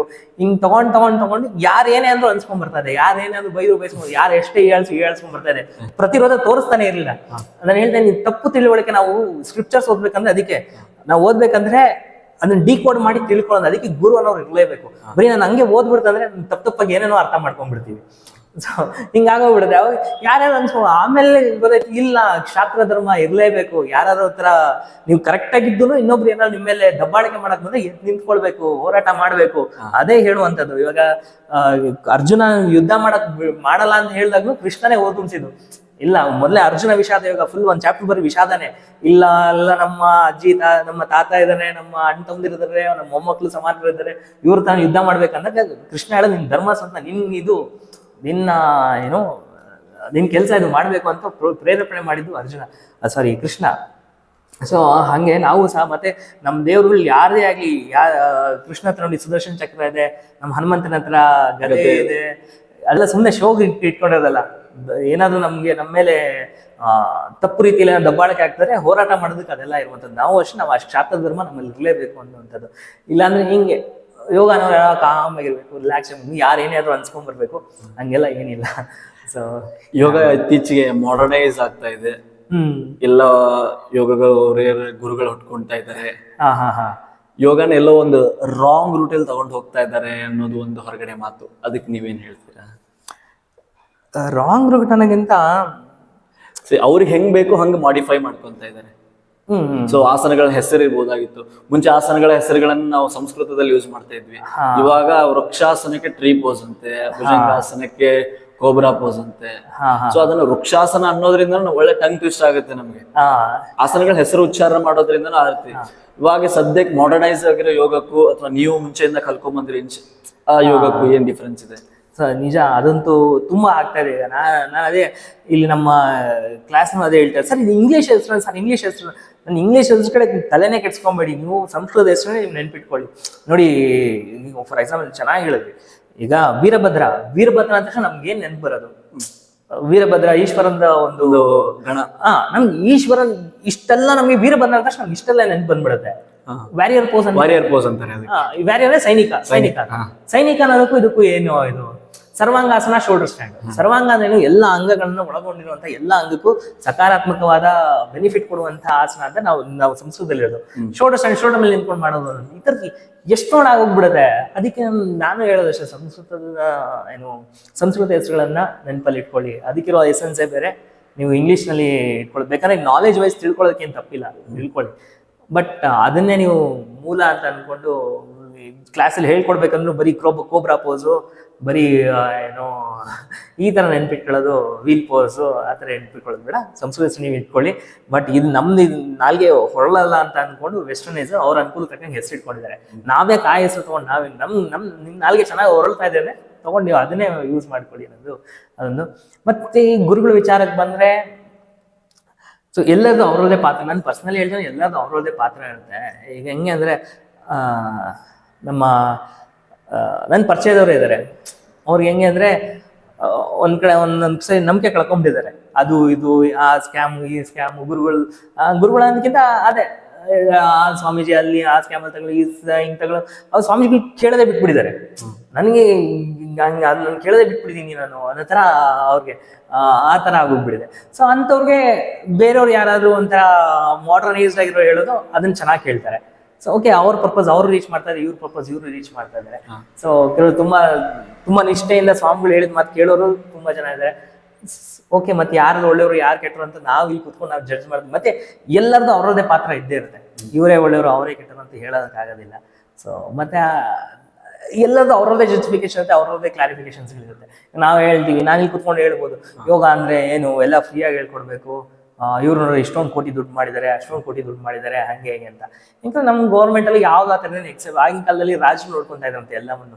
ಸೊ ರಾಜರು ಇವಾಗ ಒಬ್ಬ ಗುರುಗಳು, ಅವ್ರ ಗುರುಕುಲ ಅಂದ್ರೆ ರಾಜರು ಎಲ್ಲ ಅವ್ರಿಗೆ ಪ್ರತಿಯೊಂದು ಪಿನ್ ಟು ಪಿನ್ ಅವ್ರಿಗೇನು ಊಟದಿಂದ ಇದು ಎಲ್ಲ ವ್ಯವಸ್ಥೆ ರಾಜರು ನೋಡ್ಕೊಂತಾ ಇದ್ರು. ಇವಾಗ ನಾನು ಇವಾಗ ಅಂಗಡಿಗೆ ಹೋಗ್ಬಿಟ್ಟು ನಾನು ಯೋಗ ಟೀಚರ್ ನನಗೇನೋ ಒಂದು ಅರ್ಧ ಕೆಜಿ ಅಕ್ಕಿ ಕೊಡೋದೇ ಕೊಡ್ತಾರ, ದುಡ್ಡು ಕೊಡಪ್ಪ ಕೊಡ್ತೀನಿ. ಅಲ್ಲಿ ದುಡ್ಡು ಕೊಡ್ಬೇಕು ಅಂದ್ರೆ ಇಲ್ಲಿ ಅದನ್ನ ಮಾಡ್ಬೇಕು ಅಂದ್ರೆ ಹಿಂಗೆಲ್ಲ ಏನಾದ್ರು ಒಂದು ಮಾಡ್ಲೇಬೇಕು. ಕೆಲವು ಚಿಕ್ಕ ಸ್ಕೇಲಲ್ಲಿ ಮಾಡ್ತಾರೆ, ಕೆಲವು ದೊಡ್ಡ ಸ್ಕೇಲಲ್ಲಿ ಮಾಡ್ತಾರೆ. ಇದು ಅವ್ರವ್ರಿಗೆ ಬಿಟ್ಟಿದ್ದು, ಅದನ್ನ ನಾವು ಇಲ್ಲಿ ಕುತ್ಕೊಂಡು ಹಾಗೇನೆ ಜಡ್ಜ್ ಮಾಡೋಕ್ಕಾಗಲ್ಲ. ಸೊ ಹಂಗಾಗತ್ತೆ. ಸೊ ಯೋಗ ಇವಾಗ ಅಫಿಷಿಯಲ್ ಸ್ಪೋರ್ಟ್ಸ್ ಆಗಿ ಅನೌನ್ಸ್ ಆಗಿದೆ. ಯೋಗಕ್ಕೂ ಕೂಡ ಸ್ಪೋರ್ಟ್ಸ್ ಕೋಟಾ ಅಂತ ಯೋಗನೂ ಕೂಡ ಆಡ್ ಮಾಡಿದ್ದಾರೆ. ಇದ್ರ ಬಗ್ಗೆ ನಿಮ್ಗೆ ಖುಷಿ ಇದೆಯಾ? ಬಹಳ. ಇವಾಗ ಮೊನ್ನೆ ನ್ಯಾಷನಲ್ ಗೇಮ್ಸ್ ಅಲ್ಲೂ ಆಯ್ತು, ಆಮೇಲೆ ಇವಾಗ ಯೋಗನ ಒಲಿಂಪಿಕ್ಸ್ ಬೇರೆ ಸೇರಿಸಬೇಕು ಅಂತಕ್ಕಂತ ಒಂದು ಧ್ವನಿ ಕೇಳಿ ಬರ್ತಾ ಇದೆ. ಇದಕ್ಕೆ ನಿಮ್ ಸಪೋರ್ಟ್ ಇದೆಯಾ ಅಥವಾ? ಬಹಳ ನಿಜವಾಗ್ಲೂ ಆಗ್ಲೇಬೇಕು. ಎಲ್ಲಾನು ಏನ್ ಗೊತ್ತಾ, ಬಹಳಷ್ಟು ಸ್ಯಾಕ್ರಿಫೈಸ್ ಮಾಡ್ಬಿಡ್ತಾರೆ ಮಕ್ಕಳು. ಈಗ ಏನೋ ಒಂದು ಕೆಲವರಿಗೆ ಆ ಮಟ್ಟದ ಏನಂತೀವಿ ಪ್ಯಾಷನ್ನು, ಡಿವೋಷನ್ನು ಅವ್ರು ಮಾಡುವಂತ ಸ್ಪೋರ್ಟ್ಸ್ ಮೇಲೆ ಇದ್ಬಿಟ್ಟಿರುತ್ತೆ. ಅವ್ರಿಗೆ ಈ ಕಡೆ ಓದೋದು ಬೇಕು, ಇದೂ ಮಾಡಬೇಕು ಅಂದ್ರೆ ತುಂಬಾ ಕಷ್ಟ ಆಗುತ್ತೆ. ಇವಾಗೆಲ್ಲ ಎಲ್ಲೋ ಅಂದ್ರೆ ಏನು ಓದೋ ಮಕ್ಕಳು ಹೆಂಗಿದ್ರು ಕಡಿಮೆ ಸಮಯದಲ್ಲಿ ಓದ್ತಾರೆ, ಅದು ನಾನು ಹೇಳ್ತಾರೆ. ಬಟ್ ಕೆಲವೊಂದ್ಸರಿ ತುಂಬಾ ಸಮಯ ಇಲ್ಲಿ ಮಾಡಿರ್ತಾರೆ, ಅಷ್ಟೊಂದೆಲ್ಲ ಅವ್ರು ಹಾಕಿರೋ ಸ್ಯಾಕ್ರಿಫೈಸ್ ಮತ್ತೆ ದೇಶಕ್ಕೋಸ್ಕರ. ನಾನು ನೋಡಿದೆ, ನನ್ನ ಜೂನಿಯರ್ಸ್ ಎಲ್ಲ ನೋಡ್ತಾ ಇರ್ತೀನಲ್ಲ, ಅವ್ರು ದೇಶಕ್ಕೋಸ್ಕರ ನಾನು ಇಂಡಿಯನ್ ರೆಪ್ರೆಸೆಂಟ್ ಮಾಡಬೇಕು, ನಾನು ರಾಜ್ಯನ ರೆಪ್ರೆಸೆಂಟ್ ಮಾಡಬೇಕು, ನಾನು ಕರ್ನಾಟಕಕ್ಕೆ ಒಂದು ಪದಕ ತರಬೇಕು ಅಂತ ಹಾರ್ಟ್ ಅಂಡ್ ಸೋಲ್ ಹಾಕ್ಬಿಟ್ಟಿರ್ತಾರೆ. ಬೆಳಗ್ಗೆ ನಾನು ಎಷ್ಟು ನಮ್ಮ ಯೋಗ ಇದ್ರಲ್ಲಿ ನೋಡ್ತಾ ಇದ್ದೀನಿ, ಬೆಳಗಿನ ಜಾವ 2 ಗಂಟೆಯಿಂದ 6 ಗಂಟೆವರೆಗೂ ಪ್ರಾಕ್ಟೀಸ್ ಮಾಡೋರ್ನೆಲ್ಲ ನೋಡಿದ್ದೀನಿ ನಾನು.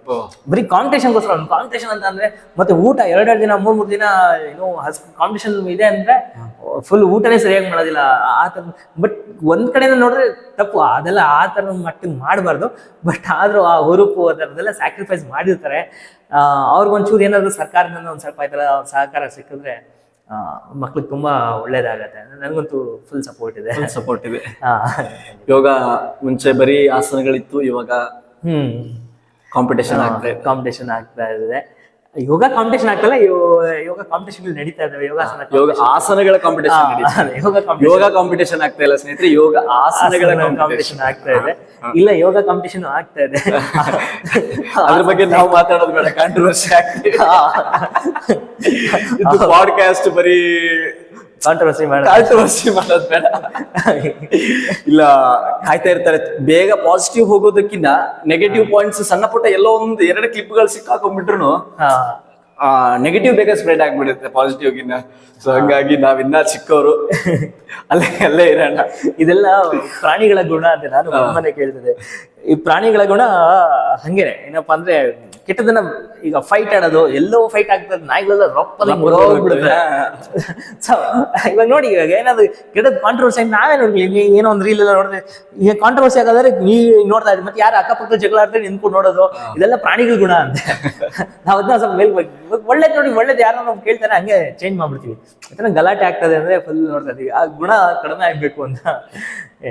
ಅದೇ ಒಬ್ಬ ಸಕ್ಸಸ್ಫುಲ್ ಪೀಪಲ್, ಒಬ್ಬ ಮನುಷ್ಯ ಸಕ್ಸಸ್ ಆಗಿದ್ದಾನೆ ಅಂದ್ರೆ ಅವನಿಗೆ ಒಳ್ಳೇದ್ ಬಯಸೋರ್ಗಿನ್ನ ಹಿಂದ್ಗಡೆ ಮಾತಾಡೋರು ತುಂಬಾ ಜನ ಇರ್ತಾರೆ ಅವ್ರ ಬಗ್ಗೆ.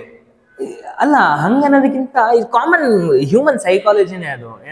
People love to watch winning or lose ಅಂತ ಹೇಳ್ತಾರೆ. ಗೆಲ್ಲೋ ಕುದ್ರೆ ಸೋಲೋದ್ ನೋಡೋಕೆ ಖುಷಿ ಆಗತ್ತಂತೆ. ಸೊ ಯಾವಾಗ ಗೆಲ್ತಾ ಇದ್ರೆ ಅದು ಕಾಮನ್ ಮೆಂಟಾಲಿಟಿ. ನಾವು ಅದನ್ನೇನು ಇದು ಮಾಡೋಕ್ಕಾಗಲ್ಲ. ಮತ್ತೆ ಕಮೆಂಟ್ಸ್ ಅನ್ನೋದು ನೋಡಿ ಇದ್ದೇ ಇರ್ತೀನಿ. ನೋಡಿ, ಮೊನ್ನೆ ಒಂದ್ ಕಡೆ ಅದೇ ಹೇಳ್ತಾ ಇದೆ. ಈಗ ನಮ್ಮ ದೇಶದ ಪ್ರಧಾನಿ ನರೇಂದ್ರ ಮೋದಿ ಅವರು, ಸೊ ಅವ್ರ ಬಗ್ಗೆನೂ ಏನು ಕಮೆಂಟ್ಸ್ಗಳು ಮಾಡ್ತಾನೆ ಇರ್ತಾರೆ, ಒಳ್ಳೇದು ಕೆಟ್ಟದ್ದು ಅದು ಇದೆಲ್ಲ. ಆಪೋಸಿಷನ್ ಪಾರ್ಟಿ ನಮ್ಮ ರಾಹುಲ್ ಗಾಂಧಿ ಅವರು, ಅವ್ರನ್ನೂ ಒಳ್ಳೇದು ಕೆಟ್ಟದೆಲ್ಲ ಮಾಡ್ತಾನೆ ಇರ್ತಾರೆ. ಅವ್ರನ್ನ ಬಿಟ್ಟರೆ ದೇವ್ರುಗಳು, ನಮ್ಮ ಏನು ರಾಮಂಗೂ ಹಿಂಗೇನು ಅದೇ ಬೆಸ್ತನ್ ಮಾತು ಕೇಳ್ಕೊಂಡು ಕಾಡ ಕಳಿಸ್ಬಿಟ್ಟ ಹಂಗೆ ಹಿಂಗೆ ಅಂತೆಲ್ಲ ಅವ್ರ ಬಗ್ಗೆನೂ ಮಾತಾಡ್ತೀವಿ. ಕೃಷ್ಣನ್ ಬಗ್ಗೆನೂ 16,000 ಜನ ಹೇಳ್ತೀವಿ. ಮತ್ತೆ ಯುದ್ಧ ಆಗಕ್ಕೆ ಕೃಷ್ಣನೇ ಕಾರಣ ಹಿಂಗೆಲ್ಲ ಹೇಳ್ತಾ ಇರ್ತೀವಿ. ಇವ್ರ ಮೇಲೆ ಇಷ್ಟೆಲ್ಲ ಕಮೆಂಟ್ಸ್ ಬರೋದು, ನಾವು ಅಲ್ಪರು, ನಮ್ಮ ಮೇಲೆ ಕಮೆಂಟ್ಸ್ ಬರೋದ್ರಲ್ಲಿ ಏನಿದೆ? ಮತ್ತೆ ನಮ್ಮ ಬಗ್ಗೆ ಮಾತಾಡಬಾರ್ದು ಅಂತ ಅನ್ಕೊಂಡೋದು. ಇವ್ರ ಮೇಲೆ ಇಷ್ಟೆಲ್ಲ ಕಮೆಂಟ್ಸ್, ದೇವ್ರಗಳ ಮೇಲೆ ಕಮೆಂಟ್ಸ್ಗಳು ಇರ್ಬೇಕಂದ್ರೆ ನಾವು ಅದು ಎಲ್ಲ ಅವ್ರವ್ರ ಕೆಲಸ, ಮತ್ತೆ ಅವ್ರವ್ರು ಹೇಳುವಂತಹ ಅಧಿಕಾರ ಅವ್ರಿಗೂ ಇದೆ. ನಾವು ಅದೆಲ್ಲ ಎಲ್ರು ಬಾಯಿ ಮುಚ್ಚಿ ನಾನೇ ಮಾಡ್ತಾ ಇರೋದು ಹಂಗೆ ಅಂತ ಎಲ್ಲರನ್ನು ಬಾಯಿ ಮುಚ್ಚಿಸ್ಕೊಂಡು ಕೂರ್ಲಿಕ್ಕೆ ಆಗಲ್ಲ. ನಮ್ಮ ಕೆಲಸ ನಾವು ಮಾಡ್ಕೊಳ್ತಾ ಹೋಗ್ಬೇಕು. ನಮ್ಮ ಗುರಿ ಏನಪ್ಪಾ ಅಂದ್ರೆ ನೆನ್ನೆಗಿಂತ ಇವತ್ತು ನಾನು ಏನ್ ಚೆನ್ನಾಗಿದ್ದೀನಿ, ಇವತ್ತಿಂದ ನಾಳೆ ಏನ್ ಚೆನ್ನಾಗಿ ಇಂಪ್ರೂವ್ ಆಗ್ತಾ ಇದ್ದೀನಿ, ಅಷ್ಟೇ ನಮ್ಮ ಕೆಲಸ. ಅದನ್ನ ಬಿಟ್ಟು ತಿರ್ಗಾ ಇದಕ್ಕೆಲ್ಲ ಸಮಯ ಸುಮ್ಮನೆ ವೇಸ್ಟ್, ಸಮಯ ಸುಮ್ಮನೆ ಹಾಳು ಮಾಡ್ಕೊಳ್ತಾ ಇರ್ತೀವಿ. ಎಷ್ಟೊಂದ್ ದಿನ ಆಗದೆ ತಪ್ಪು. ಪ್ರತಿಯೊಂದು ಕಮೆಂಟ್ಸ್ಗೂ ಅದು ರಿಪ್ಲೈ ಕೊಟ್ಕೊಂಡು ಕೂತ್ಕೊಳ್ತೀವಿ. ಅದು ಅವಶ್ಯಕತೆ ಇರಲ್ಲ, ನೀವು ರಿಪ್ಲೈ ಮಾಡ್ಲೇಬೇಕು ಅಂತಾನೂ ಇಲ್ಲ. ಅವ್ರ ಕೆಲಸ ಅವ್ರು ಕಮೆಂಟ್ ಮಾಡಿದ್ದಾರೆ, ಅದಕ್ಕೆ ನೀವು ರೆಸ್ಪಾಂಡ್ ಮಾಡಲೇಬೇಕು ಅಂತ ನಿಮ್ ಕೆಲಸ ಏನಿಲ್ಲ. ರೆಸ್ಪಾಂಡ್ ಮಾಡಲೇಬೇಕು ಅಂತಾನು ಏನಿಲ್ಲ. ಎಷ್ಟೊಂದು ನಾವು ಇನ್ಸ್ಟಾಗ್ರಾಮ್ ಅದು ಆಗ್ತಾ ಇರ್ತೀವಿ, ಎಷ್ಟೊಂದು ಏನೇನೋ ಕಮೆಂಟ್ಸ್ ಆಗ್ತಾ ಇರ್ತಾರೆ. ಮಾಡ್ಬೇಕು ಅಂದ್ರೆ ನಿಮ್ ಕೆಲಸ ಓದೋದು ಇಲ್ಲ, ಸಮಯ ಇರಲಿಲ್ಲ. ಇಷ್ಟು ಕ್ಲಾಸ್ಗಳಿರುತ್ತೆ, ಅದು ಒಂದ್ಸರಿ ಅಪ್ಲೋಡ್ ಮಾಡಿ ಸುಮ್ಮನೆ ಬಿಟ್ಬಿಡ್ತೀವಿ. ಸೊ ಹಂಗಾಗುತ್ತೆ. ನಮ್ಮ ಕೆಲಸ ನಾವು ಮಾಡ್ಕೊಂಡು ಹೋಗೋದು ಒಳ್ಳೇದು. ನಮ್ಗೆ ಇದ್ರ ಕಡೆ ಗಮನ ಇರ್ಬೇಕು ಹೊರತು ಅದು ಕಮೆಂಟ್ಸ್ ಅದೆಲ್ಲ ಅದಕ್ಕೆ ಅಷ್ಟೊಂದು ತಲೆಗೆ ಎಷ್ಟೊಂದು ಡಿಸ್ಟರ್ಬ್ ಆಗ್ತಾರೆ. ಸೊ 1-2 ಕಮೆಂಟ್ ಬಂದ ತಕ್ಷಣ ಇವ್ರ ಮನಸ್ಥರೇನ ಅಲ್ಗಡೆ ಹೋಗ್ಬಿಡ್ತದೆ. ಅಯ್ಯೋ ಹಿಂಗ್ ಕಮೆಂಟ್ ಬಂದ್ಬಿಟ್ರೆ, ಎಷ್ಟೋ ಸಲ ನನ್ನ ಪರಿಚಯ ಏನೋ ಹೊಸದೇನೋ ಮಾಡಕ್ ಹೋಗಿರ್ತಾರೆ, ಅಯ್ಯೋ ಹಿಂಗ್ ಕಮೆಂಟ್ ಬಂದ್ಬಿಡ್ತು, ಹಂಗ್ ಕಮೆಂಟ್ ಬಂದ್ಬಿಡ್ತು, ಹಂಗ ಅನ್ಕೊಂಡ್ ಬಿಟ್ಟೇ ಬಿಡ್ತಾರೆ ಕೆಲಸ.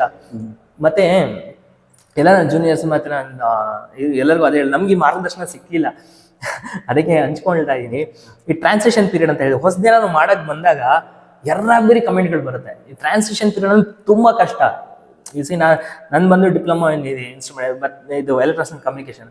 ಅದಾಗ ನಾನು ಯೋಗ ಟೀಚರ್ ಆಗ್ತೀನಿ ಅಂದ ತಕ್ಷಣ ಬಾಯಿಗೆ ಬಂದಂಗೆ ಮಾತಾಡೋರು. ಹೆಂಗಂದಂಗೆ ಇದ್ರಲ್ಲಿ ನಿಂಗೆ ಯಾರು ಹೆಣ್ಣು ಕೊಡ್ತಾರೆ, ನಿನ್ಗೆ ಯೋಗ ಟೀಚರ್ ಹಾಕಿ ನಿಂತಿದ್ಯಾ, ನೀನ್ ಕೈ ಕಾಲು ಎತ್ಕೊಂಡು ಏನ್ ಜೀವನ ಮಾಡ್ತೀಯೋ, ಹಿಂಗೆಲ್ಲ ಇದ್ರ ಜೀವನ ಮಾಡಿ, ಇದು ಒಂದು ಪ್ರೊಫೆಷನ್ ಇದು, ಇದನ್ನ ಮಾಡ್ಕೊಂಡು ನೀನು ಜೀವನ ರೂಪಿಸ್ಕೊಳ್ತೀನಿ ಅಂತಿದ್ಯಾ, ಹಿಂಗೆಲ್ಲ ಬೈಯೋರು.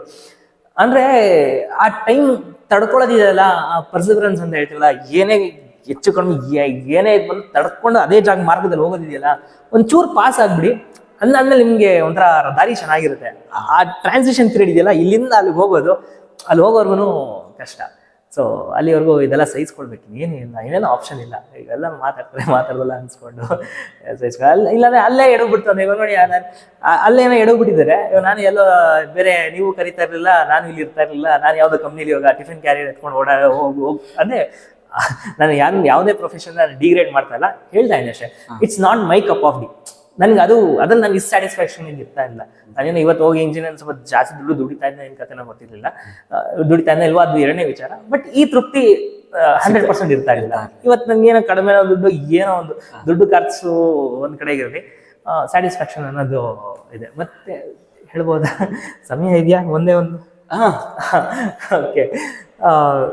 ಸೊ ಯೋಗ ಟೀಚರ್ಸ್ಗಳಿಗೆ ನಾನು ಇನ್ನೊಂದು ಹೇಳೋದು ಸಲಹೆ ಏನಪ್ಪ ಕೊಡೋದು ಅಂದ್ರೆ, ಜನರಲ್ ಆಗಿ ಏನಾಗೋಗ್ಬಿಡುತ್ತೆ ಅಂದ್ರೆ, ದುಡ್ಡಿನ ಜೊತೆ ಕಂಪೇರ್ ಮಾಡಕ್ ಬರ್ತಾರೆ. ದುಡ್ಡು ಮಾಡಕ್ಕೆ ಕೆಲವೊಂದು ಪ್ರೊಫೆಷನ್ಸ್ ಇದೆ. ಈಗ ನೋಡಿ, ಫೈನಾನ್ಸ್ ಫೀಲ್ಡ್ ಇರುವಂಥವ್ರು, ಏನೋ ಕನ್ಸ್ಟ್ರಕ್ಷನ್ ಫೀಲ್ಡ್ ಅಲ್ಲಿ ಇರುವಂಥವ್ರು, ಬಿಲ್ಡರ್ಸು, ಇದ್ರಲ್ಲಿ ದುಡ್ಡೇ ಮೇನ್ ಇಂಪಾರ್ಟೆನ್ಸ್. ಅವ್ರ ಸಕ್ಸಸ್ ಫೇಲ್ಯೂರ್ ಅಳಿಯೋದು ದುಡ್ಡಿಂದ ಅಷ್ಟೇ, ಎಷ್ಟು ದುಡ್ಡಿದ್ದಾನೆ ಅಂತ. ಆ ಪ್ರಿನ್ಸಿಪಲ್ ತಗೊಂಡು ಯೋಗ ಟೀಚರ್ಸ್ ಮೇಲೆ ಅಪ್ಲೈ ಮಾಡ್ಕೊಳಕ್ ಹೋಗ್ಬೇಡಿ. ಅವ್ರು ಅಷ್ಟು ದುಡ್ಡು ಮಾಡಿದ್ರು, ನಾನು ಇಲ್ಲಿ ಯೋಗದಲ್ಲಿ ನಾನು ಇಷ್ಟು ದುಡ್ಡು ಮಾಡ್ತೀನಿ. ನಮ್ಮ ಕಾಂಪಿಟೇಷನ್ ಅದಲ್ಲ, ನಾವು ಎಷ್ಟು ಜನಕ್ಕೆ ಎಷ್ಟು ವ್ಯಾಲ್ಯೂ ತುಂಬೋದ್ವಿ. ಇವತ್ತು ನನ್ನ ಜೊತೆ ದಯಾನಂದ್ ಕೂತಿದ್ರೆ, ಅವ್ರ ಸಮಯಕ್ಕೆ ನಾನು ಎಷ್ಟು ಬೆಲೆ ಕೊಟ್ಟೆ, ಅವ್ರ ಸಮಯದಲ್ಲಿ ನನ್ನ ಜೊತೆ ಸ್ಪೆಂಡ್ ಮಾಡಿದಕ್ಕೆ ಅವ್ರಿಗೆ ಏನಾದ್ರು ಒಳ್ಳೇದಾಯ್ತಾ, ಅಥವಾ ಅವರಿಂದ ನನಗೇನಾದ್ರು ಒಳ್ಳೇದಾಯ್ತಾ, ಇದು ನಮಗೆ ಮುಖ್ಯ. ಇವಾಗ ಒಂದು ಕ್ಲಾಸ್ ಅಟೆಂಡ್ ಮಾಡಿದ್ರೆ ನನ್ನಿಂದ ಅವ್ರಿಗೇನೋ ಬೆನಿಫಿಟ್ ಆಯ್ತಾ, ಇದೆಲ್ಲ ನಮ್ಗೆ ಮ್ಯಾಟರ್ ಆಗುತ್ತೆ. ಬರೀ ದುಡ್ಡು ಒಂದೇ ಅಲ್ಲ, ಬೇರೆ ಪ್ರೊಫೆಷನಲ್ಲಿ ಬರೀ ದುಡ್ಡೊಂದೇ ಮ್ಯಾಟರ್ ಆಗುತ್ತೆ. ಸೊ ಅದಕ್ಕೆ ಪ್ರೊಫೆಷನ್ಗೆ ಅದರದ್ದೇ ಆದಂಥ ಸಕ್ಸಸ್ದು ಡೆಫಿನೇಷನ್ಸ್ ಬೇರೆ ಬೇರೆ ಇರುತ್ತೆ. ಯೋಗಕ್ಕೆ ಸಕ್ಸಸ್ ಡೆಫಿನೇಷನ್ ಜಸ್ಟ್ ದುಡ್ಡು ಮಾಡಿದೆ ಅನ್ನೋದಲ್ಲ. ಬಟ್ ಇವಾಗ ಇದೊಂದು ಆಗೋಗ್ಬಿಟ್ಟಿದೆ, ಅವ್ರು ಇಷ್ಟು ಚೆನ್ನಾಗಿ ಮಾಡ್ತಾ ಇದಾರೆ, ಅವ್ರು ಅಷ್ಟು ಅರ್ನ್ ಮಾಡ್ತಾ ಇದಾರೆ, ನೀವು ನೋಡ್ರೆ ಇನ್ನೂ ಇಲ್ಲೇ ಇದ್ದೀರಾ. ಈಗ ನಮ್ ಸಕ್ಸಸ್ನ ಬರೀ ದುಡ್ಡಿಂದ ಅಳಿಯೋದು ಬೇಡ ಅನ್ನೋದು ನಂದೊಂದು ಸಲಹೆ. ಸಕ್ಸಸ್ ಅನ್ನೋದು ಬರೀ ದುಡ್ಡು ಮಾತ್ರ ಅಲ್ಲ ಅನ್ನೋದು ನಿಮ್ದು. ಅಲ್ಲ, ಬೇರೆ ಪ್ರೊಫೆಷನ್ಸ್ ಇದೆ, ಅಲ್ಲಿ ದುಡ್ಡೇ ಮೇನ್. ಇವಾಗ ನೋಡಿ, ನಾನು ಹೋಗ್ಬಿಟ್ಟು ಸಕ್ಸಸ್ ಅಂದ್ರೆ ದುಡ್ಡು ಒಂದೇ ಅಲ್ಲ ಅಂದ್ಬಿಟ್ಟು ನಾನು ಬಿಸ್ನೆಸ್ ಮ್ಯಾನ್ಗೆಲ್ಲ ನಾನು ಹೇಳಕ್ ಆಗೋದಿಲ್ಲ. ಬಟ್ ಯೋಗಾಗೆ ಸಕ್ಸಸ್ ಅಂದ್ರೆ ದುಡ್ಡು ಒಂದೇ ಅಲ್ಲ, ಯೋಗ ಪ್ರೊಫೆಷನ್ಗೆ. ಯೋಗನ ಏನೋ ಪ್ರೊಫೆಷನ್ ಆಗಿ ತಗೊಂಡಿದ್ದೀರಾ ಅಂತಂದ್ರೆ, ಬಟ್ ಇನ್ನೂ ಡೀಪಲ್ಲಿ ಹೋಗ್ತೀನಿ, ಯೋಗ ನನ್ನ ಪ್ರೊಫೆಷನ್ನೇ ಅಲ್ಲ ಅಂತ ಹೇಳ್ತೀವಿ. ಸೊ ಇದೊಂದು ಸೇವೆಗೂ ಪ್ರೊಫೆಷನ್ಗೂ ಡಿಫ್ರೆನ್ಸ್ ಇದೆ. ಅಲ್ಲ, ಇವಾಗ ನನ್ನ ಇತ್ತೀಚಿನ ದಿನಗಳಲ್ಲಿ ಕರ್ನಾಟಕದಲ್ಲಿ ಕನ್ನಡಿಗರೇ ಕಡಿಮೆ ಆಗ್ಬಿಟ್ಟಿದ್ದಾರೆ. ಅಂತ ಕಡಿಮೆ ಆಗಿದ್ದಾರೆ ಅಂದ್ರೆ, ಇನ್ ದ ಸೆನ್ಸ್ ಅವ್ರಿಗೆ ಕನ್ನಡ ಮಾತಾಡಕ್ ಇಷ್ಟ ಇಲ್ಲ, ಏನೋ ಅಗೌರವ, ನಾನು ಕನ್ನಡ ಮಾತಾಡ್ಬಿಟ್ರೆ ಆತರ ನಡೀತಾ ಇದೆ. ಬಟ್ ನೀವು ಇಂಥ ಟೈಮಲ್ಲೂ ಕನ್ನಡದ ಸರ್ವಜ್ಞನ ವಚನಗಳನ್ನ, ಬಸವಣ್ಣನವರ ವಚನಗಳನ್ನ, ಮೊನ್ನೆ ನಿಮ್ ಇನ್ಸ್ಟಾಗ್ರಾಮ್ ಅಲ್ಲಿ ನಾನು ನೋಡ್ತಾ ಇದ್ದೆ, ತುಂಬಾ ಖುಷಿ ಆಯ್ತು ನನಗೆ ಅದೊಂದು ಸರ್ವಜ್ಞನ ವಚನ ಕೇಳಿ. ವಚನಗಳ ಕಡೆ ನಿಮ್ಮ ಗಮನ ಹೆಂಗ್ ಸೆಳೀತು ಸರ್? ನಂದು ಪ್ರಿನ್ಸಿಪಲ್ ಏನಪ್ಪಾ ಅಂದ್ರೆ, ನೋಡಿ, ಸಂಸ್ಕೃತದ್ದು ಬಹಳಷ್ಟು ಕೋಟ್ ಮಾಡಕ್ ಬಹಳಷ್ಟು ಸಿಕ್ಕತ್ತೆ. ನಮ್ಮ ಭಗವದ್ಗೀತೆಯಲ್ಲಿ ಆಗಿರ್ಬೋದು, ಅಥವಾ ನಮ್ಮ ಪತಂಜಲಿ ಯೋಗ ಸೂತ್ರ, ಸಂಸ್ಕೃತ ಸಿಕ್ಕಾಬಟ್ಟೆ ಸಿಗುತ್ತೆ. ಮತ್ತೆ ಕೋಟ್ ಮಾಡೋಕ್ಕೊಂದು ಬಹಳ ಜನ ಇದ್ದಾರೆ. ಸೊ ನಮ್ಮ ಇಡೀ ನಮ್ಮ ಇಂಡಿಯಾದಲ್ಲಿ ಟಾಪ್ ಇಂದ ಡೌನ್ವರ್ಗು ಎಲ್ಲರೂ ಕೋಟ್ ಮಾಡ್ತಾರೆ, ಫಾರಿನರ್ಸ್ ಎಲ್ಲರೂ ಕೋಟ್ ಮಾಡ್ತಾರೆ. ಬಟ್ ನಮ್ಮ ವಚನ ಸಾಹಿತ್ಯ, ನಮ್ಮ ಮಂಕುತಿಮ್ಮನ ಕಗ್ಗ, ನಮ್ಮ ಮರಳಮುನಿಯ ಕಗ್ಗ, ಸೊ ಇದನ್ನೆಲ್ಲ ಕೋಟ್ ಮಾಡೋದು ನಾವು ಕನ್ನಡಿಗರು ನಾವೇ ಮಾಡ್ಬೇಕು. ನಾವೇ ಅದ್ರ ಕಡೆ ಪ್ರಾಮುಖ್ಯತೆ ತೋರಿಸಲಿಲ್ಲ ಅಂದ್ರೆ, ಮತ್ತೆ ಅದ್ರಲ್ಲಿ ಏನೇನಿದೆಯೋ ಸತ್ವ ನೀವು ನೋಡ್ತಾ ಹೋಗ್ಬೇಕಲ್ಲ, ಅದ್ರಲ್ಲಿ ಏನೇನಿದೆಯೋ ಸತ್ವ ಅದೆಲ್ಲ ನಮ್ಮ ಕನ್ನಡದಲ್ಲೇ ಇದೆ. ಕನ್ನಡದ ಸಾಹಿತ್ಯ ಅಷ್ಟು ಡೆಪ್ತ್ ಆಗಿದೆ. ನೋಡಿ, ಅಹಂಕಾರ ಕಡಿಮೆ ಮಾಡ್ಕೊಳ್ಳಿ, ಇದೆಲ್ಲ ಸಂಸ್ಕೃತದಲ್ಲಿ ಏನಿದೆಯೋ ನಮ್ಮ ಕನ್ನಡದಲ್ಲಿ ಇನ್ನೂ ಇನ್ನೂ ಮನದಟ್ಟಾಗೋ ತರ ಹೇಳಿದ್ದಾರೆ.